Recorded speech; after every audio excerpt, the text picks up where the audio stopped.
Boom, baby. We are live. Welcome to Interview with the Man, episode 681. Blue-pilled liberal finds out the dark truth, and there's actually a little bit of a good twist at the end of this. We're going to be giving a breakdown on Scott Galloway doing an interview on Diary of a CEO. You know, really, what we've been talking about online since as early as 2012 has become so painfully obvious that you're actually having scholars and whatnot looking at it. Now, I'm going to give a little bit more of a deeper breakdown on this guy, this whole character, and he comes to some flawed um, conclusions, to say the least. But anyways, this is gonna be a long stream. This is gonna be like 4 hours because I am breaking down the entire podcast. He did a 2-hour podcast, but this is so important for men who actually want to get their life together. If you just want to watch like mindless, mind-numbing nonsense and not do anything to increase the quality of your life, then this is not the episode for you. And I don't even really care if you watch or not.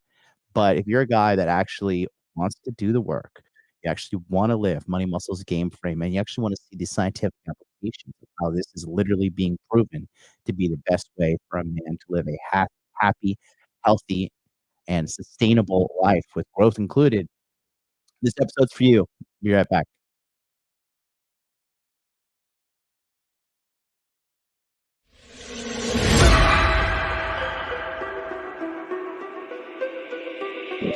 Make money, make muscles, learn game.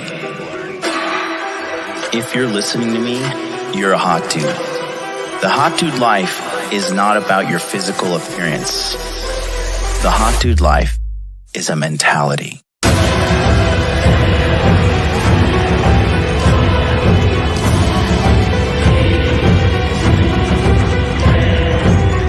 The Hot Dude Army is a global network, and the Hot Dude Army is everywhere. Decrease your judgment of others and increase the judgment of yourself.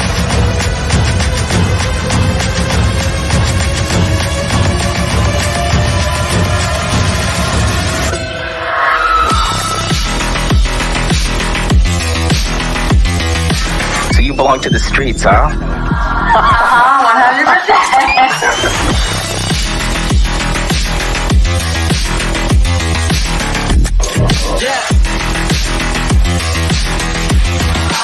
It starts with learning dating, and then you move on to something to push humanity forward. That is the philosophy of modern life dating.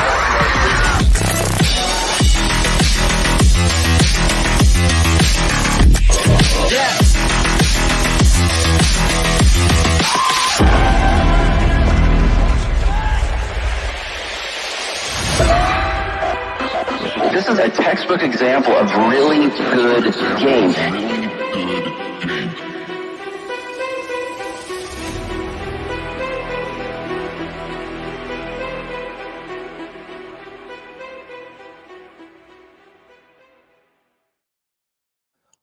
Boom, boom, boom, baby. We're live. Welcome back to the Interview with the Man show.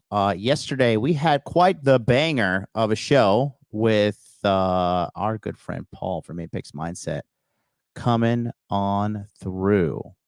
So if you haven't checked out that episode today, I'm telling you, that was a really good episode today. Really in-depth breakdown of what's going on with that one chick who is, just not that one only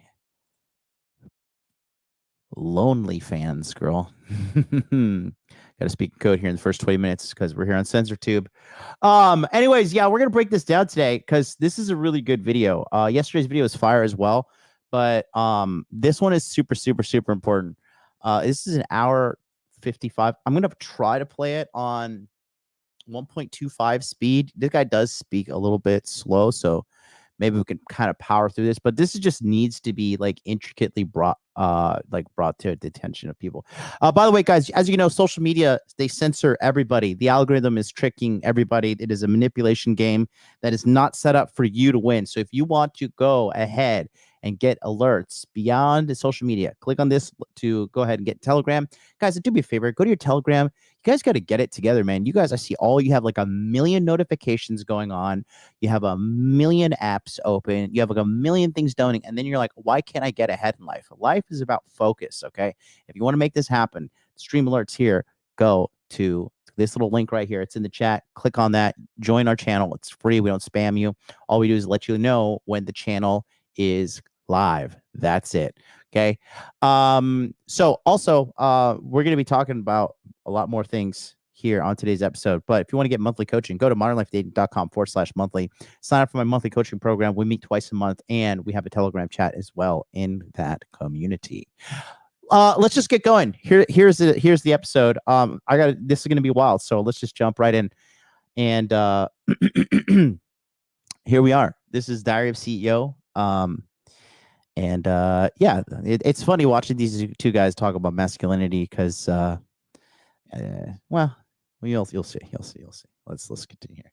Someone dies in the UK every 90 minutes. 76% of these are male. What is going wrong? If you were to point to a single point of failure, it would be the Scott Galloway, entrepreneur, best-selling author, professor, one of the most desired minds when it comes to business and life. He is about the obsession of how to be better as individuals and as a society. Society tells you, especially I think as a man, that your worth is highly correlated to your economic success. But for the first time, a 30-year-old isn't doing as well as his or her parents. Men under the age of 40 are 24% less wealthy. The average age of a first-time home buyer is 47 now. It's an online dating. You have to swipe right 1,000 times to get a single coffee. It's 1 in 7 men doesn't have a single friend. They're going to have men having relationships with machines. The most dangerous person in the world, a lonely, young, broke male. And we're producing millions of them. And that can lead to very ugly places for the economy and society. What is the impact this is having on women? Women have become better educated and they're making more money. It means that the quote unquote pool of viable mates for women is going down every year.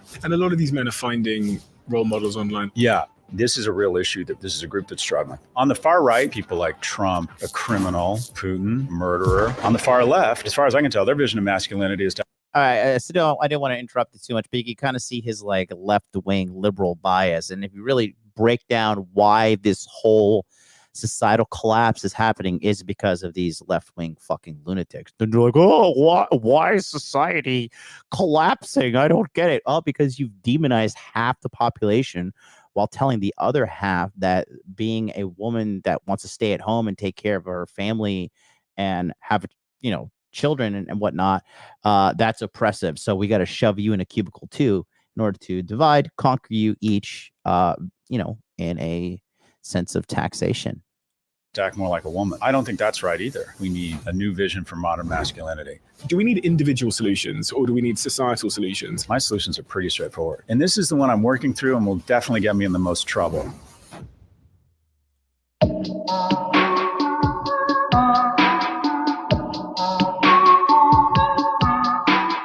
Scott, it's quite clear that there is a crisis in society in different areas. Let's see how we can do on 1.25. These dramatic pauses are a little much for me. A friend of mine who is called Simon Gunning before this conversation, literally 10 minutes ago. He heads up one of the largest mental health charities in the UK, and they specifically focus on suicide. They do a lot of work with men. And I said to him, can you tell me the latest stats on suicidality amongst men and purposeless and those kinds of things? And he said to me, someone dies by suicide in the UK every 90 minutes. 76% of these are male. So every 90 minutes.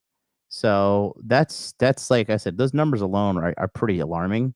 And a big part of it is because I think the UK is just a terrible place to live. I just think I don't understand how these people expect that country to continue the way it's structured. It is crazy expensive. It is like, dude, I saw more African people from Africa than I did white people when I was in the UK. Now, that could be because I was staying in Whitechapel, which ironically, there's almost no white people there in Whitechapel. But yeah, I said every 90 minutes. So every 90 minutes. So, okay, let's just let me just bring this up real quick. Okay. So this is what we got here. All right. So just for you guys. So there's 24, okay, times 60 is how many minutes there are in a day, divided by 90. Okay, so that's 16 people off themselves, times 0.76. So 12 men off themselves every day via self-deletion in the United Kingdom. That's 4,438 people. And that's just like, it's just a sign of the times, because these guys, and it blows my mind how, I don't know if they're like, what a big part of it is too, and I'll tell you this as a content creator myself, a lot of these men, a lot of these guys here, a lot of people in general, they're afraid to talk about the truth. These guys who act like have like these big YouTube presence, even guys in the Red Pill and Manosphere, there's two types. There's actually just three kind of guys in the whole men's self-improvement space. Okay.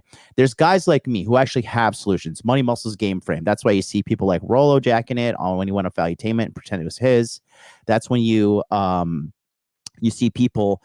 I started talking about frame, and then all of a sudden everybody talks about frame. Nobody had a solution, money, muscles, game frame. It was just like, be your best, take a cold shower, blah, blah, blah, blah, blah, blah.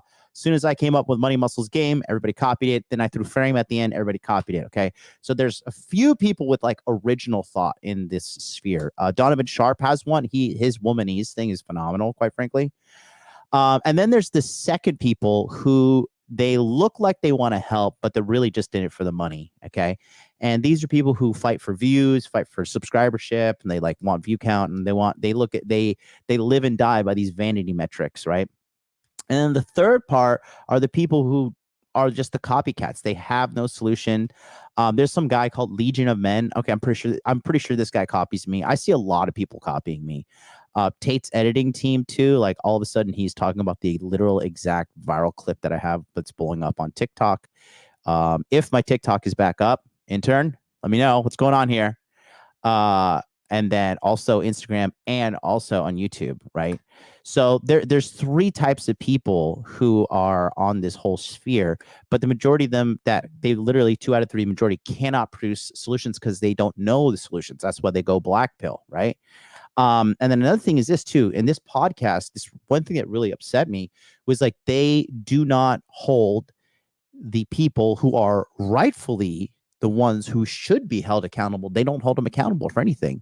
And they talk all these stats and they really gas women up, but it shows to me that they don't truly understand the problem at a core level. They are just scratching the surface, but they truly do not know the problem. And I think, like, this guy, look, no offense to this guy, Stephen Bartlett, whatever, I think he's doing his best, but he doesn't get the problem at all. I mean, he clearly doesn't get it. But when you go like this leftist wokest way in anywhere in your life, taking care of your health, murdering your babies, my body, my choice, racial things, government policies, like, it does not fucking work. It clearly doesn't work. We have grasped onto these liberal ideals since 2008 when Obama was in office, and the United States is circling the fucking drain. Like, you cannot tell me this.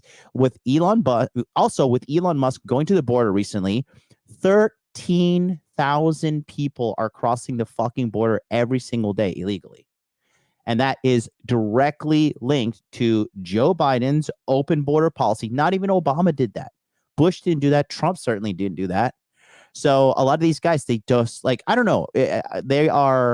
There needs to be some kind of like cataclysmic truth orienting moment to happen, because I don't know if it's going to be AI or war or whatever, but these guys are both clearly extremely liberals. And then they just absolve the responsibility of the situation we're in right now to like, I don't get it. Why don't men do better? But like I said, I had to do this breakdown. It's going to be long, and if you watch this, you're going to get truly edified. If not, again, like, I just do not care. I really don't care if you space out. You can go watch some hoes get owned on the whatever podcast if you want to do that. There's 25 attempts for every death. It's the single biggest cause of death for men under 45, and it's the single biggest cause of death for 15 to 49-year-olds. And the category of 19 to 35-year-olds is twice as likely to report being in a crisis personally than any other group. And lastly, 16 to 24-year-olds are currently the fastest growing group in history to exhibit suicidality. Mm-hmm. What is going wrong in the way we've designed and the way that we're executing upon this vision of society? I think even the way we frame the problem is incorrect. And that is when we talk about, if you were to say that women are 3 times as likely as men to kill themselves, I think we would talk about the problem through the lens of it being a societal issue. And we would immediately move to what investments and change in behavior and education would address that problem. When we say young men are killing themselves at 3 times the rate as young women, we use terms like accountability, or say things, well, if they just opened up more about their emotions, or they need to get their act together. And that is, we've decided when it comes to men, compassion is a zero-sum game. And that if you feel bad for men, it immediately kind of outs you as someone who might be anti-women or who's gone red pill. Because the void, the statistics are just staggering. 4 times more likely to be addicted, 12 times more likely to be incarcerated.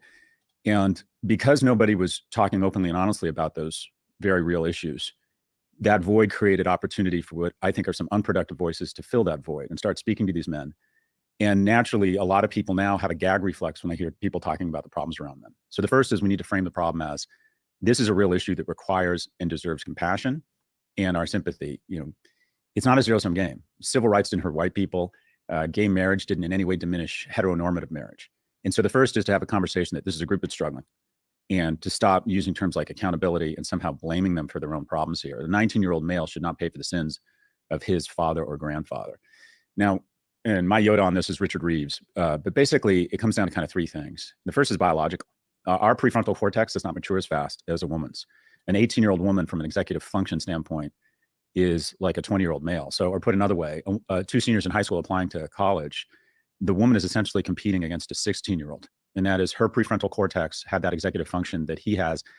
She had it at 16. So we're seeing double the number of women graduating from US colleges as men, because it's 60-40 ratio when they start, and then the ratio only gets worse because more men drop out.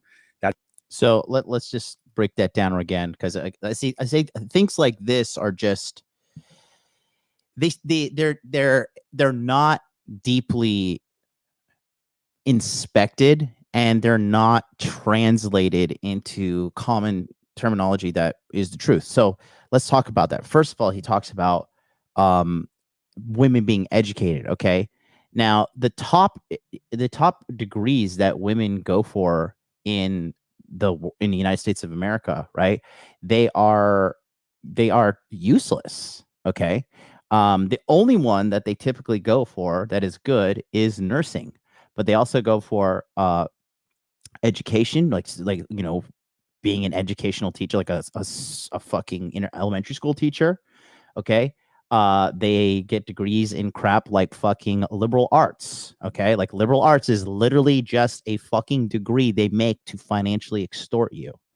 All right, they have things like communications and marketing and all this, quite frankly, like useless degrees that are slamming these women with debt. And then you look at who has the most student loan debt, and you look at who has the most debt in general, it is also women as well. And then guys who actually have choice, like myself, whatever, we look at the dating pool and we're like, okay, well, this girl, like, and we look at it from a lens of reality. We look at a girl like, okay, this girl has been through college. She was in a sorority. She got fucked by like 25 plus dudes. She's, objectively speaking, there's a statistical chance she is either overweight and or obese. She has a useless degree. She has ridiculously high standards, and she's in fucking shitload of debt, consumer debt, credit card debt, and student loan debt. And I'm supposed to man up and settle down with this? That's a big part of the problem that they don't address here in this podcast. Huge part. Okay. Men, because it's 60-40 ratio when they start, and then the ratio only gets worse because more men drop out. That still is an incredible on-ramp to influence and economic security. These men are getting. And another thing is this too, right? Is like when you talk about education, like dude, let's be honest, man, modern day education in the United States of America, it's less education, it's more indoctrination. Like, where are we teaching people like how to balance their calories? Like, where at all in the United States education marketplace are we teaching people that you gotta like take care of your fucking health, and you gotta take care of, you know, like your whole caloric portfolio. And like, how many people even know how to manage their calories? And it's not in there. Okay. So, and then take a look here. These are the most demanding jobs, or excuse me, degrees, right? Number one, engineering, majority men, because women just hate that shit. Number two, business, majority men. Number three, nursing. Women dominate this field. But I'm telling you, even for guys, man, if you decide to go become a nurse, you literally will have endless amounts of money that you can just be continuously working for. Hospitality, women, trash organization. Education, women, trash. Number six, computer science, majority men, computer programmers. Number seven, architecture, majority men. Number eight, pharmaceutical science, majority men. IT, number nine, majority men. 10, construction management, majority men. Okay. Those are the most in-demand degrees. And then the degrees that the women get, but again, they fluff the stat up like, oh, women are more educated. Like, no, you are more indoctrinated first and foremost, and then your degree is relatively useless when it comes to the performing in the marketplace at a high level. Getting on that on ramp. So there's biological reasons. There's also, I think the education system is just biased against men. Boys are a boy is twice as likely on a risk-adjusted basis or behavior-adjusted basis to be suspended for the exact same activity as a girl who's brought into the principal's office for this exact same infraction. You're sitting in front of me as a guy, you're twice as likely to be suspended for cheating on your chemistry test as a girl coming in. A black boy is 5 times as likely to be suspended. And that's because it's not a bias in education. It's a bias in the culture. Like, as Americans, it is casual to just shit on men because it's monkey see, monkey do. And they see all these commercials. When I go back to America and I watch the commercials, it blows my mind because it's like some fat woman with short hair who looks like she's in her 30s, and they're just trying their damnedest to market to this woman. And I'm a marketer and I see this from a different perspective. And just to see how they're just constantly going to just drown these women in as much consumerism as possible to pull every last dollar out of them. And these chicks are taking it hook, line, and sinker. They truly do not understand the gravity of their situation. And a lot of these women, they're not going to get out of it. America is going to get fatter. America is going to get dumber. America is going to get sicker because there's too much money in keeping these women financial slaves. Okay. Men are the ones who are waking up. Men are the ones who are leading the change. Men are the ones who lead any kind of cultural change, any kind of gigantic cultural movement change that happens. It is led by men, an organically good one. There's other ones like, the different, allegation things with Harvey Weinstein, whatever, like the Me Too stuff. And I just have to space that out so I don't get censored. Again, like the censorship, like they're trying everything in their whole fucking universe of power to censor and control and to, quite frankly, kill everybody with this mindless consumerism. The fact that they're now like on YouTube, like, oh, you can't talk about health and stuff unless the World Health Organization is approving this stuff. Like, dude, the WHO is financed by China. Like who is running this shit? Because it's clearly a fucking evil operation. So I said all that to say this. I'm going to be giving we're 6 minutes in. I'm going to be just giving like a thorough breakdown on everything because these guys, they truly don't get the root of the problem. They do not understand it. They're starting to get it, but we've understood it at a way advanced level for the longest time. And, this ultimately is a societal problem. That's why, again, that's exactly why there is the passport bro movement. Guys are just saying, okay, cool. You want to treat me like dirt? You want to think I'm a fucking bad guy? You want to tell me I'm a million bad things here? Peace. I'm out. You fat bitches can stay there by yourself. I'm out. I'm going to go do my own thing abroad and be in a culture that doesn't demonize men. As a girl.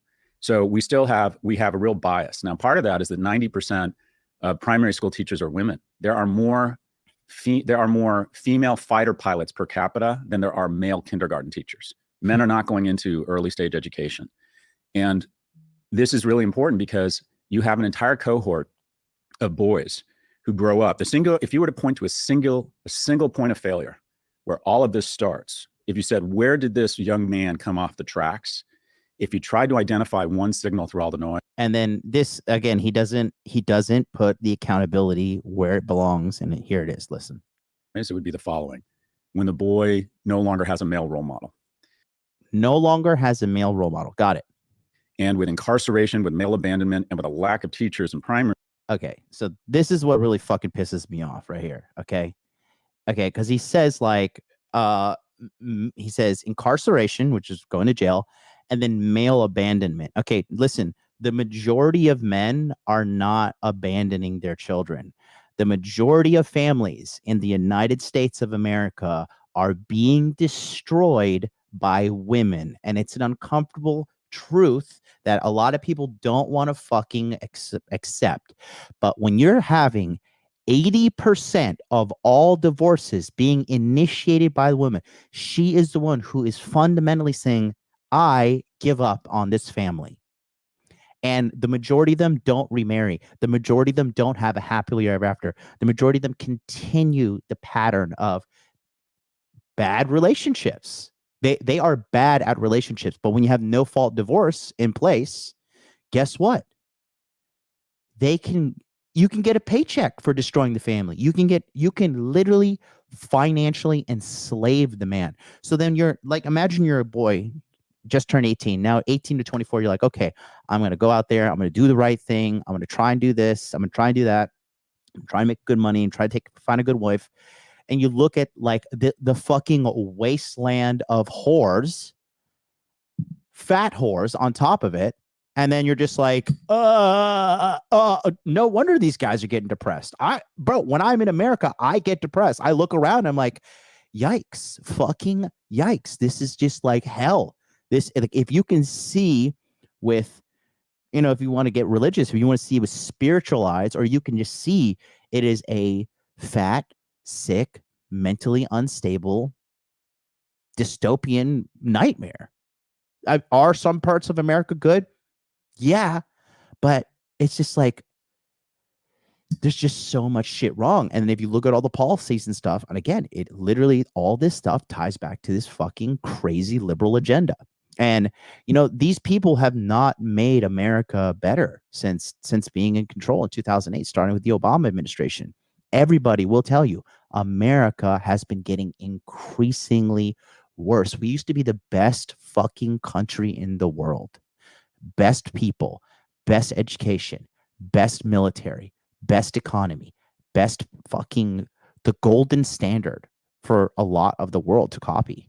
Now look at us, dude. It is a fucking joke. It is a complete fucking joke. And you have like fucking Professor fucking Baldhead here, and he's just like, oh, well, male abandonment. Like, no, asshole. It's not fucking male abandonment. Okay? It's not. It is a gigantic fucking problem. And it is a cultural problem, because from the point where a boy enters education and a girl education, okay, a boy is told, you're bad, you need to like mitigate your manness to not fuck up society because you're a bad person if you're man, let alone if even if he's white, forget about it. And then there's an unconscious negative bias towards black guys as well. Black children, they get treated like shit. I mean, he just said it as well. Right? So man equals evil to these fucking liberal shitheads. And then you're like, why are all these men wanting to do this to themselves? Why is society collapsing? Because you told one half of the society that they can't do anything, that they're fucking idiots, that they're just like an inconvenience to the rest of us. And then you're just gassing women up. Like, yeah, you could be a pilot, you could be a fucking astronaut, and you could be president of the United States while managing a 7-figure company all at the same time and having happy, healthy babies. And every time you have sex, it's a mind-blowing orgasm, and you just never have to go through a life moment of disappointment. It's just like, oh, okay, cool. So you're just selling these bitches a lie, and they're eating it up hook, line, and sinker. And then when they get depressed, that's okay, because we got the pharmaceutical industry over here to pump them full of antidepressants. And guess what? Men don't take antidepressants, so let's demonize them because they don't want to fucking put foreign chemicals into their body that has more side effects than this fucking actual depression that they're trying to cure. But no, men are dumb and bad because they don't fucking follow our corporate slave agenda. No, guys are just saying, guess what? Cool. You know what? I get it. I'm surrounded by whores. Everybody thinks I'm terrible because I'm a man. So cool. Well, I'm just going to fucking sit around, play video games, watch porn, drink some Mountain Dew, and hang out with my boys, listen to Call of Duty. Like, I get a couple fucking kills. I have a good, life. If I need to look at porn, I look at porn, because that's That's what society has set up. Like, men see the fucking scam for what it is. Women are delusional and they're just dancing around like, oh yeah, everything's fine. Everything's fine. As they all like lie to each other and fucking create their own little, pseudo utopia that is really not even a utopia. The majority of these women are miserable. So when he sits here and says male abandonment, it makes me livid because it's not male abandonment. Okay, it is not male abandonment. The majority of fathers are not abandoning their children. They have a biological imperative to stay in their fucking life as long as possible. Okay, and then that's not even factoring in the whole situation of like the reality of female infidelity, because when these people are getting DNA tests for the children, when they actually go, dude, a third of the children are not the guys. When they go and get these fucking DNA tests, that's the truth. So they're trying to preserve, because when you have politics and these people, like this guy's like clearly he has Trump derangement syndrome. He like clearly hates Trump. He's clearly and this, when you ever see guys, because this guy's a nerd, right? When you see guys like this nerd who have such a visceral negative response to people like Donald Trump and Vladimir Putin, who are very hyper masculine men.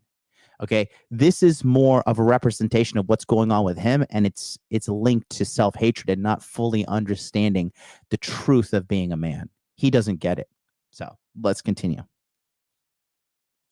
Primary school, you have an entire generation of young men who grow up having never had a male role model.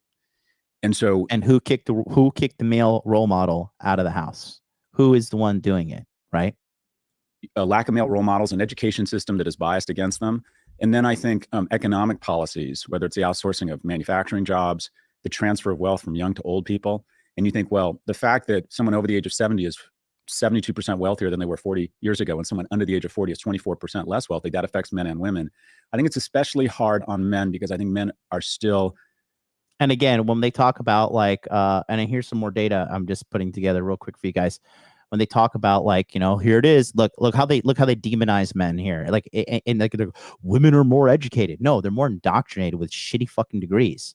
Okay, take a look at this. Look right here. 78% of those who hold the 20 most lucrative college degrees are men. So women have all the fucking autonomy and freedom in the world to do whatever they want. So why are they choosing shitty degrees?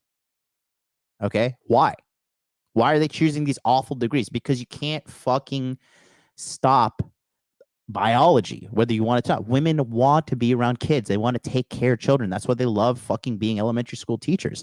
And they don't do it for the money. They don't really value what they want in life via money. That's what men do. It's a big difference there. Primarily evaluated in terms through the lens of their economic vitality. So they're biologically behind women, have an education system biased against them, and we have economic policies that have created a great deal of shame and rage. And the last point I would just say is, for the first time in Europe and America's history, a 30-year-old is not doing as well as his or her parents were at 30. And that creates just tremendous shame and rage. I mean, look at the housing market. The average age of a first-time home buyer is 47 now. In 1980, the average age of a first-time home buyer was 29. Young people have been sequestered from whatever you call, loosely speaking, the American dream or the UK dream. So the odds are just the forces. What is the UK dream? Getting stabbed in White Castle in front of Sainsbury's? Let me know. I'm not up to date on it. In the face of young men has just become greater and greater, and it's manifesting in a lot of different ways. Lower marriage rates, lower birth rates, and skyrocketing in suicide. Should also add that suicide is way up among teen girls because of social media. So different challenges at different ages. You're committing a lot of your time to both talking about this, but writing about this subject matter. Mm-hmm. Why? Why does it matter so much to you personally? Of all the things, because you're one of those individuals, and I spoke to your team and they kind of echoed this, that is very diverse in their ability to speak about subject matter. You could talk about investing or money or business or happiness, but for some reason you've honed in, it seems, in part, to solve this challenge that young men specifically are facing. Why? Why you? Well, did you have two parents? Yes. Okay, so I had a single mother. I was installing stuff because I'm that guy. I'm that guy that as a kid, like, didn't have a male role model. So this is where you kind of go through a little bit of understanding of why he has a little bit of this self-hatred that I could clearly and evidently see. And throughout this thing, you could see like he has these self-policing mechanisms to be like, oh, I can't be, don't want to be too great, don't want to be too amazing. I got to limit myself because I'm a bad person because I'm a man. Like he's just starting to wake up to an extent, but I think it's too far upon his life for him to actually fully realize his like problem with his mentality, because the dude is just, you'll see it throughout the thing, but he constantly self-polices, constantly like puts himself down. And it's like, dude, no, you should have high self-esteem. You should be like unabashedly proud of all the things you have done, because he has done a lot of things in his life and he's done a lot of successful things. But again, like, I mean, you could just look at his eyes. I mean, look at this man's eyes. Like, you know, you could just see like there is a deep level of sadness in this guy. We were in what I affectionately call an upper lower middle class household. My mother lived and died as secretary. I just could have easily come off the tracks, and almost did a few times. And because government stepped in, and because of things like Pell Grants, which are financial aid for kids in the lower, I think, quartile of income earning houses, because the University of California saw themselves as public servants, not as luxury brands. And they let in 76% of applicants, you know, and I got rejected the first time. So I was one of the 24% that didn't get in, and then I got in again. But the big hand of government lifted me up. And also I had a lot of strange men step in, a stockbroker, a baseball coach, a neighbor. I had all these wonderful men kind of step in. And between the warm embrace of government in America that used to love unremarkable people, men who stepped in, you know, this is nothing but, for me, I relate to these young men and I see an opportunity. There aren't a lot of people. I just think the problem is so much greater than the emotion and the bandwidth and the resources being allocated to it. And it's just simply, you know, kind of a nod to the institutions and the men that helped me. So, and also, to be blunt, it's a commercial opportunity. It's a chance to talk about something it's a white space. It's so obvious. If you think of yourself as a thought leader, you want to be fearless and you want to move the needle on stuff. So this for me was just, you know, slowly but surely, you just look at the data and it all leads to one place. And that is young men have fallen further faster than any cohort in America and Europe. And it needs to be addressed and talked about. Right. And so let's talk about that one, because we've already addressed and talked about this on a higher level. Okay. So let's see, 30 seconds on the clock. Who is responsible for raising the majority of men in today's climate in the United Kingdom, Australia, Canada, and the United States of America? Who is raising these men? Go ahead. Put 30 seconds on the clock. Chat. Go ahead. Let's see. Just riddle me this. Riddle me this. Help me solve this fucking conundrum that these people are. What do we do? I don't get it. Okay. We have already figured out the answers. Right? Exactly. Chat's coming in now. And here it is. Look. The majority of a lot of my guys that have trouble come from single mother households. Okay. Ralph says women, single women, females, the government, women, single mothers, women, single women, school, media, women. Okay. And then again, looking at everything, guys. All right. Just objective, not trying to be like bash women hour, but single mothers raise criminals. Literally, single mothers raise criminals and whores. That's just what they do.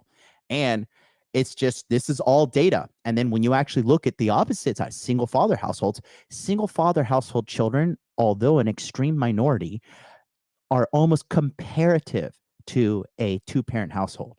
Okay.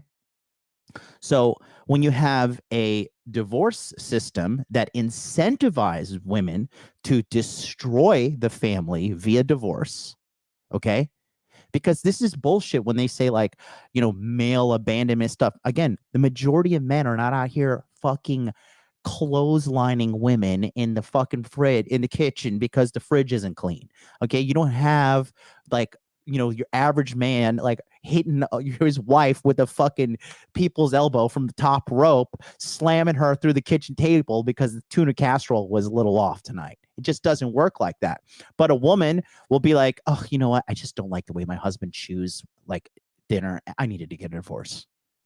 It's like, huh?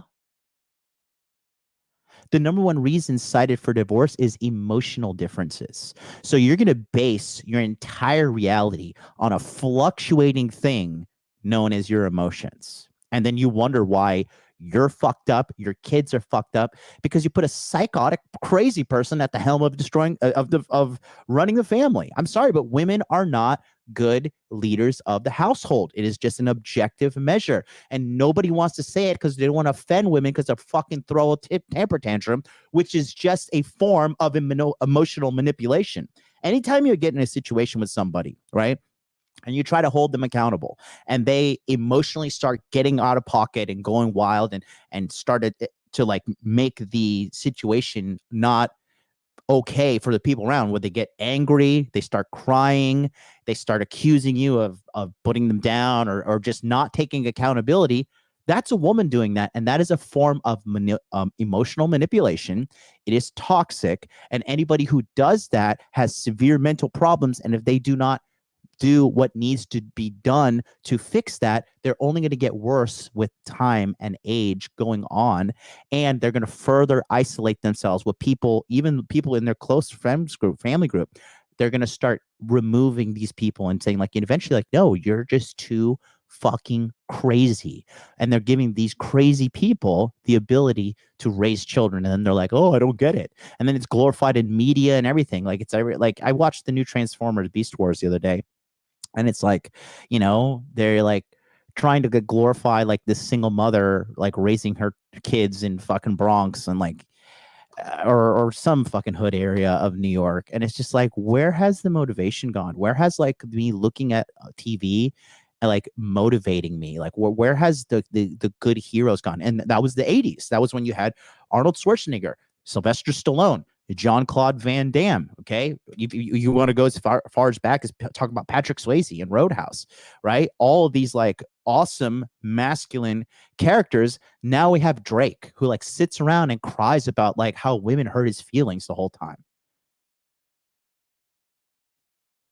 Like peak masculinity was like 1980s wrestling, like Hulk Hogan, good role model. Macho Man, good role model. Hell, I even go as far as say fucking The Rock was a good role model. Okay, even that was like Attitude Era. You had all these positive masculine heroic. Ric fucking Flair, as crazy as the guy was, bro. But now, like, who are the modern American role models? Like that we sit around and talk about? Logan Paul.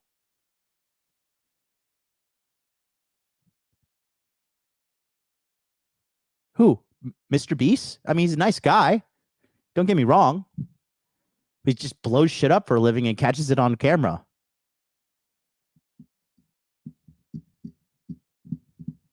Like the only decent role model I could think that come from America right now is Alex Hormozy. Alex Hormozy, Brandon Carter, because he's a good guy, and even Brandon Carter, multi-million-dollar fucking giga chad, and he was married and the wife divorced him, and it's just like, okay, so what are we even doing here? Like, what in the proper and actual fuck can we do to please you crazy bitches? And the reality is nothing. And that's what a lot of these young men, they're jumping straight to the conclusion. Like, okay, you know what? These bitches are nuts. So peace. Call of Duty, Mountain Dew, marijuana. It's better than dealing with these psychos. So let's go ahead and go back to him and watch him blame men. Male abandonment. This idea that it all comes back to, do you have a male role model in your life? Mhm. Links, interestingly, to a lot of the data that says we're less likely to be married than ever before. We're less likely, even I was reading some stats around when our first kiss happens. Mhm. And a man's first kiss used to happen, I think it was around 18. It's now on average into their early 20s. Yeah. Everything seems to be moving further and Yeah, okay. And so let's talk about, why is everything moving further and further? Well, let's talk about the MeToo movement, right? When the MeToo movement is now saying like every fucking person that has a dick is a sexual predator, okay? And on top of that, the Obama administration, when the Obama administration came into office, they said, You must create these fake courts on college, and you must pursue every single allegation of sexual misconduct, or we're going to pull federal funding from you.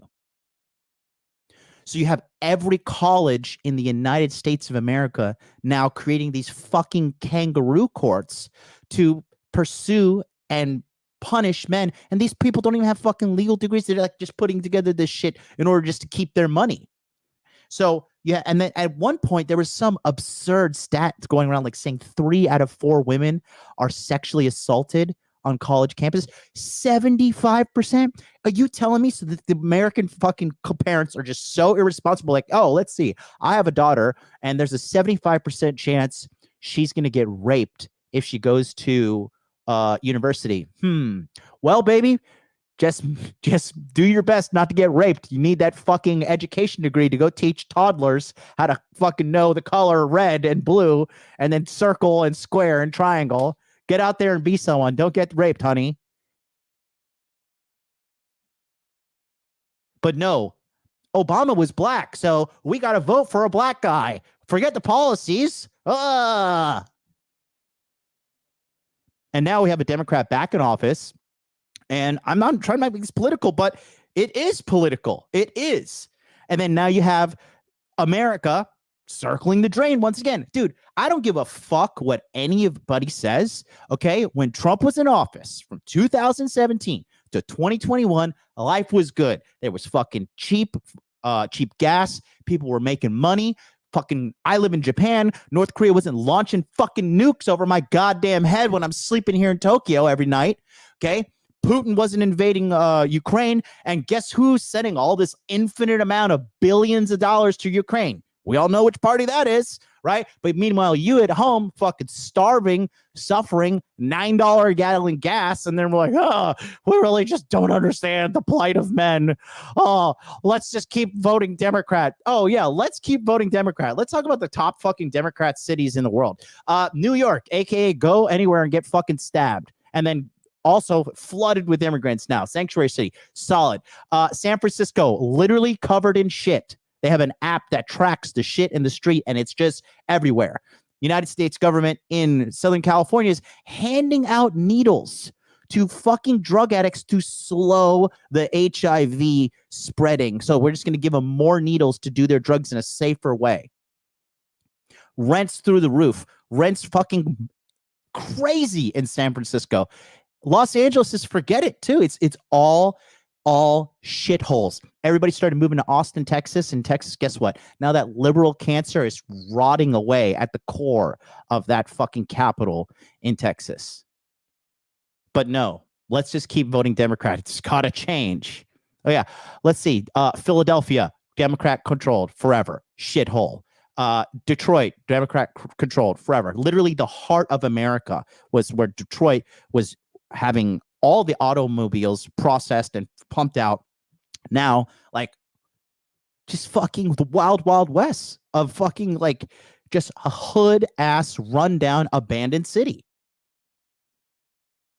It's clear as day, the problem. It is clear as day. Yeah, can't shockers, exactly, right? Chicago as well. So I don't know. I had to do an episode. We're fucking 12 minutes in. Further and back. So from that, I deduce that the chance that a young man would have a male role model in their life is probably deteriorating as well, because there's less marriages. There seems to be the prospects of dating seem to have dropped as well. So is there correlation between these two things in some respect? Yeah, what's strange is, so you don't have kids, right? No. What's weird about raising kids now is that my mom was worried about me getting into too much trouble. I think what's fairly common now among parents is we're worried our kids aren't going to get into enough trouble. And that is, we see the power of unsupervised play. We see the power of maybe sneaking into a movie and getting caught. You know, we see just that it's important that at some point kids are going to experiment with alcohol and drugs, and kind of better they ease into it as opposed to. And again, then let's talk about that. So like, you have to get out there and learn and experience. But what is America doing? America caters to women, and the average white American woman is afraid of everything. wash your hands. You don't want to get bacteria. You don't want too much bacteria because then you're going to get sick. Okay, cool. Let's just fucking nuke. Let's nerf this kid's entire white blood cell portfolio. So he just like dies when he's when he's fucking 24 from the common cold. Okay. Oh no, put on a helmet. Don't run too fast. Don't do this too much. Like if women had their way, they would just wrap their fucking kids in bubble wrap and just have them walk around. Like boys, especially, they need to go out. They need to fall down. They need to get in a fight. They need to break their arm. They need to go out and experience life.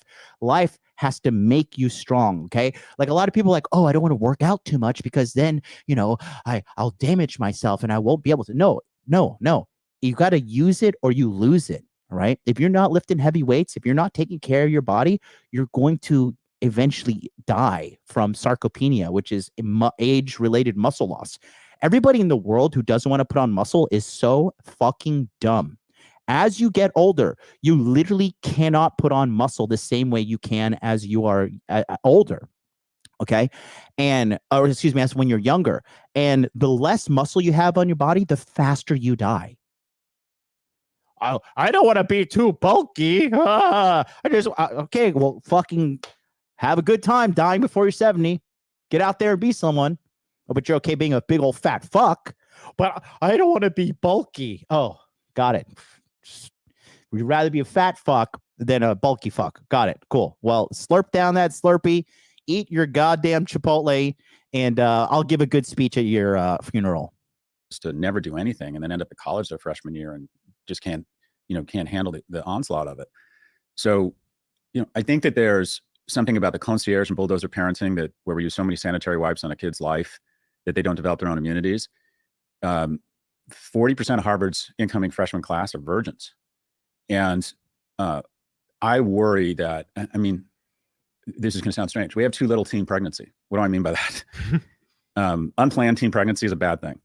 But we have had such dramatic falls in that and drunk driving accidents, which is great. But what it signals, quite frankly, is that kids are so overprogrammed and have such a lack of socialization now. The number of high school teenagers that sees their friends every day has been cut in half, that we're slowly but surely sequestering from each other. And when we do that, we become less mammalia. We're mammals. We're literally, if you have dogs are happiest when they're lying on top of you. The worst thing you can do to a dog is leave it alone all day. And what we're doing to young people is they are leaving others and themselves alone all day. We're separating from each other. We're becoming less social. Yeah. And there's a group of men who aren't received well at school, don't find a source of pride. Auto shop, metal shop, wood shop's gone away. They go online. Let's see. So who wanted prayer out of schools? It was a woman that led the charge in America. Solid W there, women. Okay. Let's see. Who was the one that said, like, we don't need auto shop. We don't need wood shop. What is this? This is retarded. Like, thank God I was able to do wood shop when I was in middle school. Now they're like, oh my God, he might cut his finger off. And blah, blah, blah. If your kid is stupid enough to cut his finger off, that's on you as a parent. Okay. If you see a fucking blade flying at 300 miles an hour and you decide you want to touch it, like, sorry, you raised a fucking retard. Okay. But I guarantee you, he'll never touch that blade again. Not because he's missing his fingers either. Okay. He'll learn. The life will teach you one way or another. It's just, how soon do you learn and how soon do you pay the price of learning? Okay. We got a $5 super chat coming in here from Drew Dorn. Thank you so much, Drew. He says, Andy Frisella is a great role model in the U.S., one of the best for young men. I don't know who Andy Frisella is, but okay. Let's go. To date, the majority of them get rejected. If you're average attractiveness in online dating, you have to swipe right 200 times to get a single coffee. If you set up 5 coffees, you'll get 1 will actually show up. 4 of the 5 will ghost you and decide later on they don't actually want to meet up. So a young man of average attractiveness in online dating has to swipe right 1,000 times. So he gets validation for 1 coffee. He gets validation that he has no worth to the other sex. He loses confidence. He starts engaging with people because he has less opportunities for random encounters where he has to develop those skills. And slowly but surely he sequesters from society. And at some point, he just is not really savable. He just never develops those skills around friendship or romantic relationships. In the United States, 1 in 7 men doesn't have a single friend. 1 in 4. Listen to this again. Listen to these stats. It's just fucking terrible. On friendship or romantic relationships. In the United States, 1 in 7 men doesn't have a single friend. 1 in 4 can't name a best friend. In addition, marriage has become now a luxury item. If you're in the upper quartile of income earning households, there's a 3 in 4 chance you're going to get married. If you're in the lower quartile, the lowest quartile, there's only there's a 3 in 4 chance you will never get married. So we have a group of the most dangerous person in the world. We're producing millions of them, and that is a lonely, young, broke male. And just bridging into AI, I think the biggest danger in AI that people are worried about it becoming sentient. I don't buy any of that. Or super weapons. I think that's a problem, but we've managed through those things, bioweapons, et cetera, before. I think the biggest problem that AI presents is that big tech presents a series of low calorie, low risk entry points into what feels like a reasonable facsimile of a relationship. I think I'm making friends online. No, but you're not really experiencing friendship. I think I'm in a relationship with somebody. Well, are you really? I'm learning. No, you're not. You're gambling on Coinbase or Robinhood. And rather than endure the rejection and try and develop the skills and make the effort, and it is an effort and involves rejection of going out into the physical world and revealing yourself as someone who would like to be friends with another man, express romantic interest, take those risks. We're developing these digital analogs of life that create low entry, low risk relationships. And then that's why you have this, because dude, I'll tell you, I just made a new dating profile on Bumble just to make sure your boy still got it. And I do. Okay. I'm so fucking good at marketing myself on online dating. I am drowning in leads. But one thing I have realized is that like these dating apps, like I'm so glad that Bumble is just doing terrible as a company. Tinder, Bumble they have absolutely ruined the entire dating marketplace for everybody. I have never met a girl in Tokyo when I look at her Bumble who has not had 50 plus matches on her shit. I have never met a girl in Tokyo who has not had 99 plus matches on her Tinder. They are drowning in an army of super thirsty dudes. And I honestly feel sorry for these girls to an extent, because it's just like you're just swiping through a fucking sea of losers. That dudes that are just so thirsty, they have no self-respect, they have no game, they're willing to fucking shill out cash for a complete stranger that they don't even know.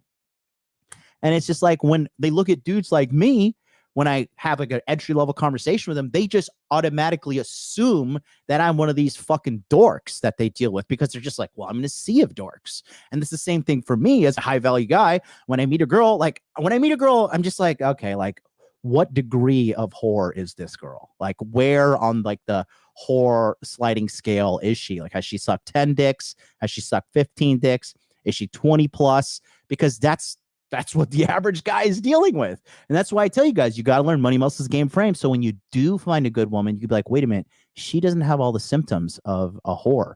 This is a good woman. I should lock her down.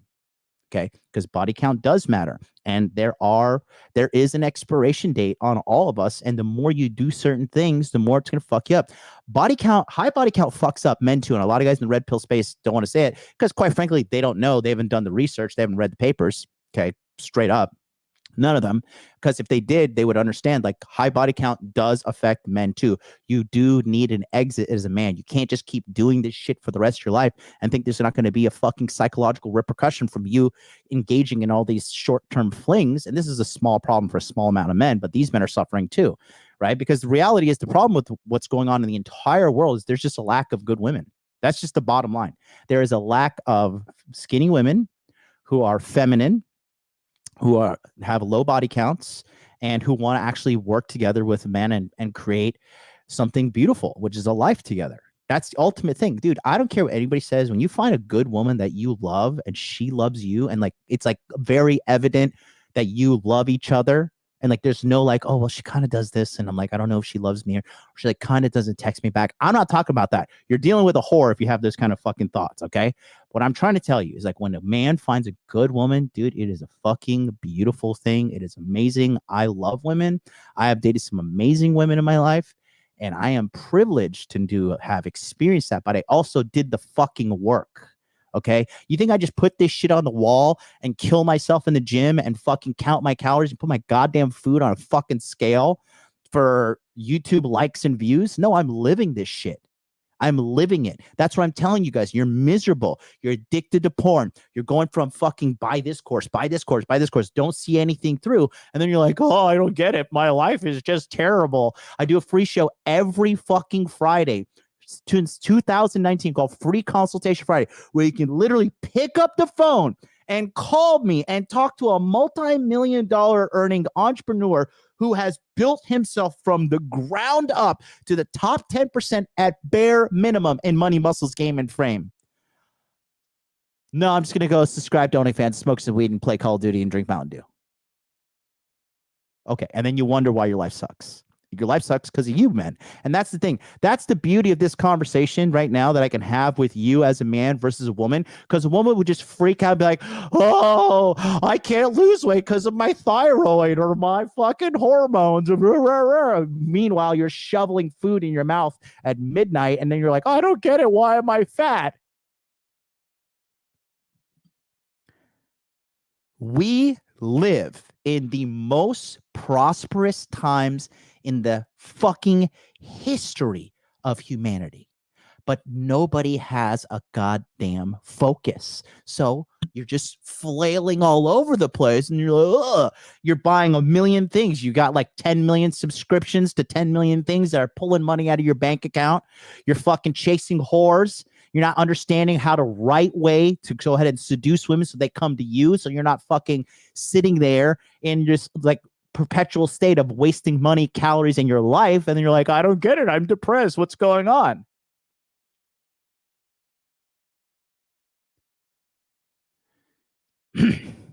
I said all that to say this, okay? The point of this breakdown, which I'm doing the entire fucking thing, because again, you see, that's the difference between children and men. This needs to be talked about. The full 2 fucking hours of this needs to be talked about. And I'm going to sit here and see this through because in today's ADD TikTok generation, oh, I don't have the mental stimuli I needed. I didn't get it in 4 seconds. Fuck this. I'm going to give up. You guys don't see things through. It ain't over till it's fucking over. You have to see things through. The majority of people won't sit down and watch the entirety of this podcast that I'm doing today. And the reality is every little piece of data that you watch from me that I put out is going to get you trending towards where you want to be, because that's what my fucking business is. It is super fucking successful because I get guys results. That's the bottom line. I'm not cool. I'm not flashy. I'm not fucking, out here bringing on OnlyFans whores or doing crazy light fireworks in my room, reaction, destroying fucking public property kind of shit like the average streamer is doing nowadays. Okay? Because these people are cracked out on dopamine. The reason I'm successful is because I get fucking results. And you're going to see him too in this thing, in this breakdown. He literally starts talking about the solution to this all, and it is literally in order. I kid you fucking not. It is money, muscles, game, and frame, which makes me feel like I don't know if he's stealing my shit or whatever, but we'll see. But you'll see here. Let's just continue. And you think, well, that's not necessarily a bad thing, but it is, because it leads to depression. Because the reason why romantic comedies are 2 hours and not 20 minutes is that life is about the victory of taking risks, enduring rejection, and having a small business that works, about approaching someone and getting the interview, cold emailing someone and getting a coffee, and quite frankly, pursuing someone and developing the skills and deciding to put on a clean shirt and maybe. And then again, he doesn't, here's the thing. He doesn't get it though, right? Because when the average guy is trying to pursue a woman, they automatically weaponize the system against them by saying like, oh, you're like, this guy's, he's a sexual predator. He's so creepy. He's this, he's that. Women have nothing in place to fucking check them. In the United States of America, they are constantly finding more and more ways to give accountability to men and take accountability away from women, because they want women to do whatever the fuck they want. In order to do whatever the fuck they want, you know what you got to do? You got to spend some money. That's why, despite women are being more educated, these bitches have no fucking money. They are broke. They are fat. They are fucking used up from so many chads, and they are depressed. They are child. They are singleless. And the one good thing is cat population is being adopted. Thank God for these psychotic women, but I feel sorry for the cats because they probably treat them like dirt too. Be shower more often and maybe hit the gym every once in a while, and maybe text when you're not sure how this person feels about you, and figure out a way to interact with someone around the nuance and develop the skills around human sexuality such that you can develop a relationship. That is the victory. That's the payoff after the 2 hours. And fewer men are engaging in those risks and that victory. And I think that AI, in combination with sex bots, is going to create an industry where men start having relationships with algorithms and dolls. Supposedly the sex bot industry is going to be bigger than the domestic box office receipts of all movie theaters in the US within 5 to 6 years. And I've been saying that. I listen, and here's the truth. This is the don't rip daddy's necklace. All right, and this is the reality of the situation, okay? America and the world, men will solve the dating problem with sex robots and AI before women get their shit together. In the West, it's over. I'm telling you, it is fucking over. Okay. I see a lot of dating coaches too coping and saying like, you just need more game. You just need more this and that to like tolerate American women, because that's the real word. Tolerate. Okay. Like, I have seen the effects of feminism firsthand on my fucking family and my sister, most importantly. And it's just like the average American woman is combative, fat, and it's a ticking time bomb until you get into a fight with her, because she's all fucking scrambled eggs in her head. So they're not going to get their shit together. Think about what they have to do to get their shit together. They have to engage in a calorie restrictive diet. They have to go through extreme amounts of therapy.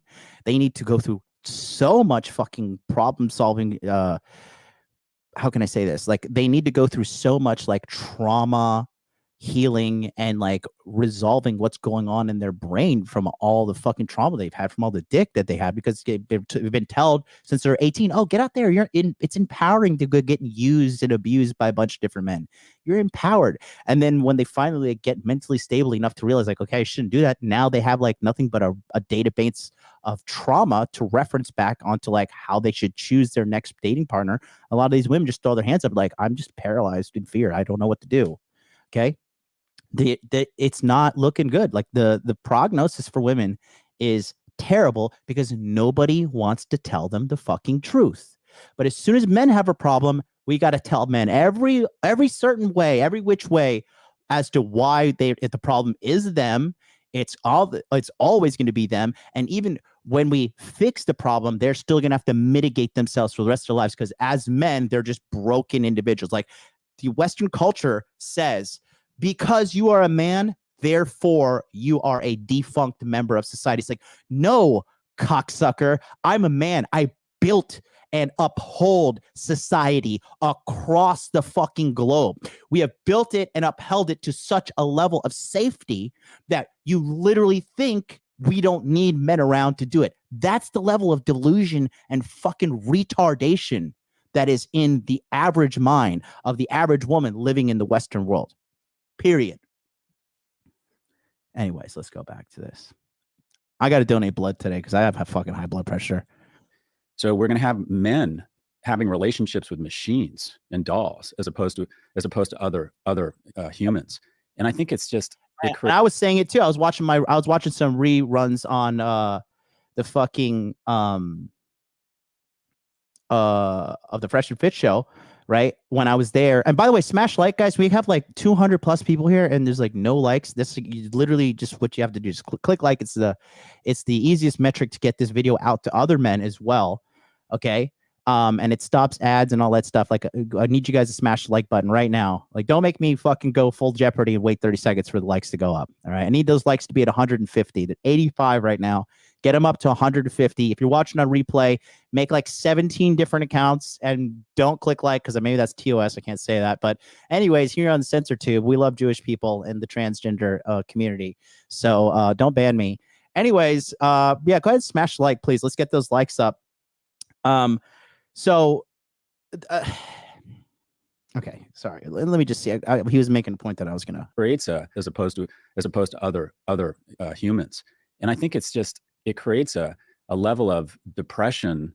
I think her should be required watching for every teen male, and I think yeah. So again, the situation with what's going on with women and stuff is just they're not going to get their shit together. Oh yeah, there was a prostitution thing, right? I personally think, and I know I'm going to get a lot of flack for this, but I don't give a fuck, because this is where we are now. Okay. I personally think in America, they need to make prostitution illegal, because that, at least if prostitution was legal in every fucking state, these bitches would fall into line with the ultimate quickness. Because if you're a guy and you're frustrated and you could pick up like prostitution app or whatever, like the Tinder prostitution app. Because another thing is this too, that women acting like, oh, that would be so terrible. Like, dude, majority of these women are like prostitute light. Okay. I have met girls from going on dates on the website Seeking, right? Sugar daddy website, and your boy don't pay for shit. Okay. I am salt daddy supreme.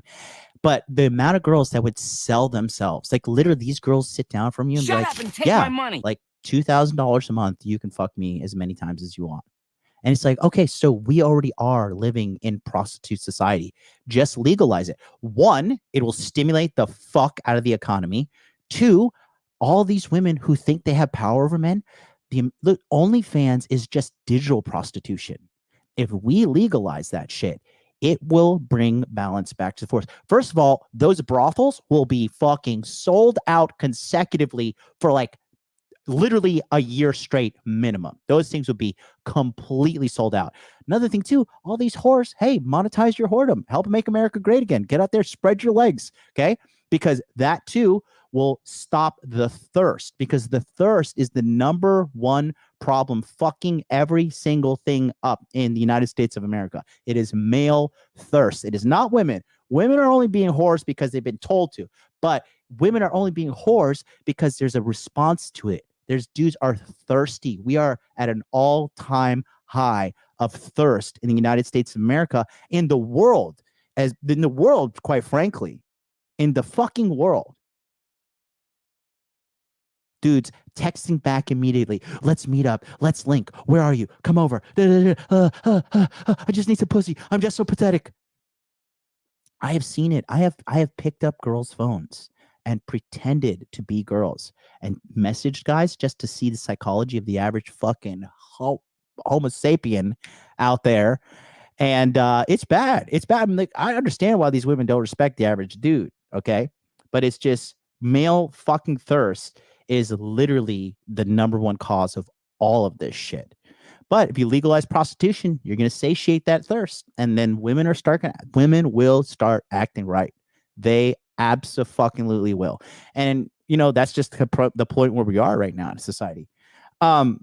Give me 2 seconds. We're going to do a long one, so I got to use the bathroom, but I'll be right back. Give me 2 seconds. I'll be time to get paid, blow. Time to get paid. Time to get paid, blow up like I'm blowing up like you thought I would. I'm blowing up like you thought I would. And if you don't know, I'm blowing up like you thought I would. I'm blowing up like you thought I would. And if you don't know, I'm blowing up like you thought I would. I'm blowing up like you thought I would. And if you don't know, I'm blowing up like you thought I would. I'm blowing up like you thought I would. And if you don't know, I'm blowing up like you thought I would. I'm blowing up like you thought I would. And if you don't know, I'm blowing up like you thought I would. I'm blowing up like you thought I would. And if you don't know, I'm blowing up like you thought I would. I'm blowing up like you thought I would. And if you don't know, I'm blowing up like you thought I would. I'm blowing up like you thought I would. And if you don't know, I'm blowing up like you thought I would. I'm blowing up like you thought I would. And if you don't know, I'm blowing up like you thought I would. I'm blowing up like you thought I would. And if you don't know, time to get paid, blow. Time to get paid. Time to get paid, blow up like I'm blowing up like you thought I would. I'm blowing up like you thought I would. And if you don't know, I'm blowing up like you thought I would. I'm blowing up like you thought I would. And if you don't know,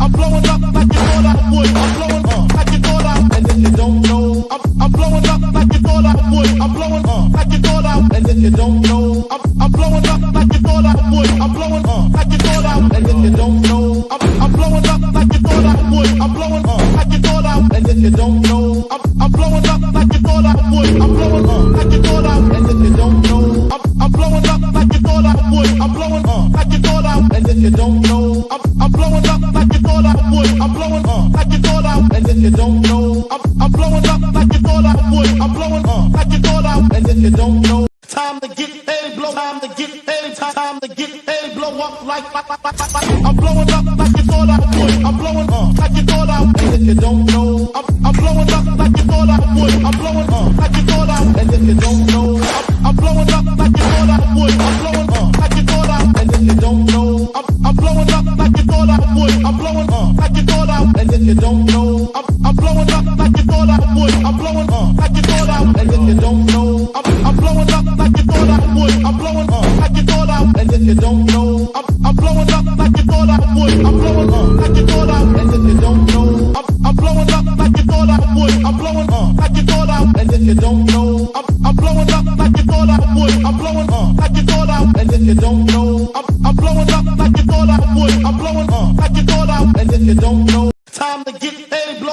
get paid, time to get paid, blow up like I'm blowing up like you thought I would. I'm blowing up like you thought I would. And if you don't know, I'm blowing up like you thought I would. I'm blowing up like you thought I would. And if you don't.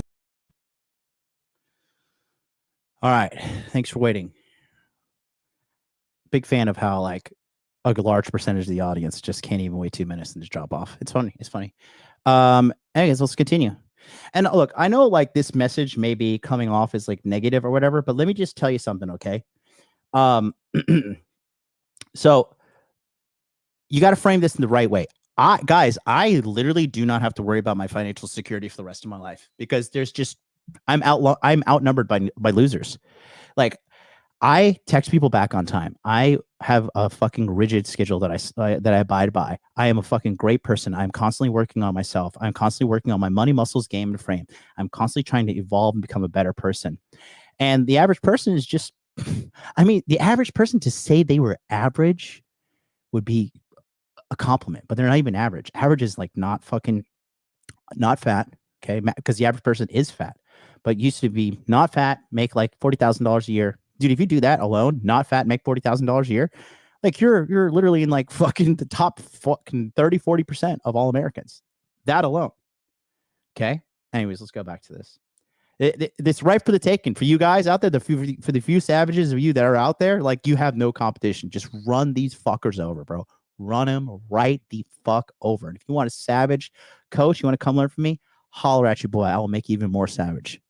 Every teenager in high school should have a course as part of health on mating dynamics, where they teach especially young men that approaching a woman and expressing romantic interest while making her feel safe is a skill, and there's nothing wrong with that.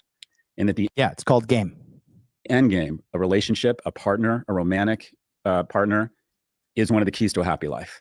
And I think most studies bear that out. And we are sequestering, for a variety of reasons, men from the opposite. You don't need a fucking study to be like, oh yeah, if you find like somebody you love and you start a life with them, like that's we figured it out. That's the key to happiness. Oh my God. But was this who funded this study? Was it by Harvard? Because it was by Harvard, I'm not gonna listen. Opportunities to have those relationships. And it also impacts women. But what we're seeing with women is 2 in 3 under the age of 30 have a boyfriend. Only 1 in 3 men have a girlfriend because women are dating older. They want more economically and emotionally viable men. On the point of sex bots, it's almost impossible for me to see how that doesn't become a huge part of male dating. You know, I was speaking to Mustafa Solomon, who was one of the co-founders of... I know Mustafa. Yeah, one of the co-founders of DeepMind, which sold to Google. And in his new book, The Coming Wave, he talks about how all of these breakthroughs in technology, one of which is AI, one of which is robotics, is going to sort of intersect with the ability to have literally someone in your house who can not only clean your house and do the dishes and make your lunch, but also can love you in whatever artificial form that love comes. They can agree with everything you say, they can encourage you, and they can have sex with you. And dare I say, and I'm sure this might be clipped by somebody, there is a certain cohort of men who would rather choose that than nothing. And when they're faced increasingly with that choice, it feels really inevitable to me to see how they would choose, some of them would choose a sex bot or something to that effect to fill that void. Yeah, if you don't believe me, take a look here. Okay, I got some data for you. So this is just in the United States of America. Okay, so this right here is the size of the sex toy market worldwide. Excuse me, this is in dollars. The size of the sex toy market worldwide from 2016 to 2030. Okay, this is billions of dollars. Okay, so think about it, right?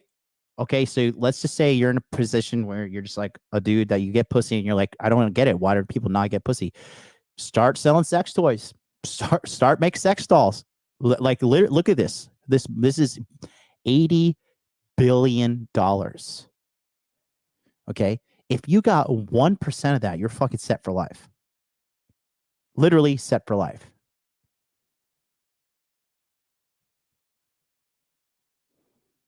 Okay.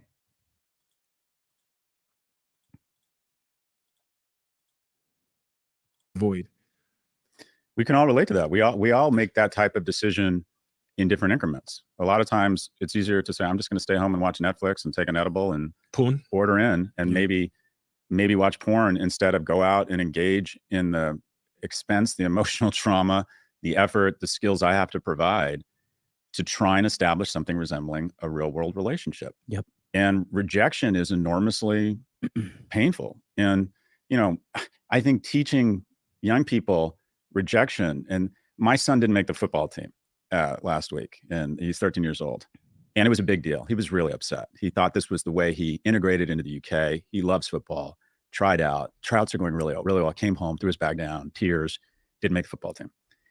And of course, his mother's totally freaked out. What do we do? And I'm like, this is an awful day for all of us. And it's a great day for him. Because this is what's going to happen. He's going to wake up tomorrow and he's going to realize he's fine. And he's going to develop a little bit of callous over that emotion. And I think you're an entrepreneur, and I've been an entrepreneur my whole life. I was single most of my adult life. I don't know your relationship status, but if you're an entrepreneur and you're single, you're used to enduring rejection. And that is the key to success. That's the, again, I'm just going to, sorry, I have to show you this one more time. Please take a look here. Look at this. And it's not a fucking coincidence. Look at these countries. Look, this is the sex doll market here. This is the sex doll market by region from 2018 to 2030. Okay. So red is South America. Middle East is the light blue. Asia Pacific is the like kind of this blue right here. And then Europe, and then North America is the dark blue. And take a look here. 2018, North America leads the charge. 2019, North America leads the charge. 2020, everything went down because of the COVID, but North America still there. 2021, North America. 2023, North America. Look at this. Look at this. Growing, massively growing, even in South America. Okay. Middle East and Africa. Okay. Asian Pacific. Look at this. But there's definitely a reason why North America leads the charge. This is because, again, this crazy liberal ideology that has infected the minds of women to brainwash them into thinking being a masculine, disagreeable cunt, quite frankly, is the way to lead a happy, successful life. And that's what they're telling them to do. Like, get out there. You know, what did they harp on for the longest time ever? Strong, independent woman. Independent means you're alone. Strong. Nobody wants a fucking strong, abrasive woman coming in the house shouting shit to do and stuff. Like, who the fuck wants to tolerate that? Nobody. Data doesn't lie.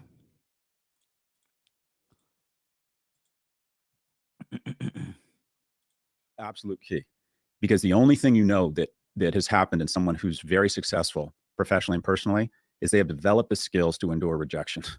That's just it. No one bats 1,000. You approach strange women in a strange place. Most of the time it's going to be awkward, and sometimes it's going to be humiliating because you're going to get rejected. You want to start a business, you keep asking people for money, you keep asking employees to join you, you keep asking for customers and clients, and the only thing I can guarantee you is a shit ton of rejection.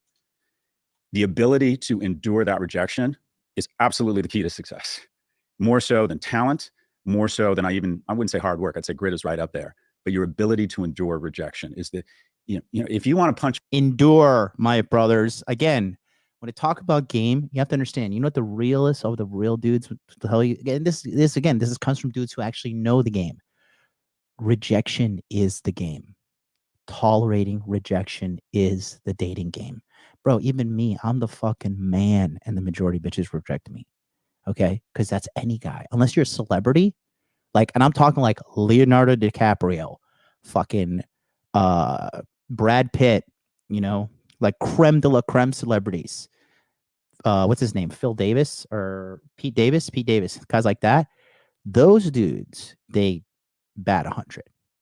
But the average guy, even like fucking like low-level NBA guys, NFL guys, these dudes still get left unread and shit in their DMs.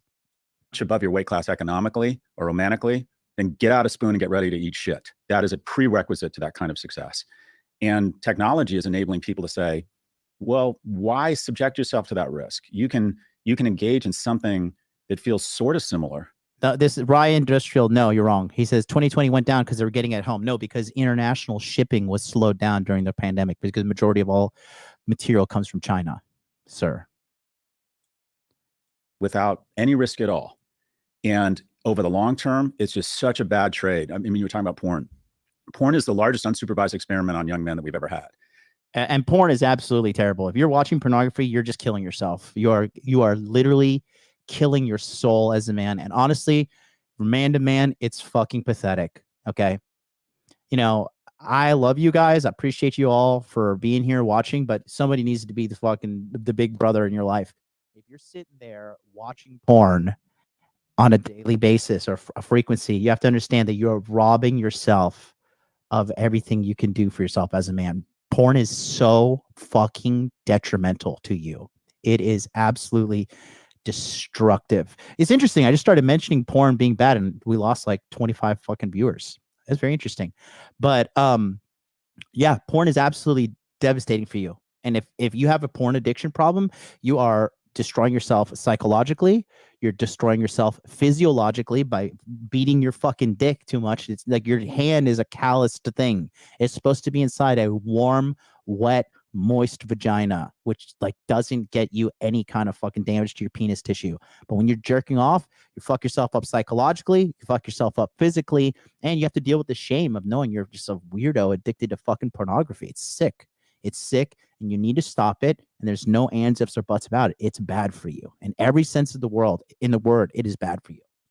And it's largely unsupervised because there isn't a lot of academic research on it because most academics don't want to be known as the porn professor. So there really is a lack of research around it. And when I coach young men, the first thing I do, kind of my go-to is like, get their phone, I look at screen time. I'm like, okay, let's think of what do you have as a young person? You have a lack of financial capital, but you have a lot of human capital. And that's really important, time. So we're going to think about your time as money, and we're going to decide how we're going to invest it. Let's look at your current portfolio of investments. And I ask them to unlock their phone and I say, I won't be judgmental. In between Twitter, TikTok, porn, Coinbase, it's so easy to find a minimum of 10 and sometimes up to 50 hours a week. And we're going to reallocate it. And we're going to reallocate it to other things. And one of the things we're going to reallocate it to is like, first, we got to make some money. Are you making any money? You got to make some. I don't care if it's flipping on an Uber app. I don't care. So if I may just direct you to something. First, make money.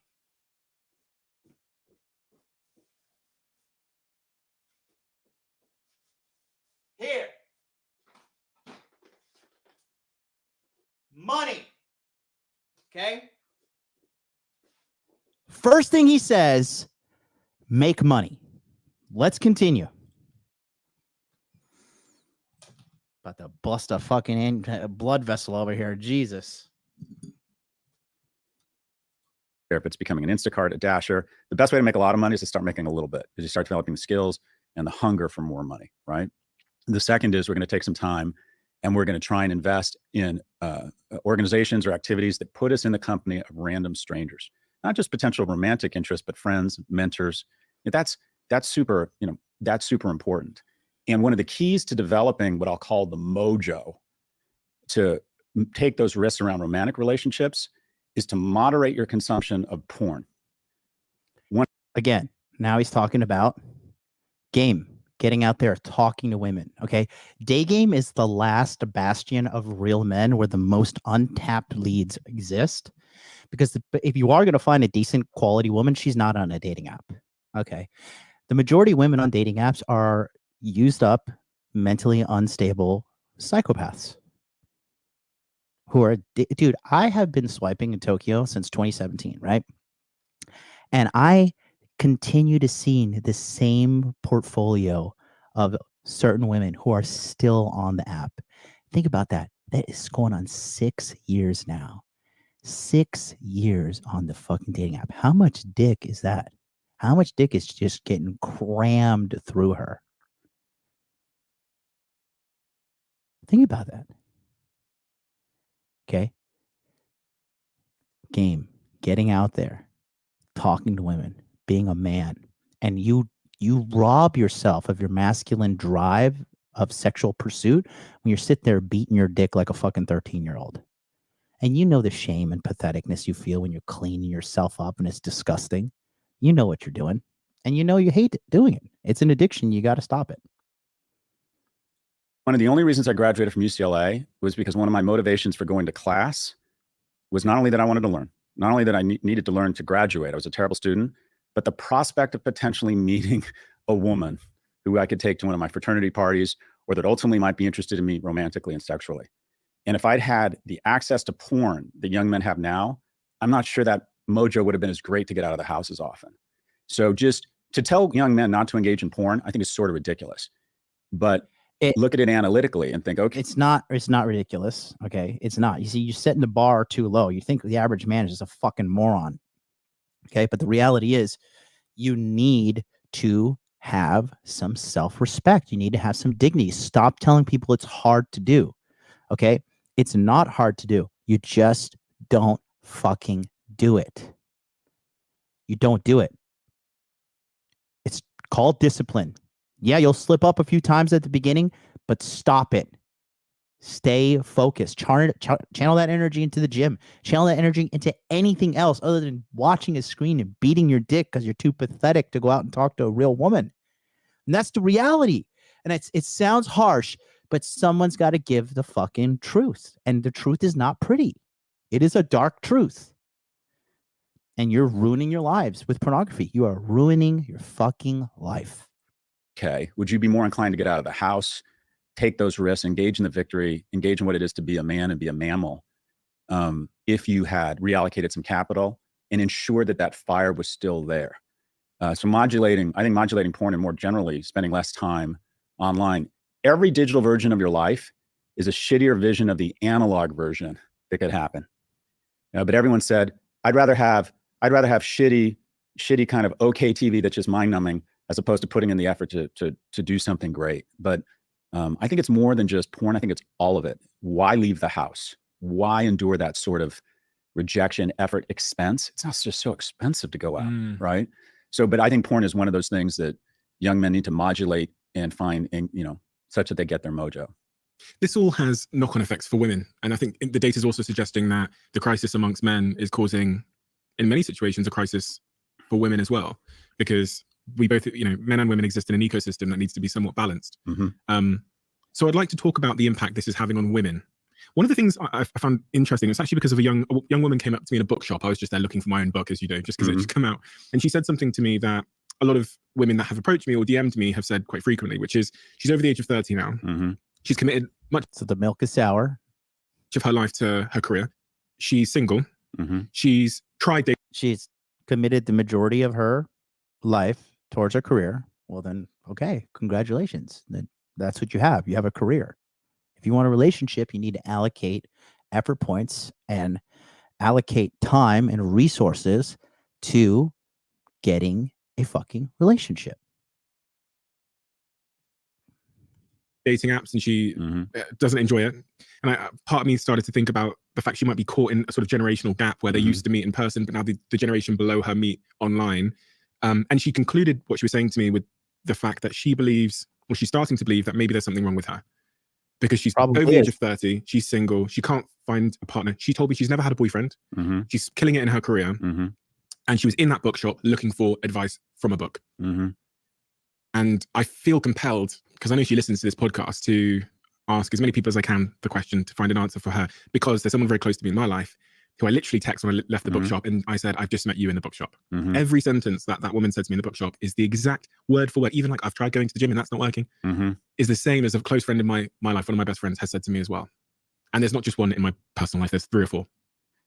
Well, we all know women, I'm sure this happens to you all the time, really interesting, high character, successful, attractive women, usually in their 30s, sometimes in their 40s, who will say, I can't find anyone to date. And it's not that they can't find anyone to date, it's that they can't find anyone they want to date. And there's some dynamics here. The first is, can I just interject to validate your point there? She also said to me, I'm not willing to drop my standards. well, and it's like Warren Buffett said, And we know what those standards are. The standards are delusional. It's like total delusion. Total delusion. the key to a healthy marriage is low expectations. What's happening is, and I think his name's Chris Williams. He kind of reminds me of you. He's this handsome young podcaster who's blown by all us old guys. You know Chris? Yeah, I know Chris. Anyways, he does a fantastic job, and I've learned a lot from him. But he calls it the high heels effect, and that is every year for the last 50 years, women have become better educated and they're making more money. In urban centers, they've now under the age of 30 blown by. Okay, so they're not more educated. They are getting more college degrees, and the majority of the degrees that they are acquiring are useless degrees. Plus, they're getting programmed and indoctrinated with leftist, feminist, Marxist ideas in their mind that tell them you don't need a man. And they go through 4 years of college saying men are rapists. 3 out of 4 women on this campus are getting raped or sexually assaulted by men. MeToo movement. Men are terrible. Men are trash. You don't need a man. Here's why white people are evil. Here's what the patriarchy is evil. Okay, now get out there and go build a relationship.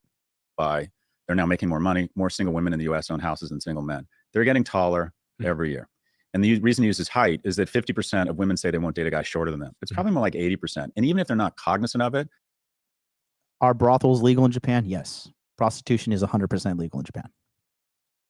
Just anthropologically, subconsciously, they're just usually not attracted to men shorter than them because they have something telling them. Dude, let me just show you something real quick. Let me just show you guys something that's been going viral, actually. Okay. This has been going viral in Japan. And this is why I believe that there is balance between the genders here in Japan. If you take a look at this kid's channel, okay, look at this. He asked the average Japanese girl in the streets of Tokyo about the cheating culture and using prostitutes in Japan. Okay. And look what these fucking smoke show beautiful Japanese girls have to say. These girls ain't pigs either. 風俗に行くことは浮気かどうかっていう、どう思いますか？浮気じゃない。浮気じゃない。気持ちの浮気は嫌なんですけど、まあ性欲の浮気は別に勝手にしてくれるんやったらいいかな。一般人と連絡取れる間でやられるよりは、店でちゃんとしてもらった方がいいです。イエス。なんかわざわざ風俗に行く意味がわからない。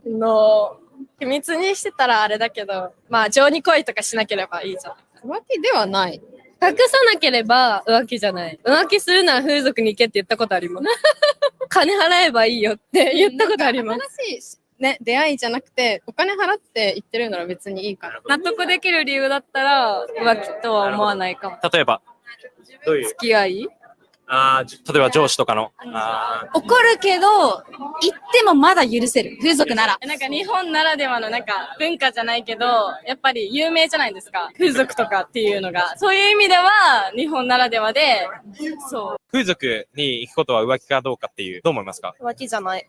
So the majority of the women said that if a husband goes out and just fucking bangs a whore, prostitute, that is not cheating. Okay? So there's a big difference in these cultures that we have here in America and in Japan. And the thing is, women in Japan, like, they understand that there are two genders. Oh my God, a marvelous fucking breakthrough. Okay. And they clearly understand that a woman's role, the majority of these girls, they did a poll to these girls, right, in these colleges. Like one of these fucking feminist fucking college polling agencies came over here, and they're like, oh, let's find out like what these women want to do after college. The majority of the women said, I want to get married and I want to have a family. Like majority of Japanese girls go to university not to get a job, to meet a fucking husband, because they see the hell that their father goes through with the work culture and they don't want to be part of that. They're smart enough. Okay. And all those girls were fucking gorgeous too that you just saw. But what does a typical American fat pig woman say? Like, oh, those women are just not educated like me. No, they're not indoctrinated with hatred like you are. Through organization that has financially enslaved them too, aka the university system. Okay.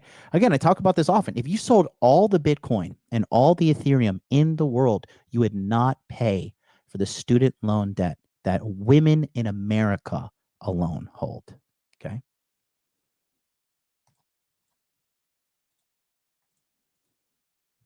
This individual is less likely to be able to physically protect you.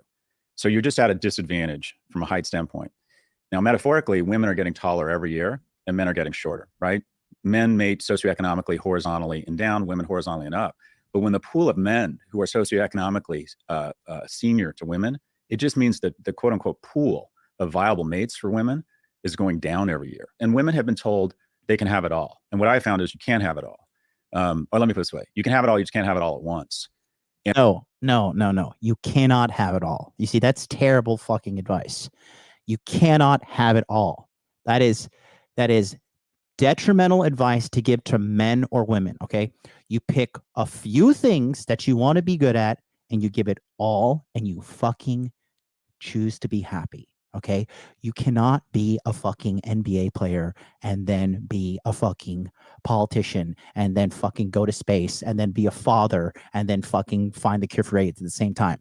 You pick one thing 2, 3, and just give all your effort towards that. Or like I say, the core 4, money, muscles, game, frame. Make that a part of your life. And I assure you, the quality of your life will be in the fucking stratosphere compared to the average person. Because that's what the problem is nowadays. Everybody chooses one thing. They do it for 15 minutes. Like, oh my God, this is a scam. This is a scam. This is terrible. This is terrible. No, you're terrible. You have acquired no resources, you have no patience, and you put nothing into anything. That's what the guy who called me last Friday, he was like, oh, I want to do this and I want to do that. I'm like, let me give you a TLDR on yourself. I guarantee you have close to no money saved, and you keep on jumping from shit to shit to shit, and you have no fucking real skill. And he was like, oh, what do you expect? Okay. You have to give effort consistently over a long period to a time to get anything worthwhile. Okay. You do not get 6-pack abs overnight. You do not get fat overnight, ironically. You do not get jacked overnight. You do not get a fucking college degree overnight. It takes 4 years to get that. Okay. But we live in this fucking TikTok generation where people have an attention span of like 15 fucking seconds. And they're like, oh, I tried that, but it didn't work. So then I tried this, and then it didn't work. Then I tried that, and it didn't work. It's like, no, you didn't try shit. You sampled it for a fucking iota of a second, and then you're like, oh, I don't get it. Why do I have the fucking results? And that to focus on their careers, which, by the way, I think is a good thing. I think economic viability is just super important for everyone, including women. But the reality is, as they have gotten taller, men have gotten shorter, so there's just less pairing. Society has a tendency to evaluate a woman's success through the lens of her romantic success. Not as much for men. People look at you and think, I don't know your relationship status, but people look at you like, guy who's killing it. He's killing it, and he's single. Oh my God, it's good to be Stephen Bartlett. A woman in her 30s who's killing it professional as alone. It's like super successful, but your single status is a feature. For women, it's seen as a bug, and you both might be just as lonely. But or you might be engaging in, and I'm projecting, I have no idea what your situation is here, but there's this dynamic where the men who are in the top 10% can engage in Porsche polygamy. And that is women with online dating now believe, there's nothing wrong with this, that, and this is going to get me in trouble, but let's rate everybody. Most people will acknowledge that some people are more attractive than others, and they find certain people less and more attractive. A woman of average attractiveness can have a relationship. And when I say relationship, that's code for sex, with someone who's in the top 10%. Right. But that individual is probably not going to establish a long-term relationship. And because of the lack of friction and connection and meeting people via text message or online dating, the top 10% of men are getting 80+ % of the opportunities for short-term relationships or sex. So they can engage in what's called Porsche polygamy, and that there's not a lot of motivation for them to establish long-term relationships, which leads to bad behavior and a lack of household formation.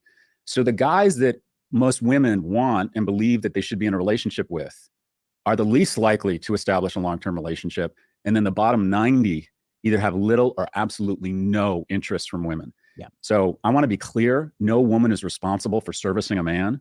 But what I think has happened is this dynamic where, because online has given everyone access to everyone, the majority of women are all interested in the same group. And this group is now much less likely to engage in a long-term relationship.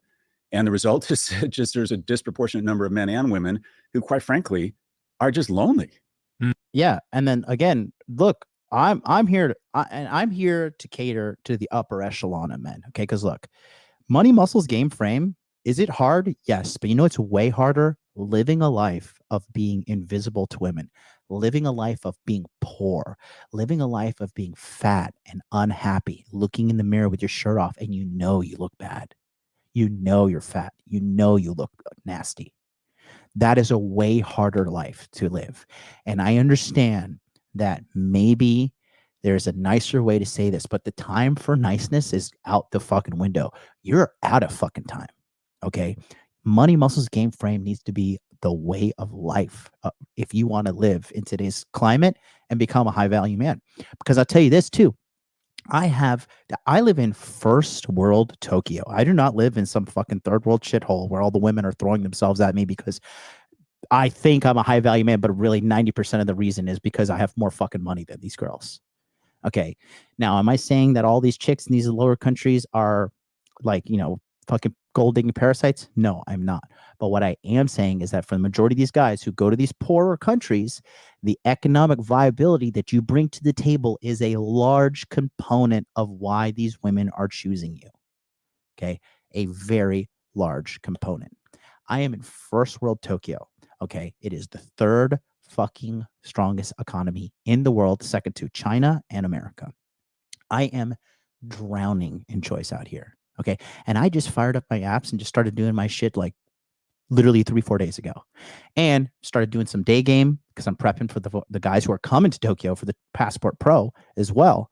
And I'm undergoing the same training that they're going to go, so I can give the most crystal clear training to the guys coming here. And I have no competition. These girls are, my phone is on fire with all the fucking girls blowing me up. And I'm not even where I need to be yet. I'm not even as jacked nor shredded as I want to be. I just finally started giving a shit about being jacked and shredded because for the sake of YouTube, to be honest with you, I just got to be a better role model. But even fucking shit talking MLD of the past, just I have so much choice. And it's because there is just a sea of losers out there. So if you actually will decide, if you're a guy who's frustrated right now and you're like, I just hate the fucking dating marketplace, follow my coaching. Do what I say. Money, muscles, game, frame. Make it a lifestyle. Make it a life-changing moment. And you will never have to worry about women again.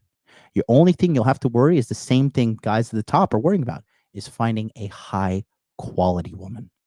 That's the hardest thing. That's the name of the game. Okay?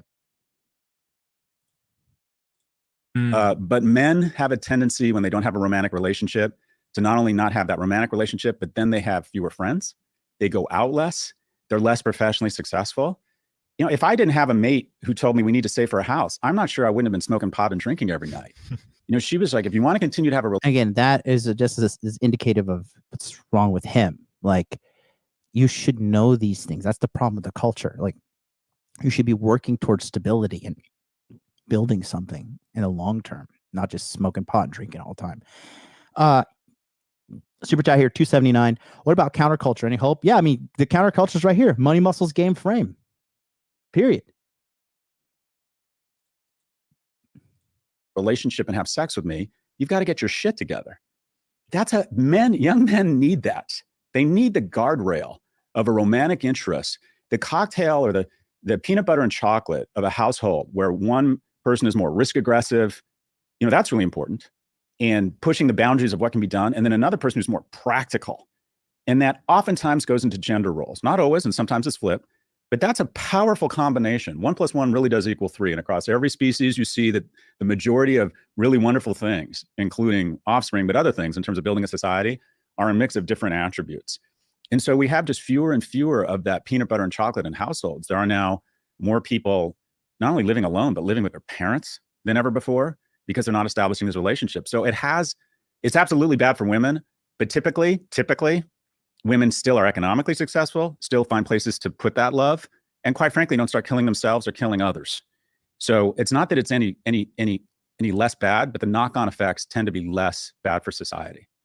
And I went through the research from the Pew research, but also from the sort of Centers of Disease Control, just to clarify some of these numbers for women as well. And they cement everything you've said. Only 13% of women over 30 were married in 1970. That number has now risen to almost half. The divorce rate for women over 30 has doubled in the past 50 years. In 1970, only 10% of women over 30 were childless. Today, that number has risen to almost 30%. In 1970, only 28% of women over 30 were earning more than their husbands. Today, that number has risen to almost 50%. And in 1970, only 12% of women over 30 were living alone. Today, that number has risen to 35%. And on the point of loneliness, I was looking at how many men versus how many women have a best friend. And again, going back to these data points and these sets, right? The reason why these women are earning more and making more is because society has stopped everything to put on a gigantic fucking white glove and jerk women off 24/7, 365. And dudes are getting the jizz all over their face. They are jerking these women off. They're saying, you got to hire these women. Women are being oppressed. Women are being this. Women are being that.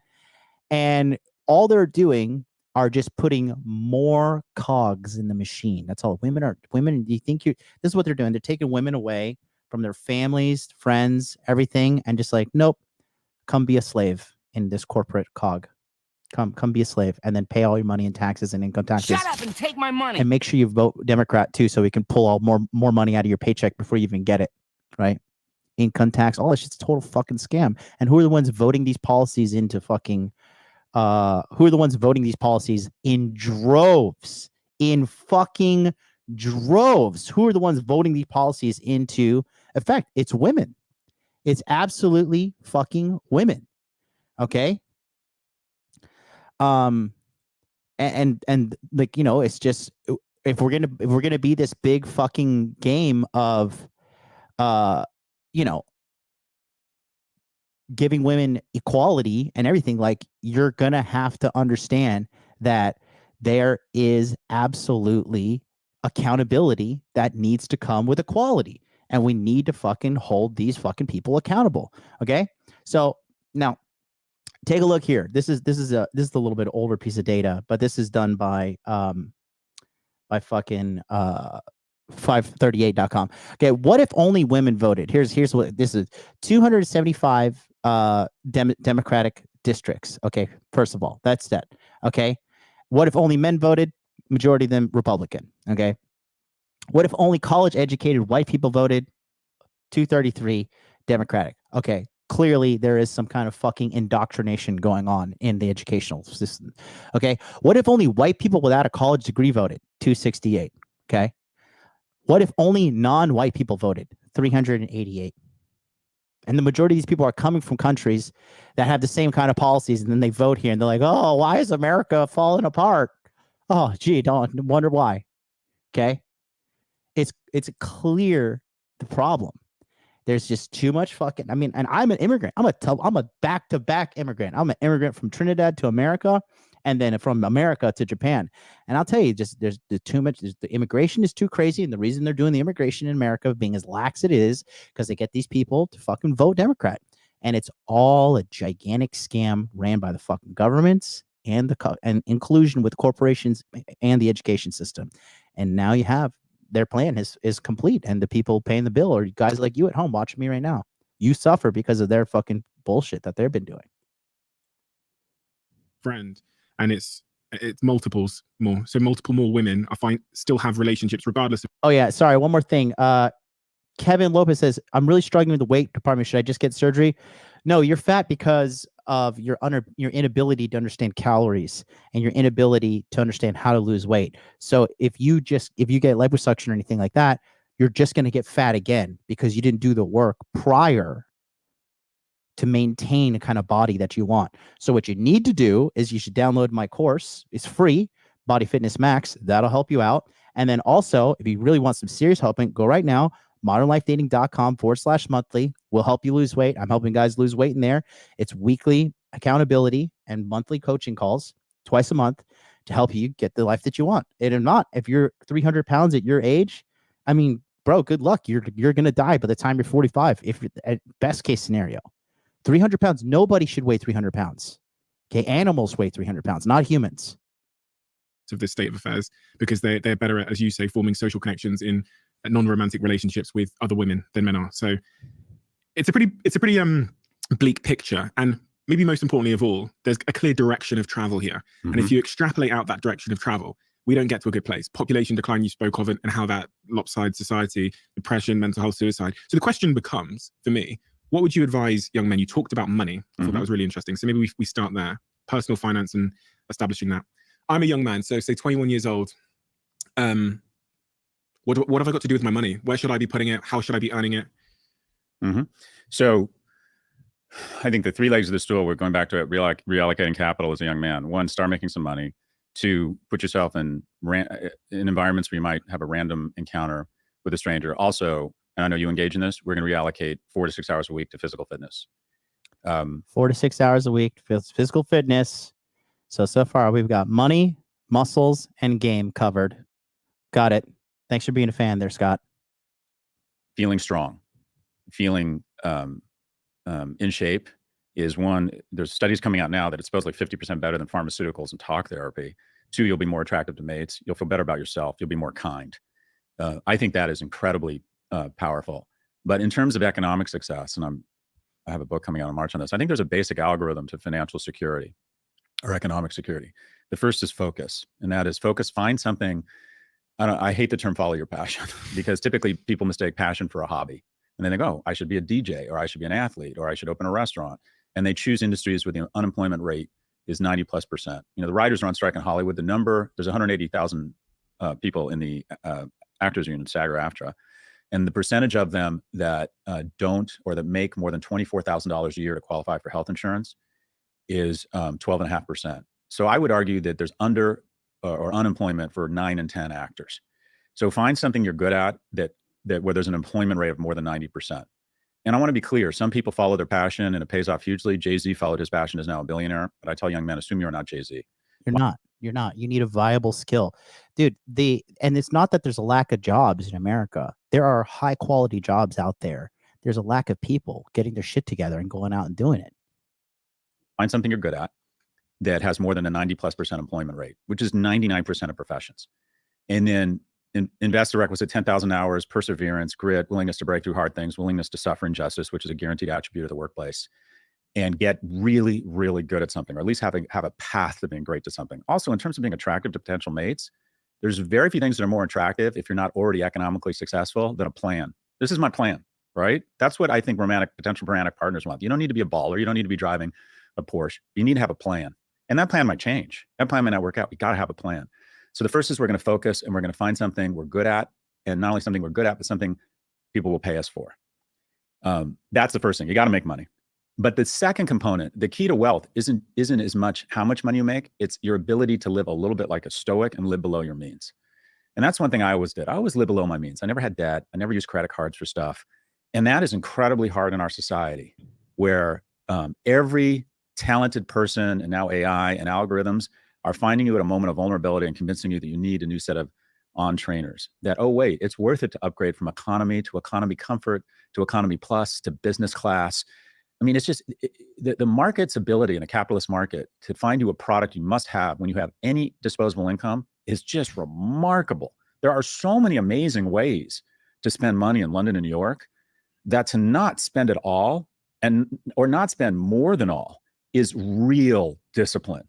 That shows incredible character at a young age. You need to live like a stoic.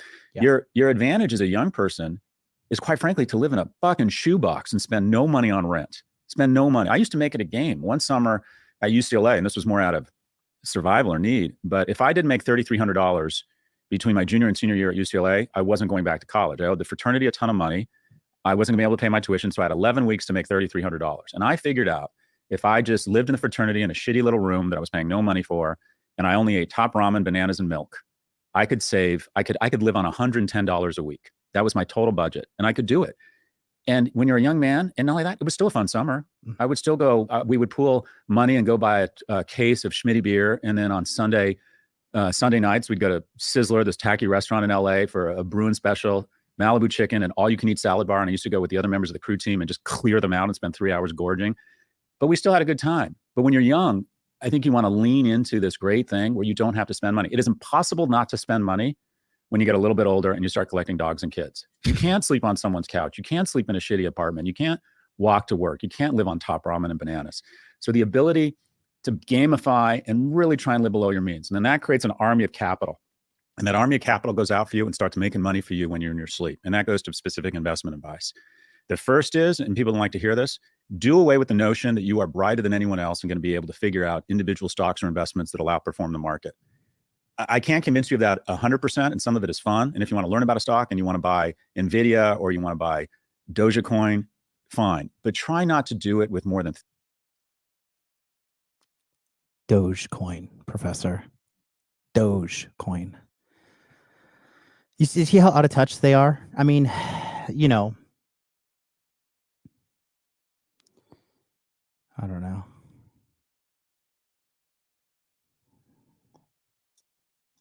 It just shows you just how out of touch they are, you know? But like another thing is this too, like the thing is, the good thing is it's being brought up and talked to, but we've been already talking about it in the red pill space, in the men's self-improvement place. And that's why they're trying to demonize the red pill, because you got to protect that little marketplace of financially extorting women that these corporations, these governments, and that these educational units, universities, high schools, everything are doing. And they should be clear as day that something's wrong, because like American people are fucking dumb. Like American people are stupid. I'm sorry, guys, but we suck at math. We are fat as fuck. We are socially uncalibrated. We are nutritionally terrible. Dude, if you're at home and you're a grown man and you're eating anything that's microwavable or eating Hungry Man's or anything like that, like you're a fucking idiot, and you have to come to terms with that. Okay? Home cooking rates going down, obesity rates going up. Oh, well, you outsource some fucking stranger to cook some food for you for as cheap as possible to make as much money off of you as possible. Why would they be incentivized to use the best ingredients for you, if not charging you fucking premium? Oh, okay. 30% of your saved money. Try to take 2/3 plus of your saved money and put it in low cost ETFs and index funds. Because here's the thing, our flaw as a species is we don't realize how fast time goes. Because the majority of us for the majority of history have died before the age of 35, we can't process how fast time is actually going to go when you go past 35. At the age of 39, we no longer have the ability to process the way we change in terms of our own physical appearance. So from the age of 39 on, and I can validate this, every time you look in the mirror, you're like, fuck, what is that? Because you can't process what is happening to you, because for the majority of your species history, you weren't around post 39. You and I hopefully will be sitting here in 20 years. Or not me. I'm getting younger as the fucking years go by, bro. Look at me in when did I start this shit? 2019. And look at me now. I look better. I'm buying my youth back. Over a beer, and I'm going to look at you and I'm like, how fast did it go? And you're going to be like, Jesus, like a blink.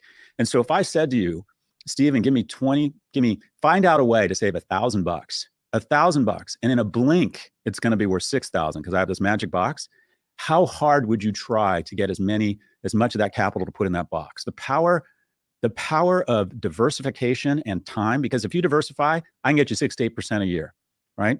Every day, 51% of stocks go up, 49% go down. But if you invest in any 5 S&P stocks over 10 years and don't trade them, no one has ever lost money. 85% of day traders lose money.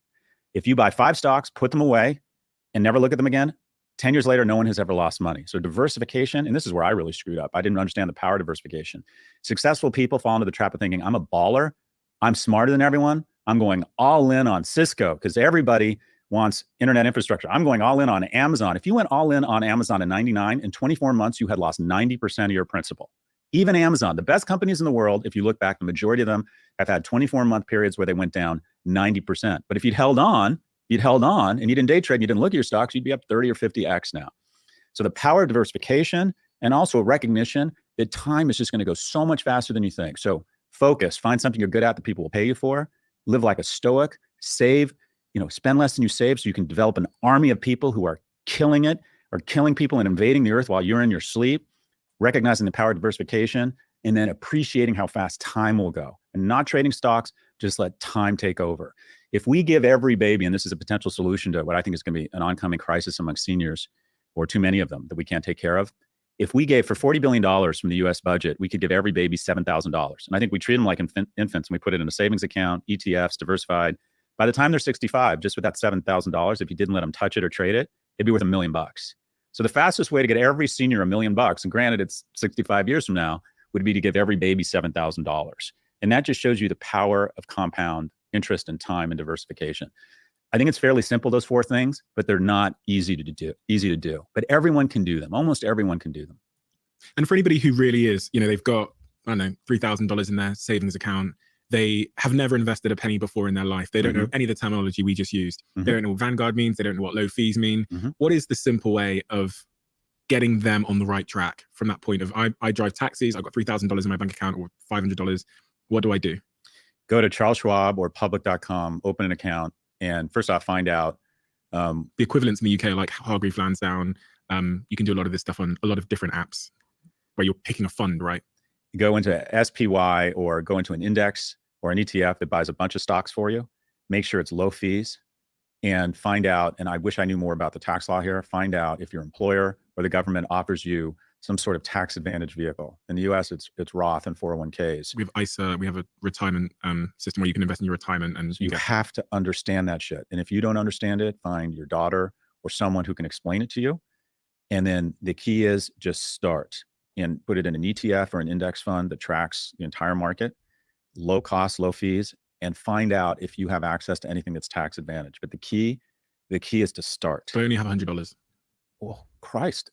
Again, that $100 in 20 or 30 years will be 1,000 or more. And not only that, it gets you a taste for flesh. You know, like I remember I went on my first safari and they said, the lion, you know, unfortunately we had. This is a good analogy. Listen to this. This is really good. One lion attack a human, and now all of them appear to have a taste for human flesh. They never used to go after humans before, but once they get a taste for human flesh, they're like, oh, this tastes pretty good. Let's start killing and eating people. Just $100, and then you wake up and you're like, oh, it's worth 108. It's worth 112. You get a taste for the flesh of how powerful money and time and investing is, and just start. I also think it starts to make you feel in a weird way. I think it makes you feel, and I'm just saying this because I can relate to it as a man. I think it makes you feel masculine to feel like I'm taking care of myself. I'm strong enough to live below my means. Discipline, isn't it? Yeah, it's like working out. You just feel better about yourself. And I think living below your means and creating an army of capital. Everyone talks about starting a business that scales so they can make money in their sleep. That's their goal. You can make money in your sleep by saving it and investing it. But the key is just to start. Quick one. This is really, really fascinating to me. This guy's feminine demeanor bothers me. Wonderful men. I mean, I say more. And I see the emotion and passion in your face. Yeah. I mean, like I said, I could have easily come off the tracks, and all these wonderful men from different parts of my life. I mean, this is one of my books, The Algebra of Happiness, was optioned to be turned into a series, and the series was going to be like an R-rated version of Modern Family, because this was the reality of my life. I lived with my mother and her boyfriend for 7 years, who was a male role model for me. We were that family that they don't talk about in movies or dramas, and that is, we were the second family. Terry was married with kids, and every other week. So he was raised by his mom's. His mom was a side hoe, basically. His mom was a side bitch. Like, this dude had a whole family that he did, and he came over, and, you know, his mom was the other woman, and that was his dose of masculinity that he got. Channel frequently over the lifetime of this channel, subscribe, helpful, and even that gesture. Scott, every time and I mention male role models, your demeanor changes a little bit. Say more. And I see the emotion and passion in your face. Yeah, I mean, like I said, I could have easily come off the tracks, and all these wonderful men from different parts of my life. I mean, this is one of my books, The Algebra of Happiness, was optioned to be turned into a series, and the series was going to be like an R-rated version of Modern Family, because this was the reality of my life. I lived with my mother and her boyfriend for 7 years, who was a male role model for me. We were that family that they don't talk about in movies or dramas, and that is, we were the second family. Terry was married with kids, and every other weekend he used to come spend with me and my mom. And you immediately think, this is a bad person. He was wonderful to me. He was a great role model. He was generous. He was kind. He taught me a lot about what it meant to be successful and a good person. And after him and my mom broke up, he reached out and kind of tried to stay involved in my life. You know, I had men like that. I remember meeting men. I met a camp counselor who would just stay in touch with me, and he was in technology, and he taught me a little bit about programming. And here's the thing, Stephen, and this is, I mean, the bottom line is, when we go to solutions, the number one solution for what ails young men is other men. And that is, if we want better Sneagle looks like me because I've been around longer. Men, we have to be better men. And I think the ultimate expression of masculinity, where it shows you're powerful, you're strong, you're smart, is when you get involved and irrationally passionate about the well-being of another child. That shows you have hit a certain level of success. And unfortunately, I was on Bill Maher. I'm doing a lot of name dropping right now. And I said that, and Bill Maher immediately went, well, I'm not going to get involved in any 15-year-old boy's life. They're going to think I'm a pervert.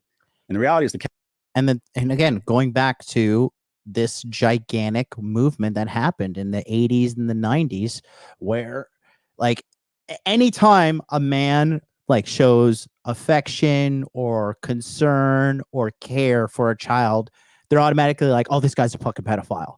But if you like look at the actual statistics as pedophiles, they're fucking a fraction of a percentage of the population. And those dudes should be dragged out into a fucking open field and killed on a fucking live stream for the world to watch. Because if you're gonna fuck with children like that, you deserve to be killed publicly to terrify the other sickos that are like that. But the majority of men are not like that. But again, in America, there is a constant demonization of the men. And the reason why there's a constant demonization of men is because men typically are the ones that have authority over women in relationships. Okay. Like, oh my God, authority over. Okay. No, but the reality is that's how the majority of humanity has gone. And we have just started straying away from this business model, this life model, this cultural model, whatever the case may be, whatever you want to call it. And it's a fucking absolute nightmare. But it's a nightmare for people like you and I, because we have to live in this smorgasbord of hell. But you know, it's not a nightmare for these corporations, because this is what they do, right? Back in the day, women had to be like, I need to ask my husband if it's okay. Now they're like, oh, what? You're a slave? You're a fucking, you're a servant to this man, right? And how they erode away at that fucking safety mechanism, quite frankly, for women, is constantly demonize men, demonize them. Anything a man does is bad. Everything a woman does is good. And therefore, if you look at the reality of the situation, it's actually quite the opposite. If you look at the majority of child abuse cases, it's women abusing children. It's not even by a fucking margin. It is by a lot. Women are fucking abusing the shit out of children, physically, emotionally, and sexually. That's the reality. But the narrative is like, oh, men are bad or men are evil. And the more you take men out of the fucking lives of children, the more the children suffer. And then now you have the population. The majority of the people who are all fucked up when they were kids, now they're all adults and they're fucking driving forklifts and shit. And you wonder why shit's all fucked up in America. Catholic Church and Michael Jackson have fucked it up for all of us. And that is 99.99% of paternal and fraternal love that men want to display and get involved in a young man's life is positive. And society has taught us to be suspect of those men. And it's a real shame. Yes. Because those random, generous men who came into my life were instrumental in my development and turning into a productive citizen. I think a lot of men have those inclinations and that desire to get involved. And the good news is these young men in need of guidance are everywhere. Sometimes it's just your friends' kids, because biologically, kids start pulling away from their parents because they need to get out, leave the nest. So they start thinking anything your dad says is just wrong and stupid. But your dad's friend, when he says the exact same thing, you kind of nod your head and it makes sense. And young men who need guidance are everywhere. My nanny's kid is struggling. Your friend's kids are struggling. Young boys are struggling. I get emails every day from dozens of young men who are clearly just like good kids trying to figure it out. They're just trying to figure it out. And they want a little bit of reassurance and a little bit of guidance and someone just to tell them that they matter, right? But yeah, the number of men just randomly with no self-interest who got involved in my life was just, literally a gift. Several of them. And a lot of these men are finding role models online like Andrew Tate, who is many people describe as a symptom of this crisis. Is there anything that Andrew Tate says that you fundamentally agree with? Mm-hmm. I understand there's a lot that you have a different opinion on, but what is it that he says that you think holds merit? I'll go further than that. I think the majority of what Andrew Tate says is probably positive. It starts from a really good place. Take accountability for your actions, be in great shape, be action-oriented. But it then kind of comes off the rails. And then one of the ways you kind of take accountability or take action is to start treating women as property, is to sign up for my class on how to trade crypto, which makes Trump University look like Harvard. It's just, it's a bit of a grift. And I also think that what starts off is a little dig at Trump University. That's more symptomatic of a bigger problem, which is going to be revealed a little bit later. Off as positive. And shout out to Pharaohzo12, 2012, $5 super chat. You can order to get an AI talking sex doll for $2,000. Very lifelike looking skin. Yeah, the sales are only going up, bro. Sales are only going up. And that's quite frankly, that's the most dangerous thing about it, because you can imagine a young boy, a young man, just agreeing with most of it. And so then they adopt the last 10 or 20%, which quite frankly is just really ugly. It's just misogyny. What do you think about the Bugatti and the Lamborghini? And hey, look, a young man wanting to acquire items that signal power and strength, such that I'm wearing a Panerai watch that I haven't wound in 10 years. Okay, how's that any different, right? Because I want to signal my attractiveness and success to strangers, right? So yeah, I get it. But the baller, the guy who ends up with more, what I'll call lasting opportunities and quite frankly, more mating opportunities is the guy who buys a Toyota and is saving money and is the first guy in his cohort to buy a house. I think the majority of people are less impressed by your things than you think. They're thinking about your shit less than you're thinking about it.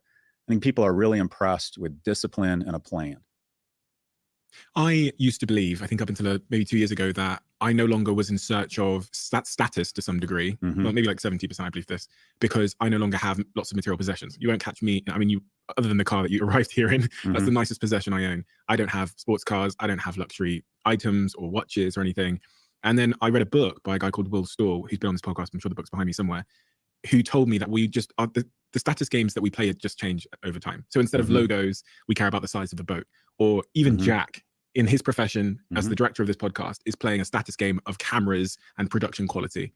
And that really changed my perception. I used to be quite judgmental once I'd lost all my Louis Vuitton and all that stuff that I used to buy, of people demonstrating status. And I arrived at the conclusion that it's actually innately human. It's part of belonging and feeling valuable amongst our tribes, is playing these status games. And I guess that's what the Bugatti is a metaphor of. It's the wealthiest man in the world, Bernard Arnault, and it's usually the Bernard or Musk, but the wealthiest man in the world figured out that, we want to feel basic instincts, the most basic instinct. And Bernard Arnault owns LMVH. He owns Louis Vuitton. He owns like all of the creme de la creme brands. I have sent Bernard a lot of money myself. But I mean, the guy's a genius. If you look at him, and he understands the human psychology of exclusivity. And, this is why you have broke people trying to buy Louis Vuitton. What cracks me up is every time, and this is just personal now, I always fly business, right? If I fly economy, it's just hell. I have to fly economy this weekend. It's terrible. Sorry, it's just beneath me. And, it's just fucking, it's unreal when you look at the situation of like certain people who are fucking, there goes my computer again. Give me 1 second. Oops. 1 second, boys. Computer's, I don't know what the hell's going on.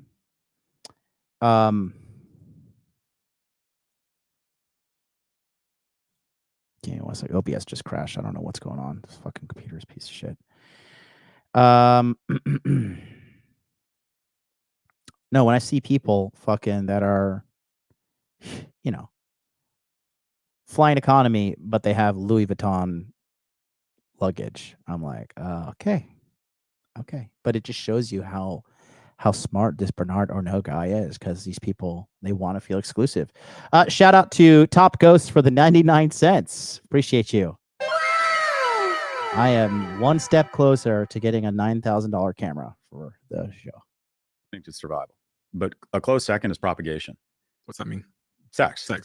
And so the way you communicate your worth as a mate is by, one, showing that you have a Bugatti, because what it means is I'm successful and strong. And if you have sex with me, your kids are more likely to survive than if you have sex with someone driving a Honda. And women spend a great deal of money on ergonomically impossible shoes and expensive creams and lotions that elevate the height of their cheekbones, because supposedly that means if you mate with them, their kids are less likely to be prone to infection. So this all comes to propagation. And show me any product that has a margin, gross margins of greater than 70 or 80 points. I'm going to show you a product that does one of two things. Makes you feel closer to God. I think the slope on the back of the 911, I think the mesh and a Bottega Veneta bag, I think the, sometimes great art that can really still you. You look at something and you think, God, that just gives me a moment of presence here. That's because over time, the place we saw really, really beautiful things were sequestered to venues that had a religious overtone to them. The mosques, the temples, the churches, the most beautiful artisans in the world were commissioned to come in and say, paint the frescoes on the ceilings here, because we want to give people the impression that this is where God lives. And people started believing them when they heard the music and they saw the beautiful robes and the candles and the art. So when we are around really beautiful things, we just feel closer to God.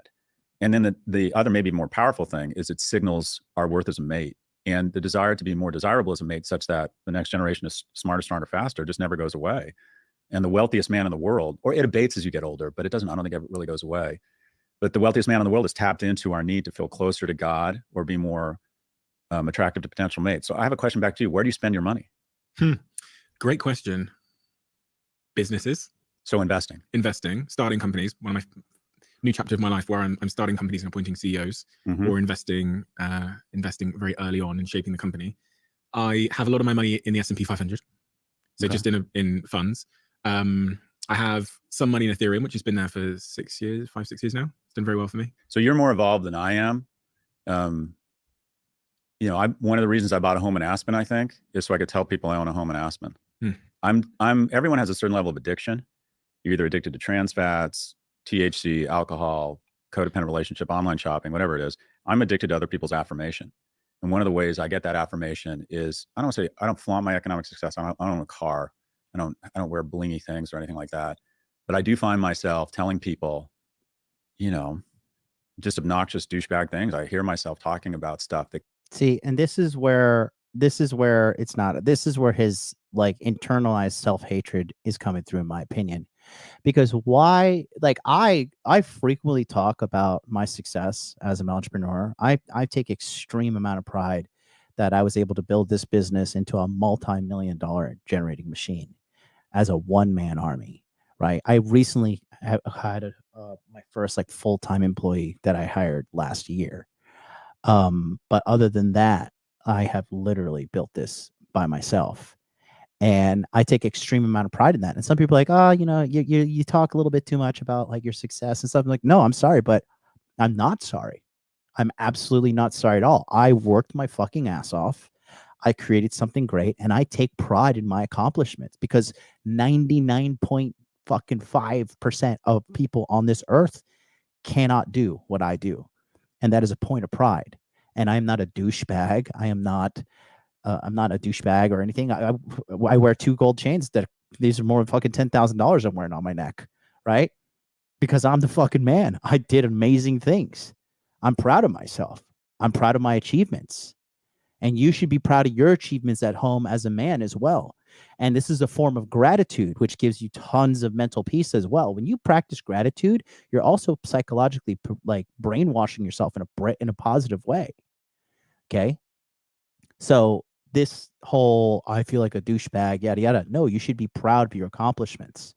And that's a symptom of what's going on in America, where men are told, don't think too highly of yourself. Don't do this. Like the biggest problem I always hear is like, you know, I had a friend of mine who we both like were working at this job one time. And, you know, he was actually really better than me at this job. But he always comes and says, I gotta stay humble. I gotta stay humble. I gotta stay humble.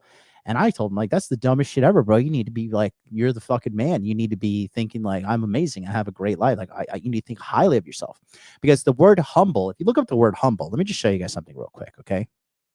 If you guys look at the word humble is a fucking psyop. All right. If you take a look at the definition of humble in fucking Google, okay, look what this shit says. All right. Having or showing a modest or low estimate of one's importance, of low social, administrative, or political rank. Okay. Cause someone to feel less important or proud. Fuck your humility. You can keep that shit. Okay. Be proud of who you are. Be proud of the fact that you're a man. Guys, could you imagine if you woke up one day and God himself cursed you and made you a woman? Could you just imagine that for 1 second? Okay, sorry to like the 3 ladies watching me right now. Fucking 10 plus if you can count my stalkers.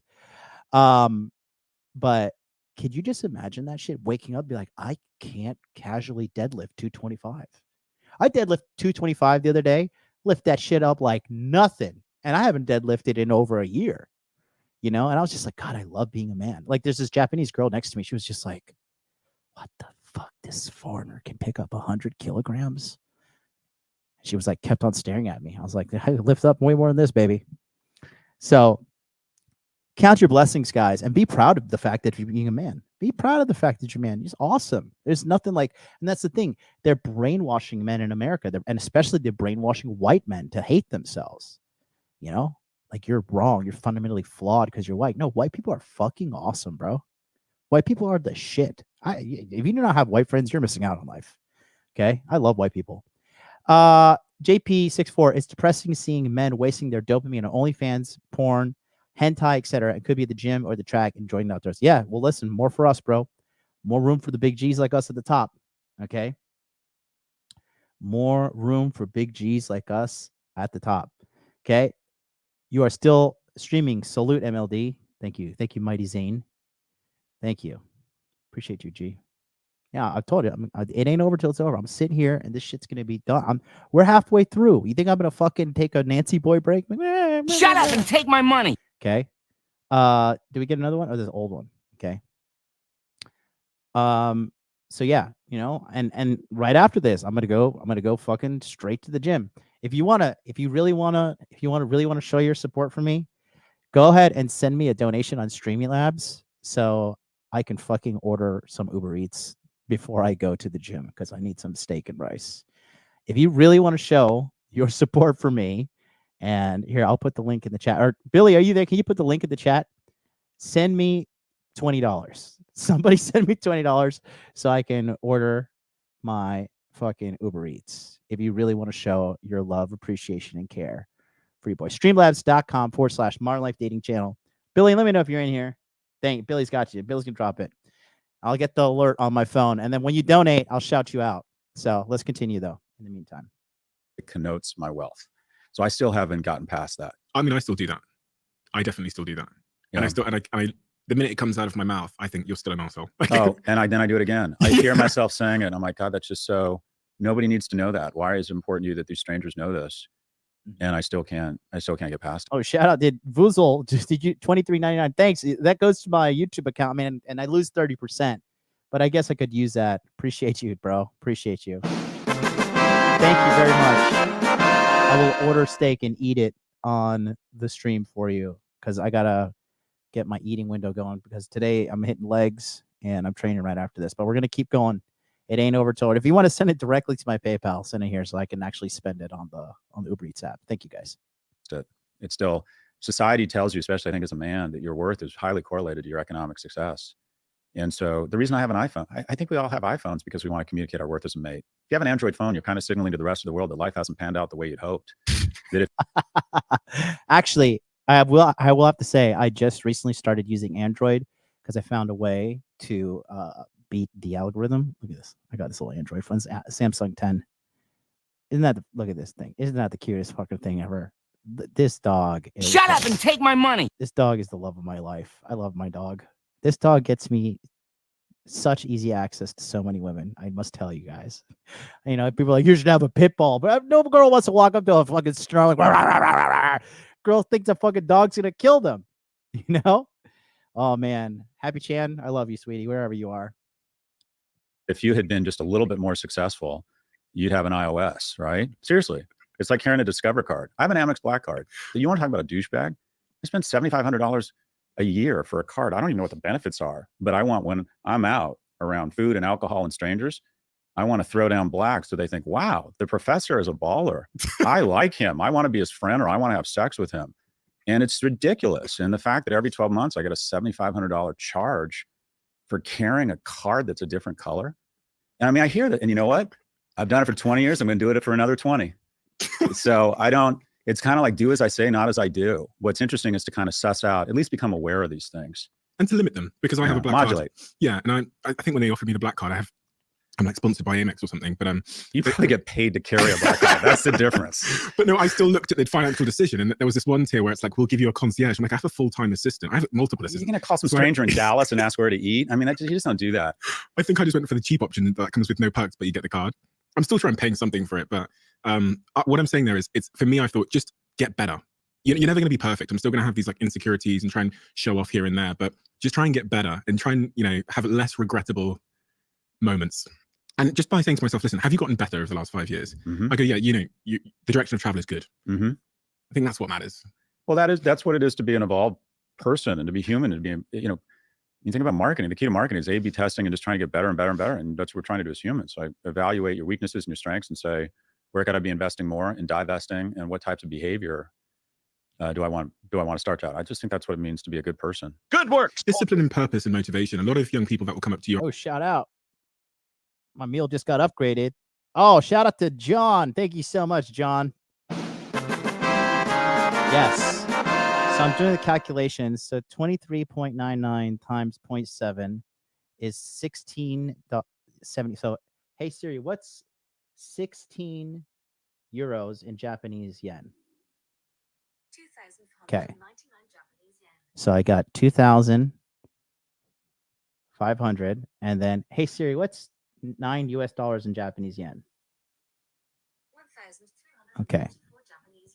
So far I can spend about 3,500 Japanese yen on my lunch. Thank you guys. You're upping the call. I was just looking at some roast chicken and it was 3,000 yen. I was like, damn, I don't have enough. But I'm sure, and come up to me, often ask this question, which seems to be like an invalid question, but they'll say something like, how are you always motivated? Or how do I find discipline? Maybe they're on the sofa playing video games, they looking up at a screen at someone they admire, and they just think, I can't find what that person seems to have, that sort of consistent tenacity towards a goal. It's called discipline, my friend. It's an American value. Sometimes wonder if in areas of our lives where we're lacking the discipline and the consistency we're searching for, do we just need a little bit more pain? I've sat here and interviewed hundreds of people, and you often find these rock bottom moments are the catalyst for a change in direction in someone's life. And when they're not there yet, when their parents aren't threatening to kick them out of the house, or their best friends turn against them and tell them, listen, if you don't change your act, you're not going to be a friend with us anymore. It seems like just the correlation I've seen is that there's a moment of rock bottom or pain where the incentive structure changes and people go, fuck, I have no choice now. The pain of staying the same becomes greater than the pain of making the change. I think that's right. I think most success involves it's not just sort of gradual up into the right. There's some shock value there. I think of George W. Bush, talks about his wife, Laura. I think the same thing happened to his vice president at some point. They were, alcoholics, and basically their wives, their respective wives, both of them, in both cases said, I'm leaving you unless you stop drinking. And kind of once they stopped drinking, their lives, professionally and personally, just took off. Yeah. And listen to this next stat that he's going to give here. Because it's so important for you guys to pay attention. Shout out to Caleb. Thank you so much. Caleb Fernandez, $20 super chat. John, I got to contribute to your lunch, my friend. Thank you. You should have used the Streamlabs link, guys. When we talk about the feminist indoctrination, I would rather you guys not send a super chat using the super chat function, because I know YouTube gets 30% of it, and that's just going to fund some more liberal agenda. I'd rather not take the money because YouTube has to take some. But I appreciate you guys. I really do. I really do. Yeah, you can click the link right there. It's a clickable link to send the donation directly. But thank you so much, Caleb. I'm gonna hit you with the Final Fantasy VII. Thank you. Okay. And then somebody else said, this dude can't get laid without a black part, but must let us know he has one. Yeah, I mean, like I said, he's got. Look, I think his heart's in the right place, but I think he's also like one of those, because I like a lot of these liberals. Good work, soldier. They're like pretentious liberals as well. You know what I mean? Oh, shout out Rafferty Berkey, just another $10 super chat. Thank you. All right, lunch is paid for, boys. I just want to show you I'm not out here trying to milk you guys for fucking money. You don't have to stop sending me money. I think I'm the only YouTuber on the fucking planet that's like, stop sending me money right now. Use your money to make your lives better, guys. Like, I don't even need it. I just, thank you guys. Thank you guys so much. But, going back to this, yeah, some of these liberal type of dudes, like, they're just so pretentious. Like they literally think they're better than you. Shut up and take my money. Because they're fucking liberals. And I mean, it's just not the case. It's not the case whatsoever. And these liberal values, these liberal perspectives of life are actually the very reason why America is in the fucking state that it is. It is 1,000% because of these crazy liberal psychotic ideals. And they are not only are they not conducive to a sustainable, thriving culture, they are actually detrimental. They're the absolute opposite. Are you going to tell me that you can have an army of people like fucking Destiny, who is a drug addict and married to a fucking whore, and like him as a positive role model for society? Like, oh yeah, just do drugs like him and fucking let your girl go out and get fucking railed by strangers, and like that's going to build your confidence up as a man? Fucking kidding me? Are you fucking kidding me, bro? Get the fuck out of here. No, absolutely not. Like, it just fucking, it absolutely blows my fucking mind. And it's just,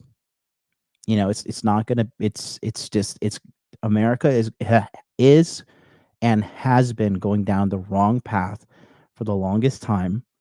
And, this is not the way. This is not the answer. And like, something has to happen. And then people were like, oh, well, the red pill movement is a toxic movement and blah, blah, blah. Like, no, you're stupid. That's what you are. Because everything that he's talking about here as the solution, we've already been talking about this, bro. I have been screaming Money Muscles Game Frame into this goddamn microphone since 2000. And well, I came up with it in about late 2019 because none of these fucking idiots, fucking Pooper, Cooper, Scooper, all these fucking, people like, what are these guys saying to do, right? Like, go start a Minecraft channel, go fucking rub pheromone soap on your fucking balls, then women are gonna come to you. You kidding me? Like, this just there is no real answer with a lot of these armchair philosophers that just want to turn on their fucking camera and talk, and then they think they know some shit. The reality is they don't. So I said all that to say this. Us here, Ground Zero, the Red Pill community, Ground Zero, the masculine self-development community, we have had the solutions for a long time. It's just the mainstream laughed at us. They scoffed at us. They're like, oh, look at this. We knew Trump was going to be in office. You know why Trump was in office? Because he was a direct response to just the overall insanity of the politicians and the political shit that was enacted in the White House by President Obama and that psychotic fucking cabinet. And they are the shadow government right now for Biden. Everybody knows Biden's not in control. Are you fucking kidding me? And I'm sorry, but you can't look at the 2020 election and think like, okay, that was like the most secure election in the history. Like you can't just consciously say that was a secure election. Like there's an asterisk next to it to say the absolute very least. They were even saying that shit on YouTube. Like you cannot say that the election was rigged or whatever, because it wasn't rigged. Don't delete my fucking channel, YouTube. I'll say whatever your slave agenda needs to be said. Okay. But that's the point. Like, you have to censor people. You have to like economically threaten people to keep the fucking lie going. And it's coming out. It's breaking away. But how you at home, soldier, how you guys change, guys, I told you, stop sending me money. Jesus, who's this? Somebody sent me $35. Thanks, man. Yeah. Thank you so much. Yeah, that's what I said. Stop the steal. Jesus is real. That's what I used to say. Thank you guys. That was super. You guys don't have to do that. I already ordered the food. It was like I ordered some steak. Thank you so much.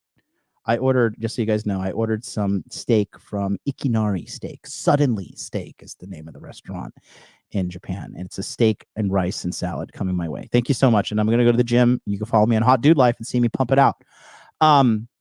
But again, going back to what I was just saying here is that, like, we have been at the forefront of this movement, but all these policies and shit, like, I'm not trying to make it political, but it is political. It's been forced into our face, but now the seams are coming out and the cat's out the bag. But the answer here, okay, I will always be on my channel preaching the truth. Money, muscles, game, frame. That is my mantra. That is my thing. And I'm only going to put out products and coaching services, everything that's going to help you as a man get money, muscles, game, frame. I don't care how old you are. There's a guy that's 50 that just signed up to one of my most elite level coaching programs. And the fact that he signed up, all that shows me is this guy's serious. He wants to get it done. And I'm going to pour my fucking life into this guy. All the guys who are coming to the Passport Pro community, the Passport Pro, that's my elite community above the Passport Pro. All of these guys have lifetime access to me. I am going to spend my entire life to make sure that these men get the quality of life that they want and deserve. Okay. That's what I've been doing here. And we're at a breaking point now. We're at a breaking point.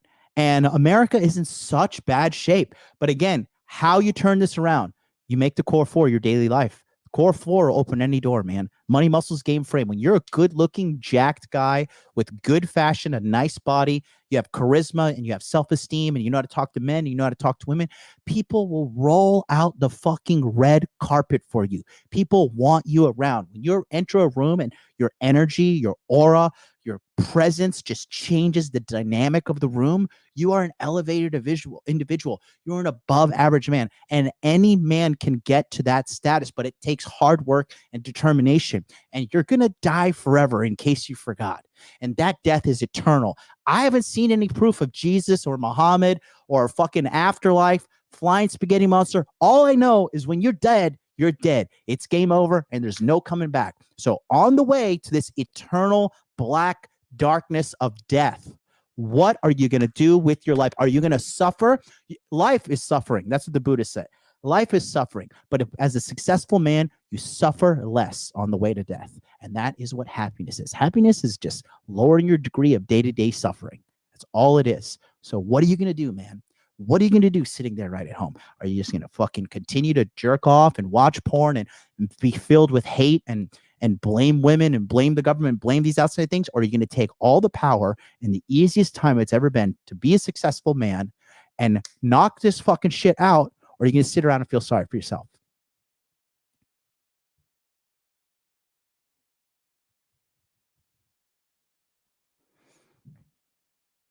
You know the right answer. For other people, I mean, I think there are moments like that for almost anyone who's been successful, or maybe not. Maybe it's incremental. Just high character people keep plugging away. Alcohol, though, interesting subject we've not spoken about. Yeah, so I think a lot about alcohol. First off, I just want to acknowledge I love alcohol and I'm really good at it. Like Winston Churchill, I believe I've got more out of alcohol than it's gotten out of me. And I think there's this myth of addiction that everyone who drinks. Wallflower commentary, are you at least pretty? Can you send me a DM on a Hot Dude Life so I could get look, I think it's 2 women watching. Both of you, send me a DM on Instagram, Hot Dude Life. I'm trying to see, because the other girl that watches me, Morgan, is fucking beautiful. And Casey's watches me, and she's working so hard to lose weight and be feminine. The women who watch me are smart because they can understand through all the masculine rage that I channel, like the truth of my message. And my friend in Tokyo, my friend in Tokyo is fucking beautiful, dude. She is so fucking gorgeous. She's married. She has a baby. She's half white, half Japanese, but she is fucking like stunningly gorgeous. And she watches me. So I take pride in my female audience, which is now at 10%. Look, there she is. Morgan Jones, faithfully watching. I think that's your first comment of the day too. She's fucking beautiful. I've seen her Instagram. She got a baby, you know, or does, engages in THC is probably going to end up living under a bridge or be economically ruined. I don't think that's true at all. I think that the majority of people who engage with substances do so in maybe not a productive way, but in at least a way that's not going to ruin their lives or their careers. And I'd like to think I'm one of those people. Having said that, if you look at the studies around happiness, especially the largest study, the Grant study, where they segment people into quintiles from the happiest to the least happiest, the most common attribute across the cohort of the least happiest was alcohol. Yep. And what I advise every person, especially young people, especially young men who are more prone to addiction, to do is to do an audit of your addictions. Yep. And to go through everything and say, all right, everyone has a certain level of addiction. What are things I just do a lot of that I could probably do a little bit less of? And then decide what would happen. And the test isn't, well, am I living under a bridge or am I addicted? That's not the test for addiction. The test is, would I be just a little less shitty at things if I did less of it? Yeah. When I got really serious about my career, when I got really serious about trying to develop the economic security to take care of my mother, I substantially decreased my intake of alcohol and I didn't do any drugs. And I found that part and parcel of developing the professional and economic success I wanted at an early age involved a level of just sheer commitment. Find out if your employer or the government offers. Shit. My bad, boys. I'm trying to figure out who this person was. I was looking at the fucking anonymous. Look how smart this guy is who donated. Look at this. He donated $35, but I'm trying to find his identity so I can be like, thank you, sir. He's too smart for me. And then when I was looking, I dropped my phone on the keyboard. I'm so sorry. I'm so sorry. Please, I hope you can forgive me. Where the fuck were we? The world, we're commissioned to come in and say, paint the frescoes on the ceilings here, because we want to give people the impression that this is where God lives. And people started believing them when they heard the music and they saw the beautiful robes and the candles and the art. So when we are around really beautiful things, we just feel closer to God, these things. And to limit them, because I have a black modulate. card. Yeah, and correlation I've seen is that there's a moment of rock bottom or pain where the incentive structure changes and people go, fuck, I have no choice now. The pain of staying the same becomes greater than the pain of making the change. I think that's right. I think most success involves it's not just sort of gradual up and to the right. There's some shock value there. I think of George W. Bush talks. Okay, yeah, he said this. Sorry, guys, I'm gonna find it. Bear with me. Am I living under a bridge or am I addicted? That's not the test for addiction. The test is, would I be just a little less shitty at things if I did less of it? When I got really serious about my career, when I got really serious about trying to develop the economic security to take care of my mother, I substantially decreased my intake of alcohol and I didn't do any drugs. Yep. And I found that part and parcel of developing the professional and economic success I wanted at an early age involved a level of just sheer. I have seen alcohol and pornography destroy somebody very, very, very close to me that I had to cut all ties with, privately and publicly. And I'm telling you, alcohol and pornography will destroy you as a man. Destroy you. Okay. I'm a social drinker. I do not own alcohol. You could put like a fucking 6-pack of fucking whatever alcohol anywhere in my home and I will never be tempted. But if you put a hot pizza in my neighbor's trash can, I would be like, okay, like what? Who's fucking with me here? Like who the fuck is fucking with me right now? Because I love pizza. Is that pizza got any garbage on it? How long has it been sitting there? What's the toppings on it? That is my struggle in life. Okay. That is my struggle in life. It is a personal pan pizza from Domino's here in Japan with pineapple and pizza toppings like potato and mayonnaise, all the Japanese kind of stuff that I love. But I'm thankful for that addiction over the addiction of alcohol and pornography, because that shit will ruin you. Pizza will ruin you at a slower rate than pornography and alcohol. That I can assure you. Your commitment that alcohol wasn't conducive to. It was when I got into businesses later where they were more about relationships and I had more opportunities to go out, where alcohol kind of crept back in. But I don't think it's a bad strategy to decide that you're going to work and work out and invest in trying to meet people, and that alcohol can serve as a decent lubricant as a young person to helping meet other people. It's just easier to approach strangers after 1 or 2 drinks. But I don't think it's a bad strategy when you're on the up curve, really trying to make a lot of progress fast. I mean, think of your professional career. It's like a rocket. The majority of the fuel is spent trying to get out of the soupy atmosphere. And then if you can get out of the atmosphere into the orbit, that professional momentum will take you a long way. But it's really hard and costly to get out of that atmosphere, the inner orbit. And when you're really trying to kill it and you just need to be kind of all in on your career, yeah, that's probably a point where you want to err on the side of doing less rather than more. Quick one. You guys know that for years now, my office is quite literally... Oh God, shut up.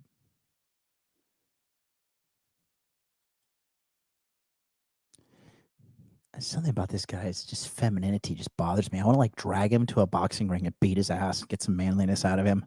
Seemingly balanced. They've processed foods, more digital, more alone in society. The bestseller bundle.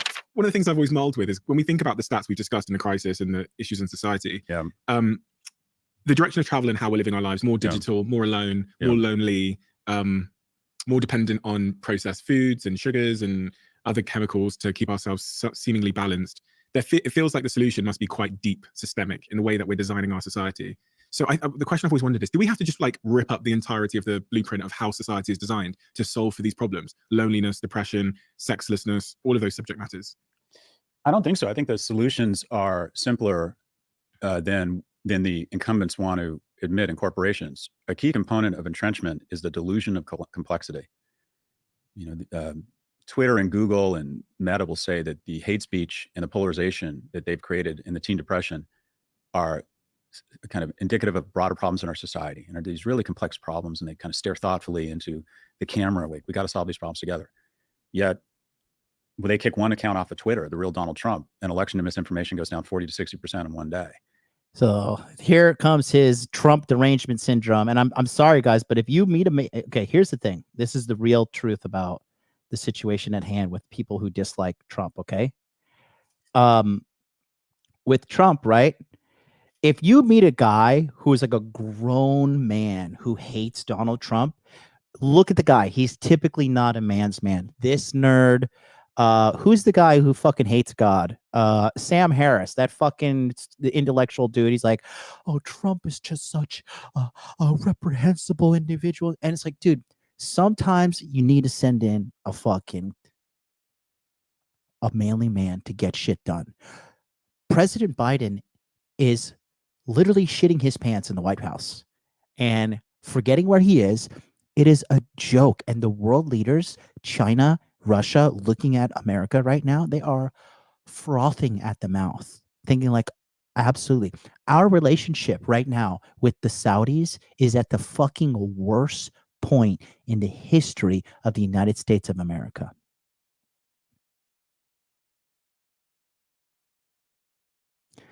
You do not fuck with the kingdom of Saudi Arabia. If you just understand that from a global context, you do not fuck with these people. Okay? People like him, we need to win them over. If I had a conversation with this guy, I would red pill the fuck out of him because I could tell that he just doesn't, he's starting to get it. But the thing is, once you become certain age, okay, and you get older, you're so cut and you're so like fucking stuck in your ways. But the fact that someone can elicit such a visceral reaction now to you, despite it's being literally some of the best times America has ever had recently when Trump was in office, dude, I mean, it's just absolutely fucking asinine to see this shit. It's absolutely asinine. And the fact that they're weaponizing the justice system, weaponizing social media, they're trying everything in their fucking power to keep this man out of office because the good of the United States population is no longer the concern of the United States government. The United States government is the biggest fucking group of mafioso people on the planet. The government is massive. People don't understand how big the United States government is. It is the largest governmental organization on the planet, and it's running the country into the fucking ground. They can't even fucking keep a balance, their checkbook. They can't even keep a positive balance. Like, think how stupid this shit is. And I'm supposed to pay these motherfuckers taxes so they could go ruin the whole country on my dime? Fuck out of here. If they age-gated social media, I think you would see a dramatic decline in teen depression. If you remove Section 230 protections, I think YouTube would find ways to stop radicalizing young men on YouTube. I think the solutions are simpler than they're simpler, but they're expensive. And specifically, they're expensive against the people in charge, and that is rich people and corporations. And I'll give you an example. If you were to try and reverse engineer the problems in our society to kind of one blast zone, one ground zero, I think it's what we said before. I think it's that for the first time in our society, in democracies, it's happened in the U.S. It's about to happen across the majority of the 28 countries in the EU. For the first time. Oh, shout out to anonymous donator. He said, "Eat big to lift big." He just sent me the $35. He did send me a message. Thank you. And then shout out to John. He says, "Boom, baby, fuel it up and keep killing it." I love you guys, man. I love you guys so much. Thank you so much. That's the last time I received a Streamlabs donation. Looking at it right now was actually May 5th, 2023. That's the last thing. It was 7 beers in, sent $20. And appreciate you guys. I really do. I really appreciate you guys so much. Every single one of you watching me and just listening to what I'm saying. And please just look, I know I get angry and I get all wild, like fucking wound up and shit. But like the reason I'm telling you this is because your life is on the line. Like, I literally fucking care. I am just crazy. I'm crazy in the sense that I do want to help men. I don't know why. I mean, maybe because I grew up in like fucking terrible childhood, just like beaten like a fucking dog with rabies and just abused in every sense of the way, and like being around just women that tortured me, and like somehow by like a miracle of God, grit and determination, I got out. And not only did I get out, like I am killing the game. I am murdering the game. I am 37 years old. I am a multi-million-dollar generating entrepreneur, one-man army. And I'm not even at my fullest, like I'm not even at full potential, but I understand the hell that I came from, and I understand the hell that you guys are in. And I think that's why I'm able to come up with the most amount of solutions, because the only other person who's had terrible as life as me is Donovan Sharp. And that's why his shit is solid too. It is rock solid. You could say anything you want to say about Donovan Sharp, but his advice is fucking rock solid. And he's got a good woman that he loves and loves him, and she's helping him build that business, and they're doing just fine. They're doing beyond fine.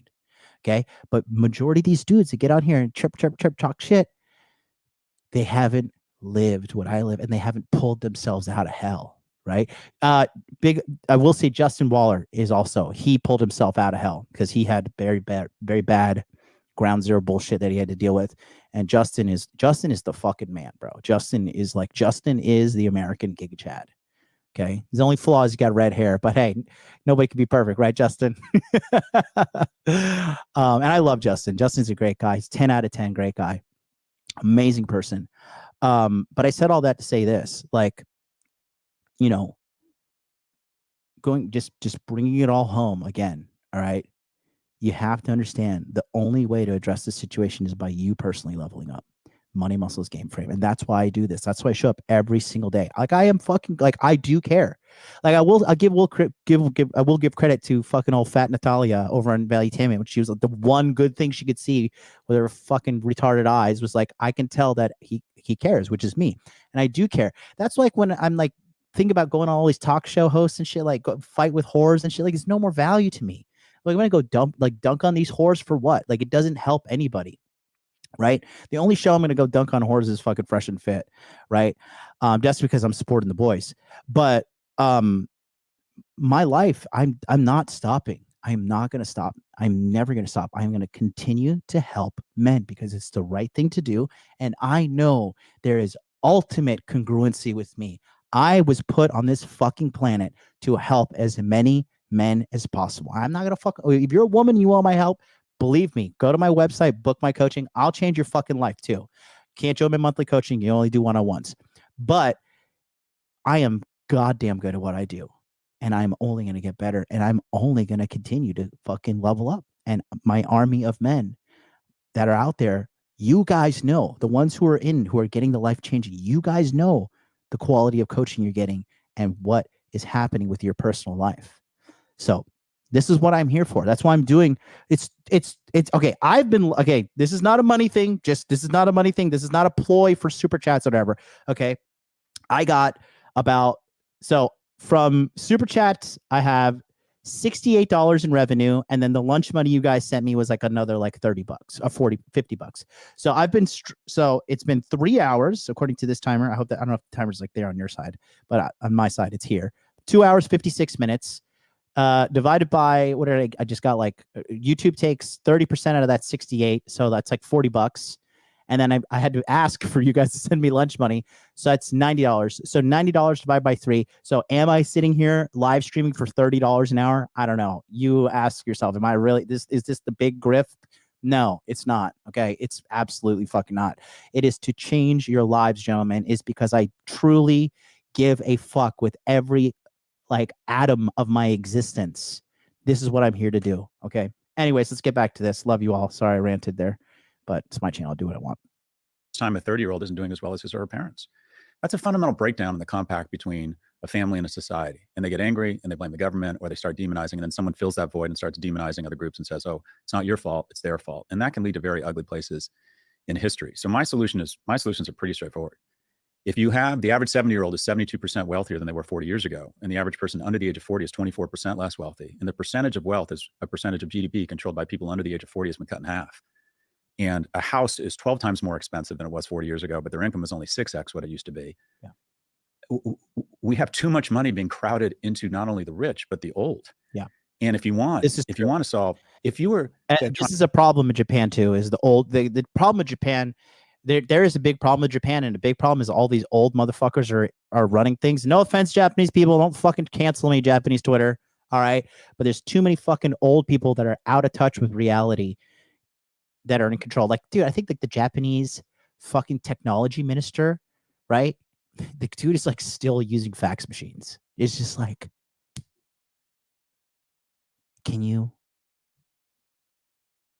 just please get out of the way? Let a fucking young person. But there's a big hierarchy, and that's why there's so much red tape in this country as well. Try and have one answer that would address not all of it, but really take a dent out of obesity, addiction, deaths of despair, male abandonment, divorce, depression. If we raised, and I don't know the numbers here, but if we raised in the United States the minimum wage, if we tripled the minimum wage, I think you would go a long way to solving a lot of those problems. I think putting more money in the pockets of young people and reducing the rage and the shame and the deaths of despair would go so far to solving loneliness. I think it's pretty basic. At the end of World War II. And so I am typically against raising the minimum wage. And I wish, can somebody tell Aaron Clary to come to the stream? Let me get him on here. Okay. But I just think it's just so true when it comes down to the upper echelon hoarding the cash, because that's what they are doing. And I'm not, this is not like me being socialist or fucking whatever, but I do think we've kind of gotten to this point, because I used to drive for Uber, dude. And when you drive for Uber, you get fucking nothing. Like, you get paid fuck all. Like, you barely keep your fucking head above water. And the capitalist machine is just constantly trying to figure out, like, look how evil these people are. You guys in America don't get it. There are fat mannequins now in America. Okay.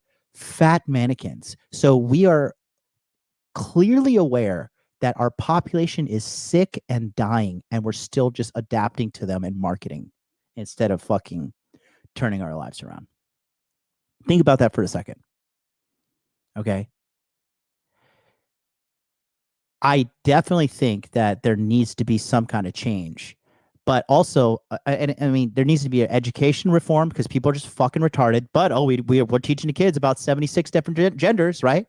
Even if there are 76 fucking different genders, learn some fucking math. Learn how to write. Like, where is resume writing? In like, everybody has to get a fucking job in America. Why is there not a resume writing class? Why is there not a single class on that? But we could talk to you about like how white people are evil, and like how the patriarchy is evil.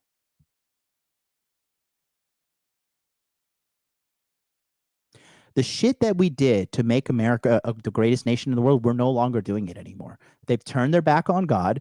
A source of morality has been kicked under fucking under the rug in the guise of this pseudo morality, which is basically hate white people, love minorities, and definitely hate men, and love women and worship them and all that, and gays and trans too on top of that.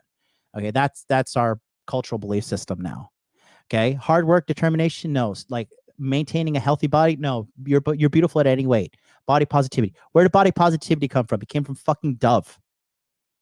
Like, our culture is corporations financially extorting us. Okay, and that's the problem with all this shit. That's the gigantic problem. The top tax rate was 92%. We just decided rich people are here to reinvest in the middle class. When Reagan entered office and when Thatcher entered office, the top tax rates were about 70%.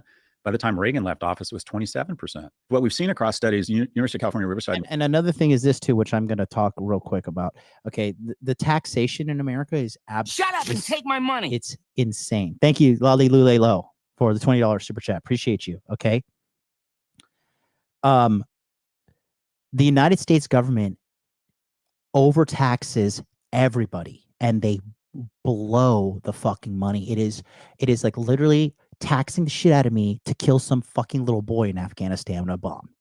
Like, that's literally what's happening. Like, because we spend so much money on the defense budget, because you have Northrop Grumman and you have fucking Lockheed Martin and all these fucking corporations, these in military industrial complexes, whose primary job is to make weapons and then use them to kill people. And I'm supposed to finance this? Okay. Guys, I pay, how should I put this? I pay almost 6 figures every fucking year in taxes, and I don't even live in America. I do not even physically live in America. And if I don't pay these taxes, I'll go to jail. So I am forced to finance this shit. The income tax in general is a total fucking scam. They are overtaxing the middle class. And honestly, I think we're getting to a boiling point where like something has to fucking happen, because the people are at an all-time, like, people are getting no sex. People have no fucking friends. People are fucking broke. People are fucking fat. Is misery every avenue of their fucking life. And it's because the governments are out of control. The United States government is out of control with this taxation bullshit on money that they blow. Guys, just so you know, this is how the United States government works. If they don't spend their budget, so let's just say the budget for the Department of Education is $500, okay? So every year, if they don't spend all the $500, The next year, the government says like, well, you didn't spend the 500, you only spent 300. So this year we're going to give 300. So these government organizations are incentivized to max out their spending. What the fuck? Shut up and take my money. What in the total absolute fuck are you doing? Everywhere else in the world, we are incentivized to save and to make sure we have a positive bank balance. These motherfuckers are incentivized to run it to zero. Because you know why? Because Johnny Taxpayer, the men too, because men pay way more in taxes. Okay, if we want to do fairness, women need to pay more in taxes because women pay more. Women use more services that cost tax money services. Like, where's that? They cry like, oh, we need to make more money for the fucking women's soccer. But when women spend more, where's the equality there? Like, oh, well, women should be taxed more because they spend more. Oh, no, we can't do that. Because the world is just this giant fucking cope mechanism to just jerk women off and make them feel like there's this amazing, faultless members of society and like demonize and tax men into fucking hell. And again, that's why dudes are just like, fuck it. Boom. Passport. I'm out. Fuck you, America. I'm done. I'm fucking done. Okay? Because it's a very simple principle. Go where you're celebrated, not where you're tolerated. Okay? When I go back to America, it is every single time there's some fucking rude bitch that's got some fucking shit to say. Every single time. That's not normal in a culture. That's not normal. How come I went to the fucking Philippines 3 weeks in a row, not a single person treated me like shit? Not a single person was rude to me or anything like that at all. I go back to America for 2 weeks. Some fucking fat pig of a woman in Michigan or something, when I was on a transit flying back home to Tokyo, this bitch had the audacity to mouth off to me after I paid $6,000 fucking dollars for my ticket about some shit that she was wrong about, and then she tried to get me canceled on that shit. I should have pulled my phone out and recorded her next time. And these bitches, well, they're just gonna be fucking exposed. Harris Eagles 499 super chat. The Lawher curve breaks down how high taxes doesn't increase tax revenue. Yeah, I mean, there you go. There you go. Let's go back. In UC Berkeley did studies on minimum wage. And in Washington State, California, New York, where they dramatically raised minimum wage, the incumbents will tell you the sky's going to fall, businesses are going to go out of business, people are going to stop hiring. It's going to expedite them trying to figure out a way to buy the new Burgertron to make burgers, not humans. And what they found was the opposite, that when you increase minimum wage, even dramatically, it grew the economy and jobs. Because here's the wonderful thing about lower middle income people. When you give them money, they spend it. They spend and so the multiplier effect is more. That's the thing. Because, you know, you got like young people don't have fucking money. Like that's the problem. But and now going back to that. So the reason young people don't have money, right, is because they're not working in the industries that are available. Dude, construction building could being like fucking Jay Waller. You can if you can not be a fucking alcoholic or a meth head, you're going to make tons of money. Electrician, tons of money. Roofer, tons of money. Plumber, tons of money. Fucking HVAC, tons of money. Tons of money. Especially if you can fucking keep your nose clean, keep your alcohol out of your system, and not be a fucking simp to some fucking whore. You endless amount of money. Cybersecurity, endless amount of money. A computer programmer, endless amount of money. All the jobs are out there, but just people are not getting educated on. But the bullshit is like the fucking taxation. Like you get fucking raped. You get raped. Your paycheck is held without your consent and financially raped by the United States government, and you get a fraction of what you work so hard for. It's crazy. And again, it's all of these leftist fucking policies. Raise taxes, raise taxes, raise taxes. No, stop giving the American government, which is a drunken, self-entitled whore of an individual, more money to finance its terrible behavior. Something has to fucking change. We are at a critical point of the fucking culture right now. It has to. But all these fucking morons like, oh, Trump lowered taxes. Everything was great under Trump for the American people. Okay? People are just worried about our reputation. Fuck our reputation. We need to live good lives. We need to have a good quality of life under the administration we're in. right now, it's been awful. And I honestly, I love seeing the people that voted for Biden suffer. I love it. I fucking love it, because this is your fucking wake up call. Oh, you took your 1,700 boosters? Well, go take a couple more. I'm sure you're gonna live to fucking 65. Sure. No side effects on those things. Anyways. Okay, let's continue here. Stimulative than when you crowd money into the top 1%. So if a magic wand, first thing, a dramatic increase in minimum wage. And there's very few things we could do that would have this much impact without increasing the deficit. And it's time. We have unemployment at historic lows. So the employment market could absorb an increase in mandatory minimum wage. As a percentage of GDP, wages have never been lower, yet corporate profits have never been greater. So yeah, corporate profits would be hit. Yeah, the markets might go down, and it would absolutely be worth it. This is ground zero. That's where we start. Capitalism is about a dignity of work. And because there's such a demand, there's now 1.7 open jobs for every one person seeking a job in the US. I think it's 1.3 to 1 in the US and in the UK. We need to put more money in the hands of lower and middle income households. Full stop. How many kids have you got, Scott? I've got 2, 13 and 16-year-old boys. What is it the advice you give them about the world? They're coming into their adolescence and they're going to be off dating and all of those things. If you had to equip them with, I'm sure you do, what are the messages you're trying hard to either directly equip them with or indirectly infect them with in terms of values and principles for life? For your oldest, you said he's 13? My oldest is 16. My youngest is 13. Okay, so 16 years old, Jesus, that's when it all starts happening. Mm-hmm.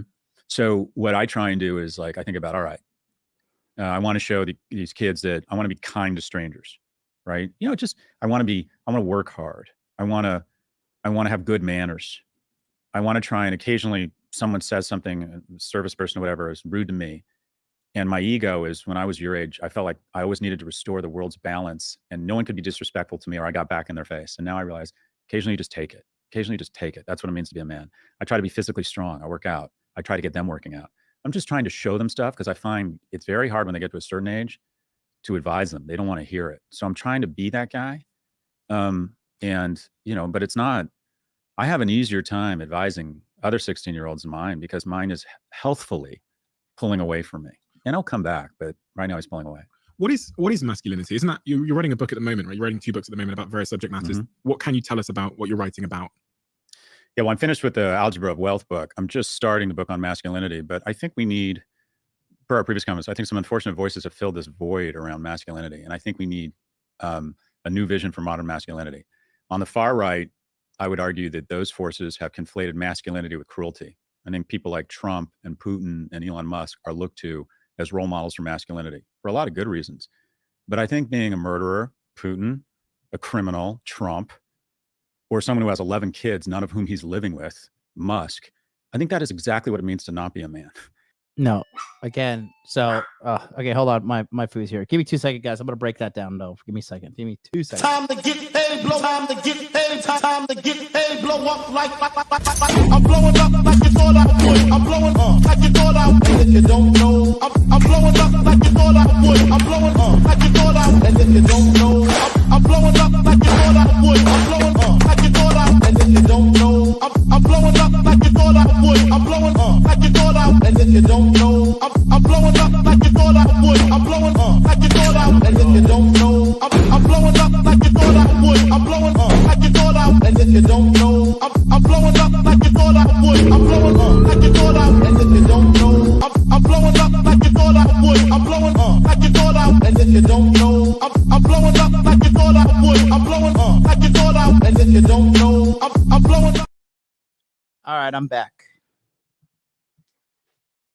Happy is losing her mind. She loves when people come here so she gives her opportunity to bark. Anyways, appreciate you boys for the lunch. Coming in the home stretch here, coming on with 3 hours. Who's been here since the beginning? Put a 1 if you've been here since the very beginning. That's how I know you guys are real about your success. But okay, so he talks about a couple things here. So he starts to he says like Trump is a criminal. Okay, like dude, he's not a fucking criminal. And I mean, okay, well, first of all, you don't become a billionaire without breaking a couple laws by accident or whatever. Okay. And then he's a net positive, whether you want to agree or not. Number 2, when you talk about Putin, you call Putin a murderer. Dude, every United States president is a murderer. Like they give the orders. They drop the fucking bombs. So like I don't understand like what kind of like, what are you shooting for some kind of moral high ground by saying the commander in chief or the leader of a fucking nation's military, like a murderer? Like, okay, so what was Putin supposed to do when he served his country in the army? Like, go out there and hand out fucking, Bibles to the opposing enemies, and hopefully that would turn them around? Like, you see, it's a completely different perspective of things. But again, he can't see it, and I don't know if his thing is because he's just too unaware or stuck in his ways, right? And then you want to talk about Elon Musk, who has 11 kids and he doesn't live with any of them. Well, look, he still is involved in their life and he visits them when he needs to visit them, but he's literally trying his best to fucking save the human race. So yeah, how could you not be proud of your father in those circumstances? So I think it's easy to sit there and nitpick at these guys and call them names and say whatever you want to say. But the reality is they've done far more for the human race than you ever will. And like, you just need to check your ego in this. And this is more of like his feelings being hurt and him being all, butthurt about his feelings about these people, and rather than calling them a negative idea of masculinity. Okay. I assure you, Barron Trump will accomplish way more than both of this guy's sons as well. So I just don't, it's just disingenuous, and it's it's his opinion, quite frankly. It's his opinion, but I mean, it's a bad one, because I think if you look at people like Trump and Putin, I think they're great role models personally compared to like what we have right now. Okay. Who's a better modern day role model right now? Okay. Like, again, I would say the ultimate male role model in my personal opinion is Alex Hormozy. That's what I personally think. And when I try and trifurcate the three legs of the stool of masculinity, and I'm still working through this, I'm curious if you have any thoughts, but I come up, and then, so on the far right, let me back up, the wrong vision of masculinity. On the far left, as far as I can tell, their vision of masculinity is to act more like a woman.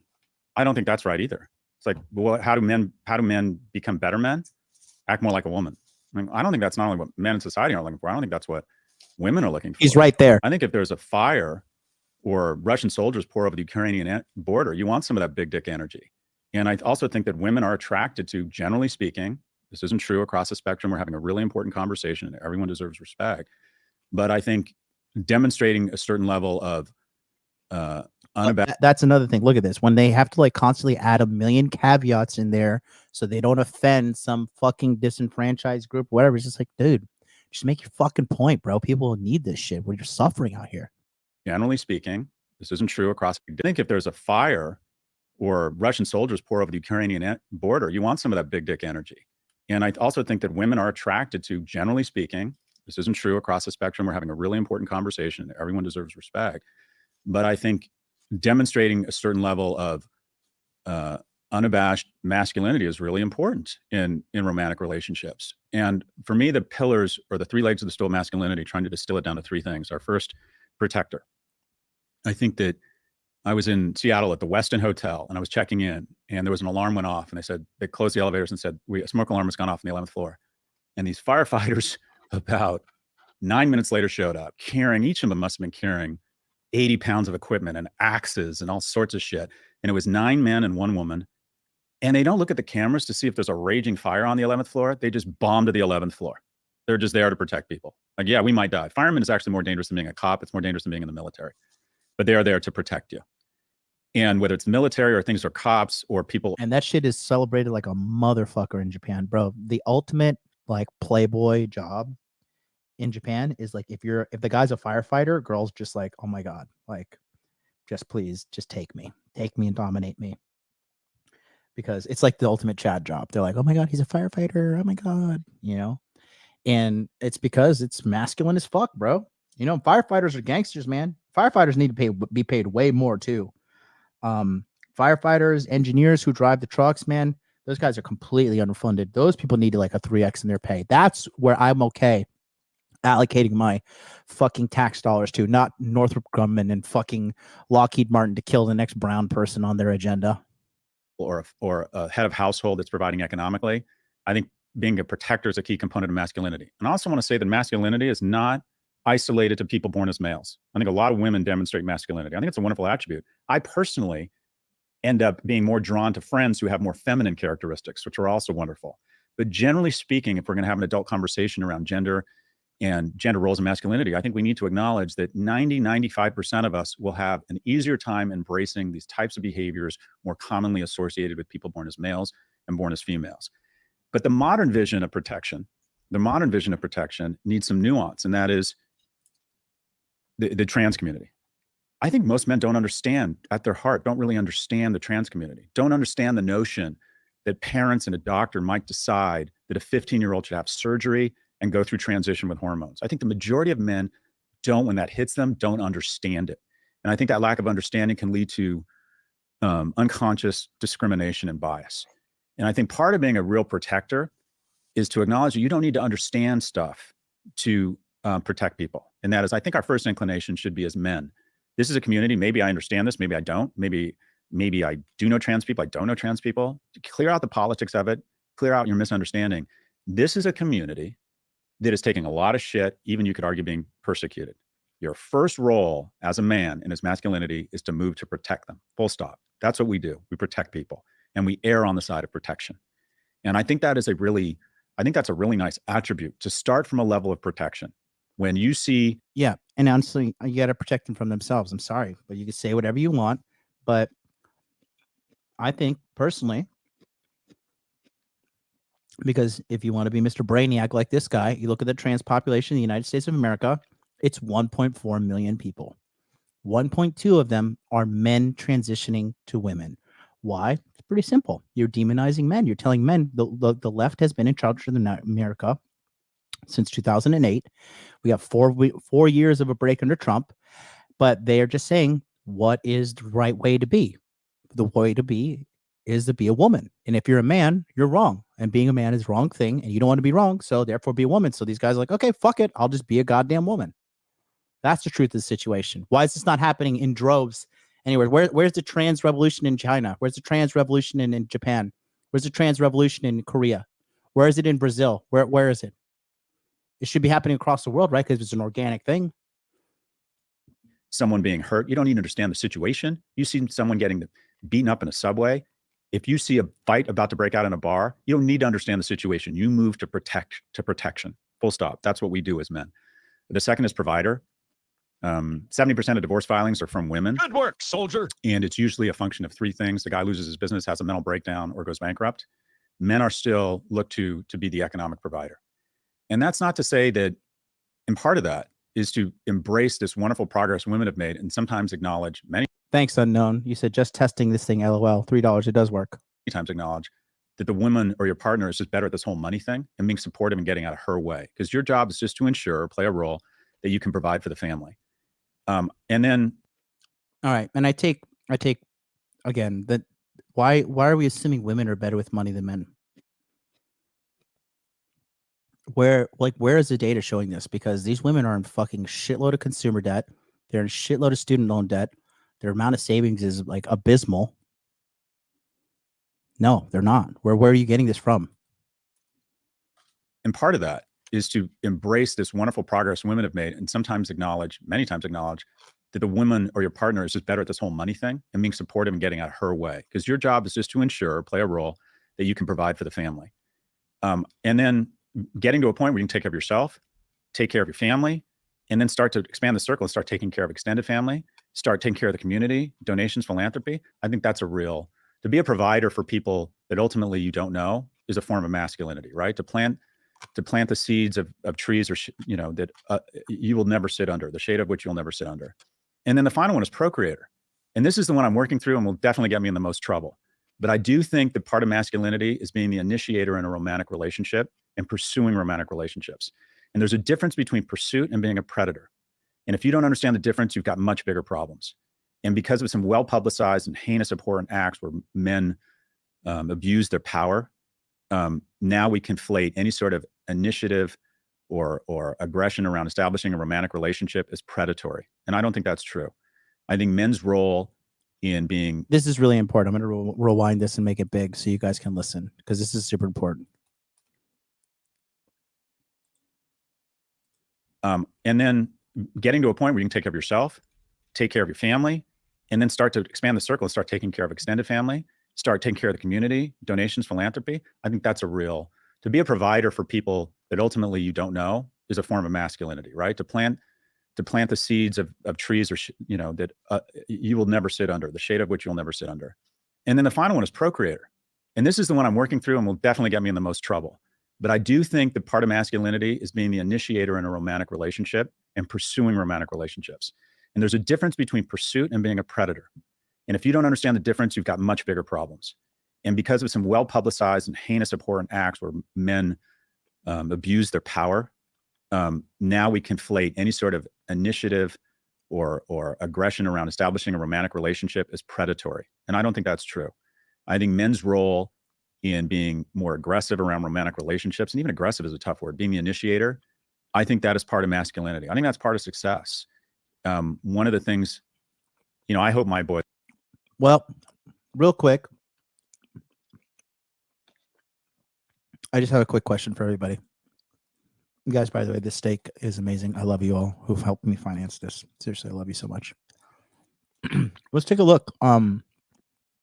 What happens when you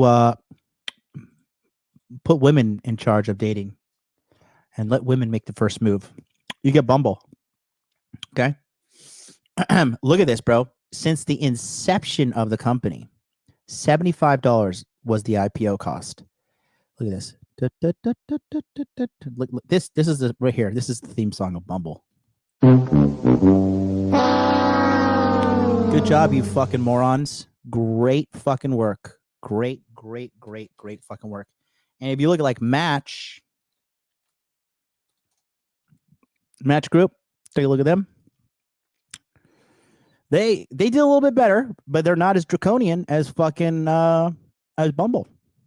And this is a collection. This is like Tinder and Hinge, and I think also OkCupid, but also just once again, let's put women first. Let's prioritize one gender over the other. Cool. I'm fine. I'm gonna have a wife and child, bro. This is easy, bro. Bro. There are multiple women that would be ready and willing to marry me and have children with me right now. Guys like me, we're gonna be fine. Women, not so much the case. I think I told you this last time I was here. When I used to go down, I didn't do anymore because it just got too much. But I used to force my kids whenever we went out to talk to a stranger. And we'd sit outside our house with my 13-year-old, very upset because he hadn't talked to a stranger. I wasn't gonna let him back in the house. I'm like, just go pet the dog, just say hi, anything. But that ability to initiate contact professionally, personally, whatever it is, I think it's fundamental to success. And so I think guys need to early on, hopefully get comfortable with approaching strangers. Yeah. Cold approach, day game. We've been talking about it for years here in the Red Pill community. Congratulations. Welcome to the show. Including strange potential romantic partners. Because the stats are showing that about 50% of people who end up in relationships made their first contact online. And it's funny, I had a podcast that we did about dating. I won't go into too much context. I don't want to reveal the guest, but a lot of the comments on that podcast were from young men that were really, I think, pissed off with me, to be honest, for not speaking to the person who had created the dating app and telling them, highlighting the plight of men in the dating industry. As you said, with the amount of swipes a man needs to do to find a mate, I need to give a message to those men. I understand it. And let's move to solutions. So the first is, if you're in the top 10% of quote unquote attractiveness on a risk-adjusted level around economic success, care, women are attracted to men for three reasons. The first is their ability to provide. The second is how smart they are. And the third is how kind they are. Personality. Yeah. Right. And also intellect can come through in personality. The fastest way to communicate intellect is humor, is to be clever. I've always thought, if I can make a woman laugh, she'll go out with me.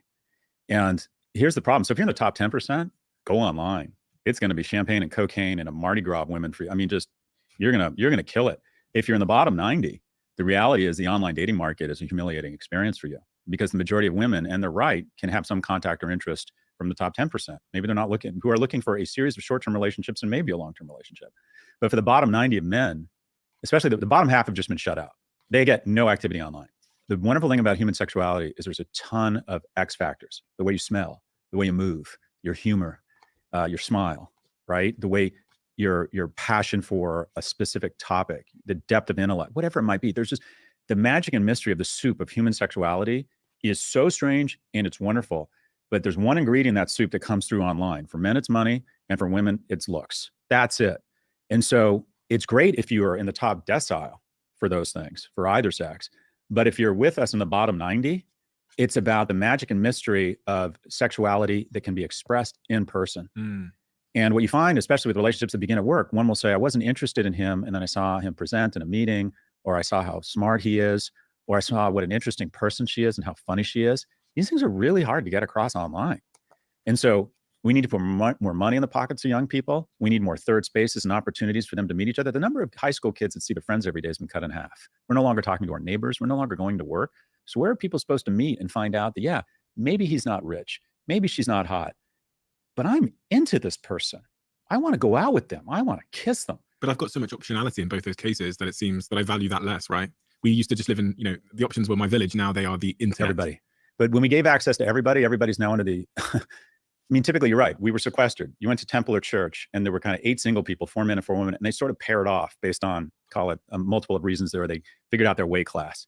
Now it's like, well, I don't have access to 8 people. I have access to 8,000. So why wouldn't I expect that I'm going to get in the top decile? And what you find is that the metrics are so crude and base online that, I mean, we just end up, I would task people saying, who have met someone online or who have met someone offline, do you think you would have been attracted to that person, their online profile? Like if you saw a picture of them and then said, this is what I do, would that be like, yeah, that's the one? And that's the beautiful thing about, and it's important. We need more opportunities for people to bump into each other and not decide to give them the opportunity to kind of fall in lust and in love over time for different reasons that can only be communicated in person. Because us in the lower 90, that's our only hope. And if you just graduated from Dartmouth and you got a job at Google and your Rolex accidentally slips into your profile picture on Tinder, you're all set. 99% of us are not in the top 1%. We're not working for Google, can't afford a Rolex. So you got to bring something else. I will say, I'm cleaning up right now. I went on vacation with this girl. She ain't nothing special. She's just a little side character in the main story of my thing.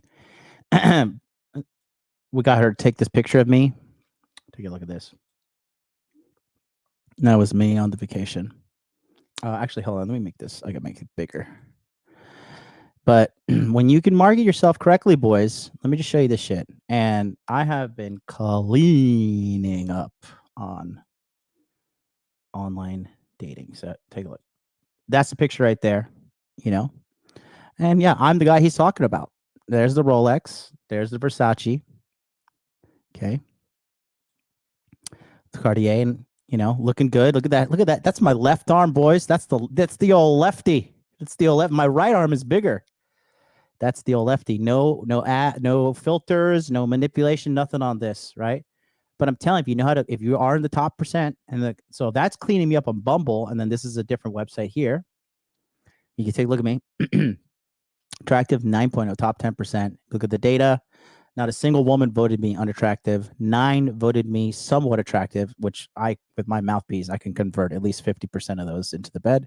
22%, 22 of them said I was attractive, and then 9 said I was very attractive. Okay, if you look at the notes too, I would date them. Great background. Of course, you got some bitch always. Women complain about everything. Would prefer with different clothing. No, bitch, my fashion's amazing. Thank you very much. Would prefer with sunglasses. Sorry, do you see the brightness out there? But most of these women have never been in like a fucking super tropical location like that to know that the sun is extremely bright and hot out there. Great background, great back one. Would prefer a different pose or great background. You see? Yeah, that you're cleaning up. Cleaning the fuck up. Cleaning up. So, if you're that dude, if you're that guy, you're cleaning up. Cleaning up, bro. Okay? You literally have bro. Let me show you this shit. Let me show you my data set. Okay. let me just show you. Let me load them all up first. And this is just like, okay. This is including these are unmatched, or I unmatched a lot of the girls after I got their numbers too. Okay. This is started just the other day.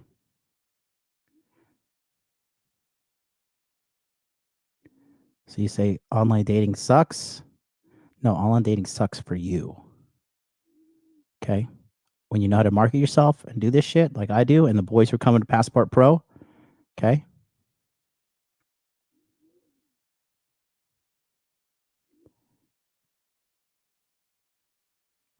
Okay. Online dating is not dead. You just suck at it. No offense. And that doesn't even include, I can't even show, I would like to show you but names would be popping up here. But I'll zoom out here. You can just see. All of these are leads as well. Okay. So online dating is not dead. All right. You're not that dude, or you're not accurately capturing the fact that you are that dude. It's a skill set I got. So again, it's good to be at the top. And guys, I'm 37. I'm gonna be 38 in December. I'm gonna be 38 in less than 2 months. Fucking senior citizen in this game, and I'm cleaning up. And I said all this to say this, guys.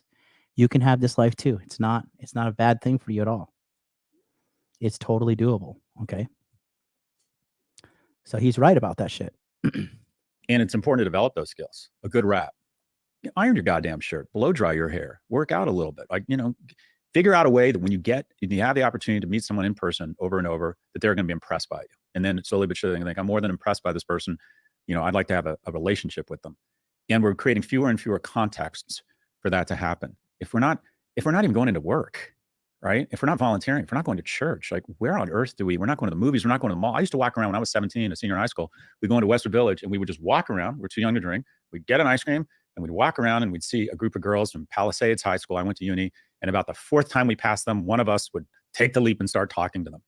Like, where does that happen now for young people, right? So I think it's economic policies and creating more third spaces. I would like national service. I know a lot of friends from Israel who met their spouses, their business partners, their mentors in military service. I don't think it should just be military. It could be service around helping seniors or healthcare, but we need to give them more money. Again, no. Okay, going back to this. So in the military, they are like turning the whole thing into like a sexual harassment policing situation. Like in the military, guys can't even fucking catch a break. Like they're getting pushed for sexual harassment in the military. They're getting pressed for sexual harassment at work. You're getting like, oh, if you like walk into work and you're like, she's like, oh, hey Susie, good morning. Just a friendly tap on the shoulder, like normal fucking human contact, right? Like, oh, we need to see you in HR. We believe this is sexual harassment. It's like, I touched this bitch on the shoulder. Like, what the fuck? So no wonder men are terrified, because they don't want to lose their fucking livelihood, all because of some insufferable cunt and just feeling uncomfortable. Like, grow up. People are going to touch you on the shoulder in life, whether we want to or not. Like, you're going to walk through the fucking subway, someone touches you on your shoulder. Oh, sexual harassment. Okay. And then you wonder why fucking shit like this is happening, right? This is the fucking the situation where fucking this happened in New York, right? Take a look at this, and this is why no one stands up for women anymore, because you're just everywhere you go, you're demonizing men every fucking corner of the situation. Look at this shit. Say it to my face now. Say it to my face now. Tell me to take a chill pill. Say the word chill pill. Oh. Say the word chill pill. Oh. Say the word chill pill. Oh. Miss, yo, you wildin'. She a female. What? That's OD. That's OD. I'm tired of you in my black business. You understand? Mind your business.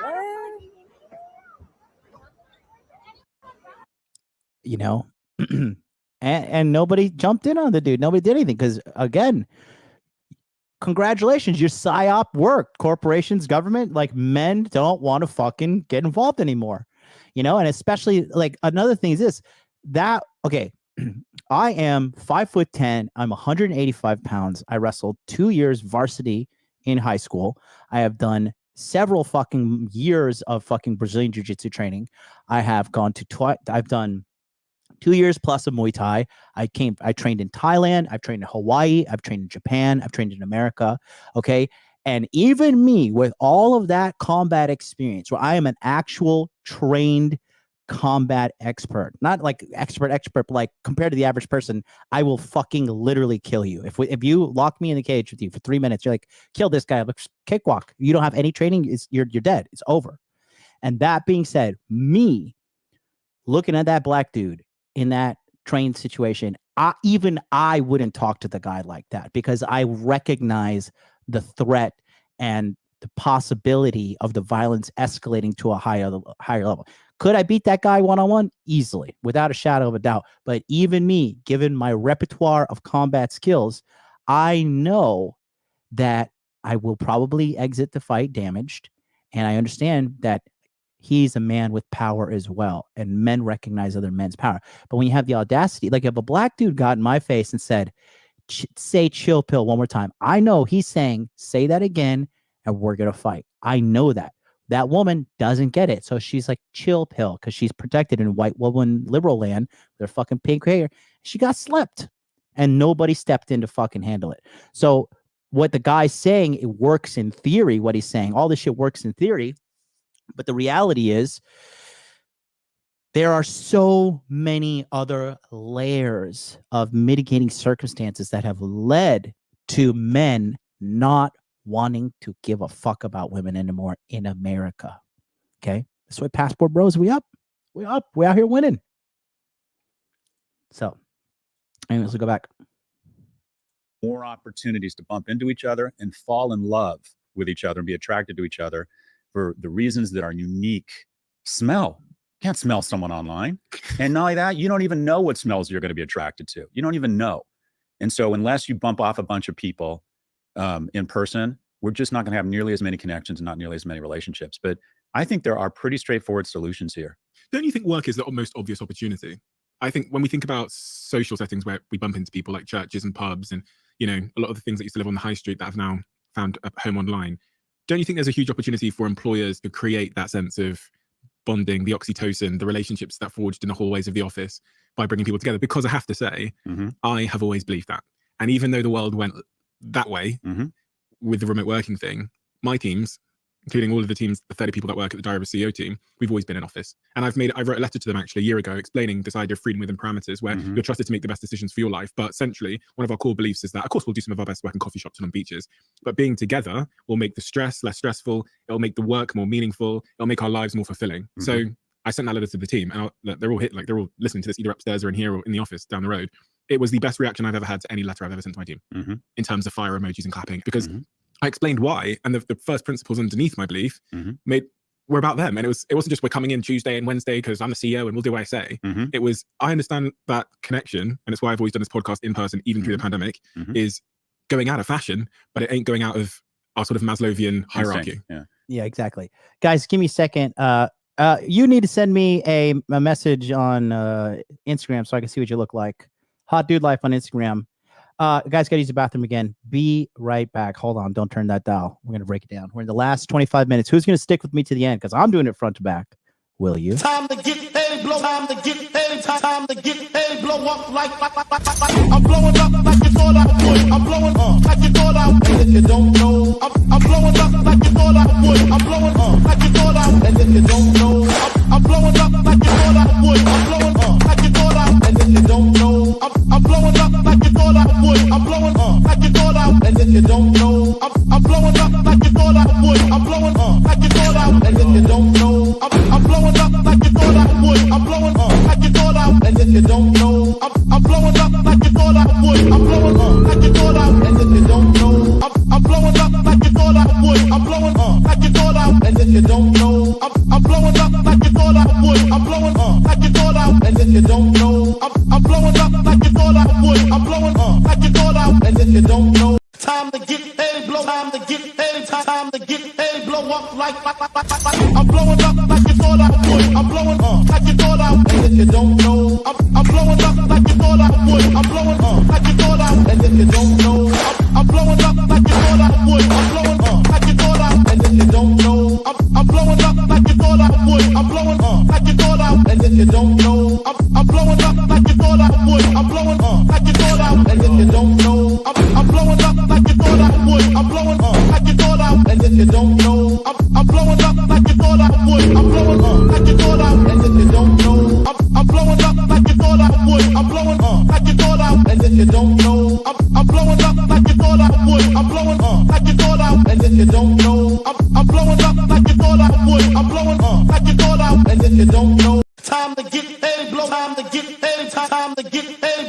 like I'm blowing up like you thought I would. I'm blowing up like you thought I would. And if you don't know, I'm blowing up like you thought I would. I'm blowing up like you thought I would. And if you don't know, I'm blowing up like you thought I would. I'm blowing up like you thought I would. And if you don't know, I'm blowing up like you thought I would. I'm blowing up like you thought I would. And if you don't know, I'm blowing up like you thought I would. I'm blowing up like you thought I would. And if you don't know, I'm blowing up like you thought I would. I'm blowing up like you thought I would. And if you don't know, I'm blowing up like you thought I would. I'm blowing up like you thought I would. And if you don't know, I'm blowing up like you thought I would. I'm blowing up like you thought I would. And if you don't know, I'm blowing up like you thought I would. I'm blowing up like you thought I would. And if you don't know, I'm blowing up like you thought I would. I'm blowing up like you thought I would. And if you don't know, time to get paid, blow, time to get paid, time to get paid, blow up like I'm blowing up like you thought I would. I'm blowing up like you thought I would. And if you don't know, I'm blowing up like you thought I would. I'm blowing up like you thought I would. And if you don't know,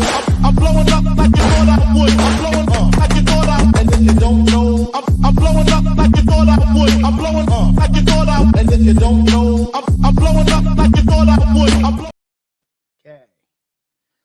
We are back. All right. Let's go back to this. Yeah, look, a lot there. So I spoke at the Wall Street Journal Europe conference. The piece of content that's gone more viral than almost anything I've ever done, I got just a ton of shit for and pushback. And I said, they asked me advice to young people. And I started off, I said, if you're young, you should never be at home. Home is for sleep and you should be out. And professional and romantic success is a function of the amount of time you spend outside of your house. Yes. And so they clipped a young person. You should never be at home. Home is for sleep. And thousands of TikToks with people doing stitches, showing themselves making cupcakes or watching Netflix. And basically, and then they chime in and say, screw you, Scott Galloway. Why do we listen to these idiot boomers? Because they're saying, look, I love home. Going out is expensive. My apartment is so expensive that I want to be at home. Anyways, the workplace. 1 in 3 relationships begin at work. It's a fantastic place to meet and fall in love. And because of some abhorrent behavior, it's gotten a bad rap. And if you're going to have an organization, the number one source of retention for a company comes down to one question. Do you have a good friend at work? I go to weddings all the time of people who met at work.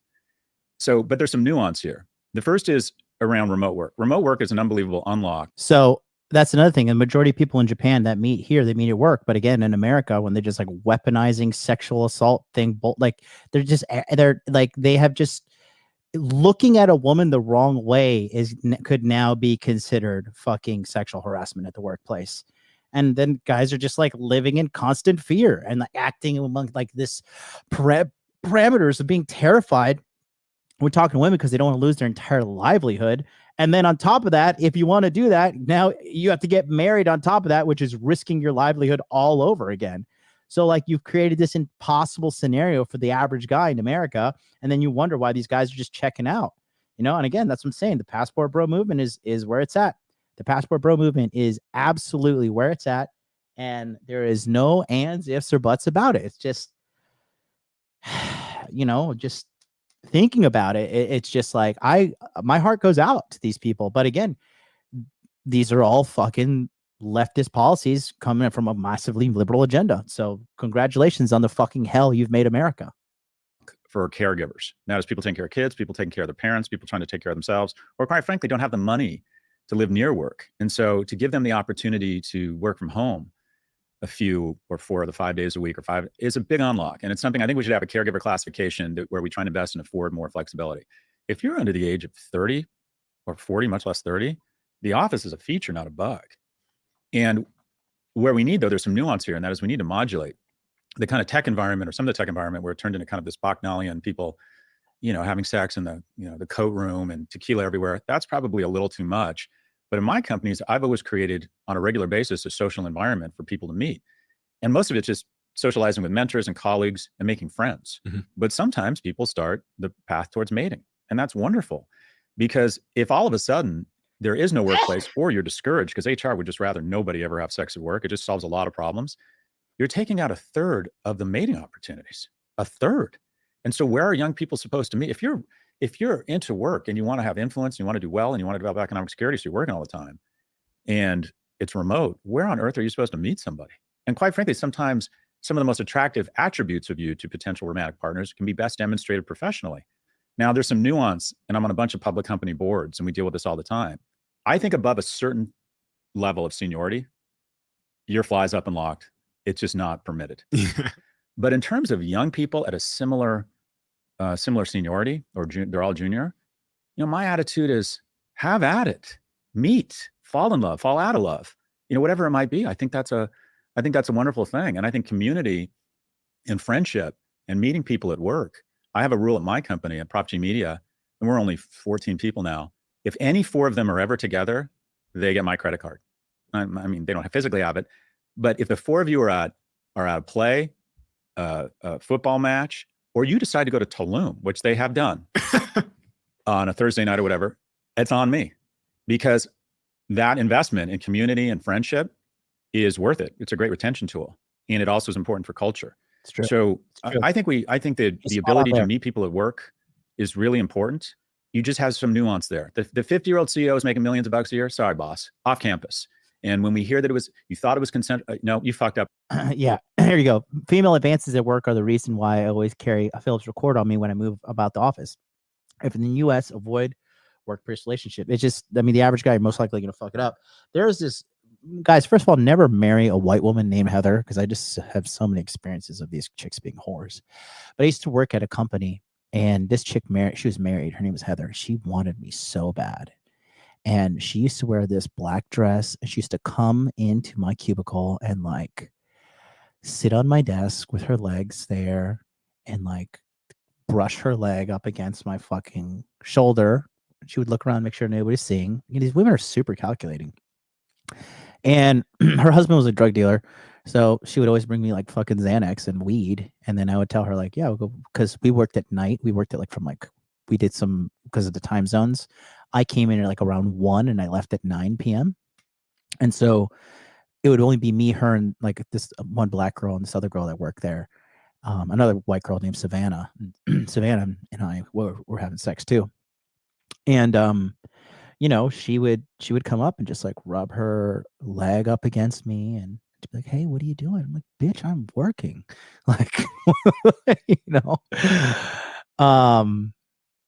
Yeah, we ended up having sex with her in my truck in the fucking company parking lot. Sorry, I hope my mom's not watching, but now you know, mom.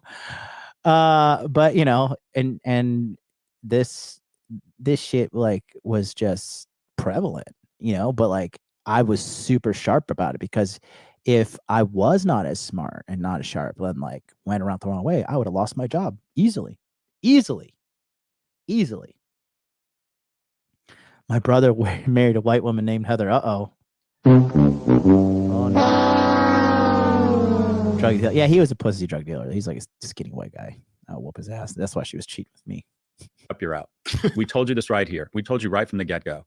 And I think it's important to educate people about the nuance of it, but to tell people, young people, that they shouldn't, in an intense situation where we tell them to work this hard in a competitive economy, to tell them that they shouldn't form relationships that sometimes lead to romantic relationships, that's just naive.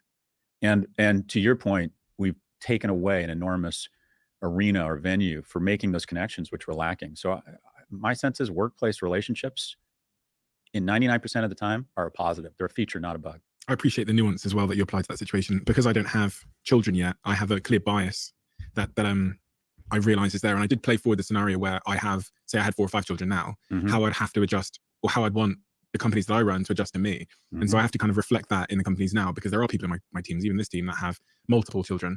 And I think that's where the importance of that freedom part, in the freedom of within parameters thing, where okay, we have a set of guidelines of how we work together that bring us together, and for that synchronous collaboration and bonding. But also we appreciate that if we want to retain our best people, we need to keep them over all of the seasons of life. Yeah, and that these are smaller businesses, these are smaller entrepreneurs, these two guys, compared to the big picture of things. They're able to fucking implement this on their organizations. But the thing is, with the larger organizations, dude, they're fucking incentivized to be no, just be a slave, work, look at the floor, eat your fucking gruel, and don't look at Jen in fucking HR, even though she has fucking huge tits and you wonder what the size of her nipples are and you want to suck on them.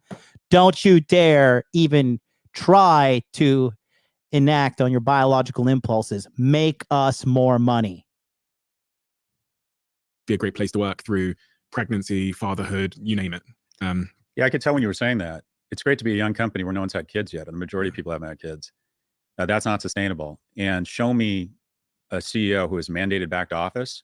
I'm going to show you a guy who has someone else taking care of his kids, has the money to live near work, right? Whereas a lot of people don't. So the back to office mandates have usually been dictated by someone who's in a real position of privilege. And I'd like to see a new classification of worker called a care worker, where if you're taking care of people, you just are afforded more flexibility. Also, we need to have an adult conversation.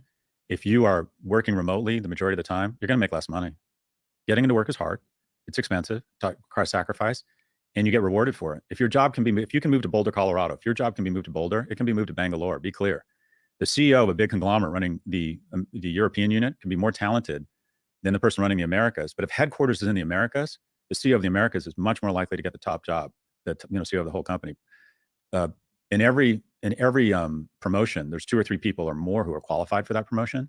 The person who gets it is a function of the decider, and the decider is going to pick the person they have the strongest relationship with, and relationships are a function of proximity. So before you collect dogs and kids, get into the office. We have a closing tradition on this podcast where the last guest leaves a question for the next guest, not knowing who they're going to be leaving it for. And your question was actually left by Daniel Eck. Oh, Daniel. I've never told anybody that before, but special occasion. The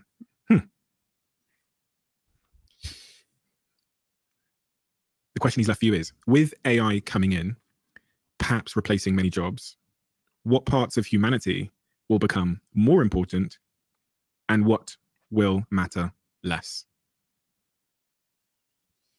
So first off, I'm an AI optimist.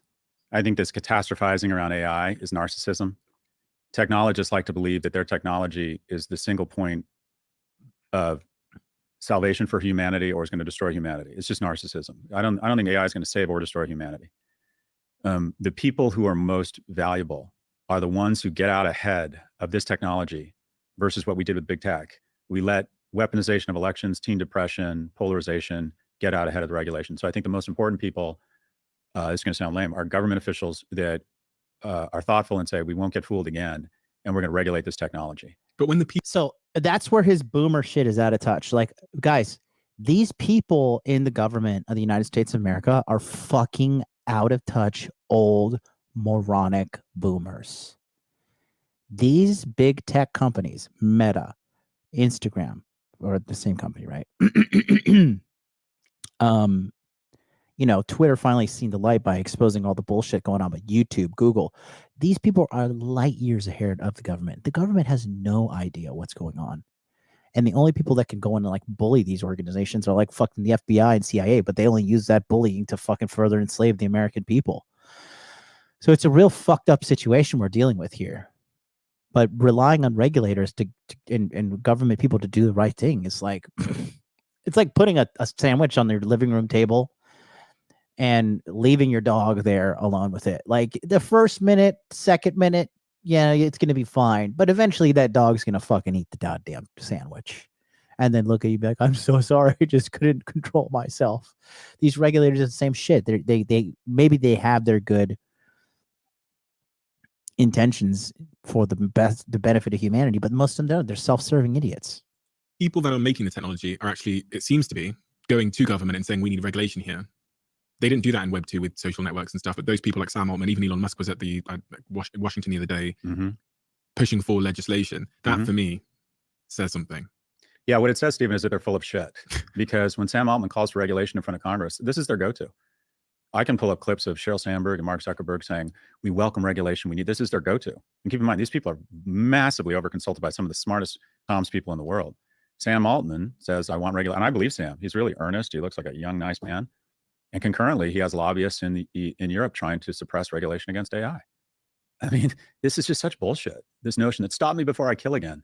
And then they have armies of lawyers and lobbyists and paint the towns of DC and Brussels in money to stave off any regulation. Despite their calls for regulation, there hasn't been a single point of regulation. And I speak to a lot of senators and elected officials, and they just roll their eyes and go, Senator Amy Klobuchar has been trying to pass antitrust regulation to break up big tech. That would be the easiest way to oxygenate both of our economies, would be to take these incredible companies, break them up, and you'd see shareholder growth, growth in jobs, growth in tax base, more startups. Yep. These things have just gotten way too powerful. Yes. But when she has antitrust legislation, well, Sundar Pichai will say thoughtfully, we should look at regulation, and we definitely are open to regulation. We're talking to our partners. That's their go-to. Meanwhile, there are more full-time lobbyists working and living in Washington, D.C. than there are sitting U.S. senators. So this is their go-to. Stop me before I kill again, right? I want to be regulated. And wouldn't you know, not a single passive regulation has passed. And is it because the government can't get their act together? Maybe. Or is it because they want to give the public the impression that they're good people, such that there's a lack of public uprising? People love these products. And our elected officials are just outgunned with some of the best and brightest lawyers and lobbyists who have literally overrun DC and Brussels. So this whole call or openness to regulation, it's jazz hands. It's a head fake. So I don't, but back to the original question, I really hope that some of the best and brightest and young staffers who understand AI get out ahead of this. And this is, we're going to see the first real externality of AI in Q1 and Q2 of next year. And I believe, and I'll go something like the following. Putin's spending $70 billion and losing tens of thousands of lives every year on a failed invasion of Ukraine. And the fastest way to victory for him is really simple, is the election of Donald Trump. He's won. If Donald Trump is inaugurated in January of 2025, Putin has won the war in Ukraine. And if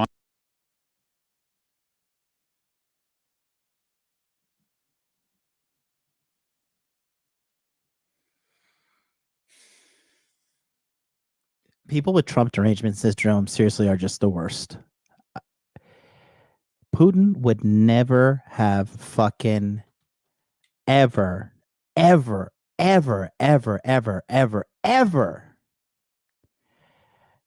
invaded if Trump was in office. But he saw President Shitpants get in there and he's like, this motherfucker is a puppet. And whose son was sending all that money to Ukraine and all that shit too on top of that? Where's billions of dollars being sent? It's all sent to Ukraine. Billions and billions. I'm Putin. I figured that out pretty quickly. And instead of sending 70 billion, why wouldn't I just spend 7 billion on troll farms and AI tested information that will create deep fakes that deposition Biden and Harris for 2024? And I have an amoral management team who, despite their calls for regulation and their concerns about the Commonwealth, will cash these checks and then post inauguration of a president just feel awful about all the AI generated misinformation that skewed these elections. So we're about to see a misinformation lollapalooza in the first half of next year that takes AI, a murderous autocrat that is losing a war in Ukraine, and amoral management. I don't think these are bad people, but when it's raining money, it kind of, you decide, well, oh, there's a problem here. There might be election misinformation. We can't figure out who's paying for all of this. We don't want to implement the technology to watermark AI because that would be censorship. And we're definitely not going to agree to remove our protections from 230 based on AI generated content that's been elevated algorithmically.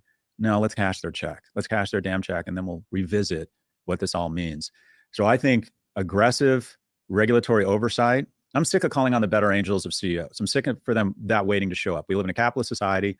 To make more money is to be more loved. Broader selection set of mates, people like you, you can give money away. So why wouldn't you want to be more loved? So you will ignore the externalities of your business. And to a certain extent, that's what a for-profit company is supposed to do. It's supposed to make as much money as it can within the confines of the law. So the most important people around AI are elected leaders who need to get out ahead of this issue, as opposed to, realizing that 1 in 8 teenage girls in the UK directly cite Instagram as a form of their self-esteem problems that often leads to suicidal ideation and self-harm. We need to get out in front of this one. So the boring important people here are the regulators. The 62% of people that say they feel lost and directionless, though, I reflect on what Sam Altman's doing with this universal basic income program. Mm-hmm. And a few of these very smart AI. Exactly. That's New York hardwire speeding. It's always a travesty when those types are seen in Texas and Florida. He's just one of those pretentious fucking liberals. That's what he is. He doesn't get it. People speak to universal basic income being the outcome, i.e. we will hand money to people in society because there'll be such little work for people to do. Mm-hmm. This is what I hear. That we'll need to support them in some way. So we'll give them money. Mm-hmm. And my worry has always been that, as you said, the pursuit, the journey, the victory, the rejection, all of those things being central to our sense of like purpose and forward motion and progress. Does that disappear in a world where we're just giving people universal basic income? The idiocracy vision, I don't buy into it. We're all just going to be on a couch watching Netflix because there's not a need for labor anymore. First off, people don't need work. What they need is purpose. Mm-hmm. Yes. So a lot of times when people are economically secure and they need purpose, they go to work for nonprofits or they do something that's not economically driving them. So you can find purpose without work. But having said that, there's a cadence to all technological innovation, and it goes something like this. There's catastrophizing, that it's going to do away with all middle-class jobs, automation in the auto industry. And in the short term, there is some job destruction.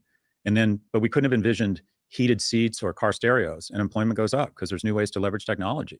Right. And I think the same is going to happen with AI. There's going to be some industries and there's going to be some job destruction, but the opportunities for new businesses in AI and its intersection with healthcare, education, it's going to create a lot of jobs. Now there'll be some losers and some reshuffling, but I just don't buy. I think AI is actually going to, over the long term, I think it's going to increase employment. It's just going to make them more productive and higher paid. And the people who don't adopt AI is not going to take your job.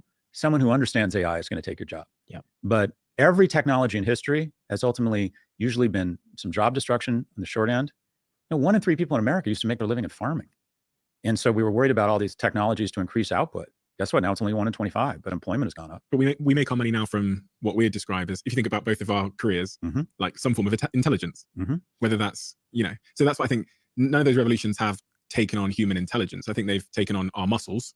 Yeah. I think about the farming example you gave there. But this feels like the first revolution that's like taken the last thing I have, which is my intelligence. if someone said to me once, some AI expert on this podcast, just imagine there's someone through that wall there, Steve. Not only was their intelligence 10,000% or 10,000 times broader than yours, but they could think 1 million times faster than you can think. Who are you? There's a real arrogance to think that you are going to control it, or that you will be able to perform better at it as a podcaster, or as a author, or as a CEO, or as an investor, and that frame, okay, is that going to be a reality, that there will be a species or a being, or whether it exists on a microchip or whatever, that can think 1 million times faster than me and is 10,000 times more intelligent than me? Yes. I go, yes. In a world of robotics, will that species be able to move around as well? Yes. Okay. Will it need to move around? Not really, because everything's connected to the internet anyway. And I go, so where do I fit in that world? Like, what am I understand I'll be good at releasing oxytocin by hugging my dog and my girlfriend. But beyond that, I go, where do I, even with driving, I think driving is the biggest employer in the world. And it's playing out the scenario where you remove all the drivers from Uber and lorry drivers, and then they pull up at a gas station and their food is served by speaking to a large language model, and then it spits out the back end. I go, where is, that's been it's kind of like a black hole in my head. I don't really know what comes after that. Yeah, but we've seen it before. And so in the US, the largest employer, or the most popular, or the biggest number of jobs among the non-college educated, is truck driver. Autonomous driving just makes sense for long haul trucking. I think that's where it's going to start. And what we've been really bad at in the past is figuring out how to take some of the incremental income created by that increased productivity and reinvest it back in people in terms of retraining, or as you said, just giving them money. But you can't stop it. I mean, you can hold it at the gates for a little while, but eventually the dam bursts, and trying to keep technology in a bottle just doesn't work. But at the same time, I think that autonomous driving over the long term is going to create a lot of jobs, and because it's going to free up time. The people who understand how to program and repair autonomous vehicles, or drive this, figure out the software, or the lobbyists trying to convince San Francisco to, there's just going to be a lot of jobs. What it comes right down to is to be more competitive. But the people who have those skills are going to make more money. And then the people who make that money are going to want to have nicer things and houses from people who need to show up. Right? You can make a lot of money as a welder right now. And this goes to one of my solutions. Only 3% of people in the US on LinkedIn, the title is apprentice. In the UK and Germany, it's 11%. How long have I been screaming into the fucking void to become a welder if you need a job?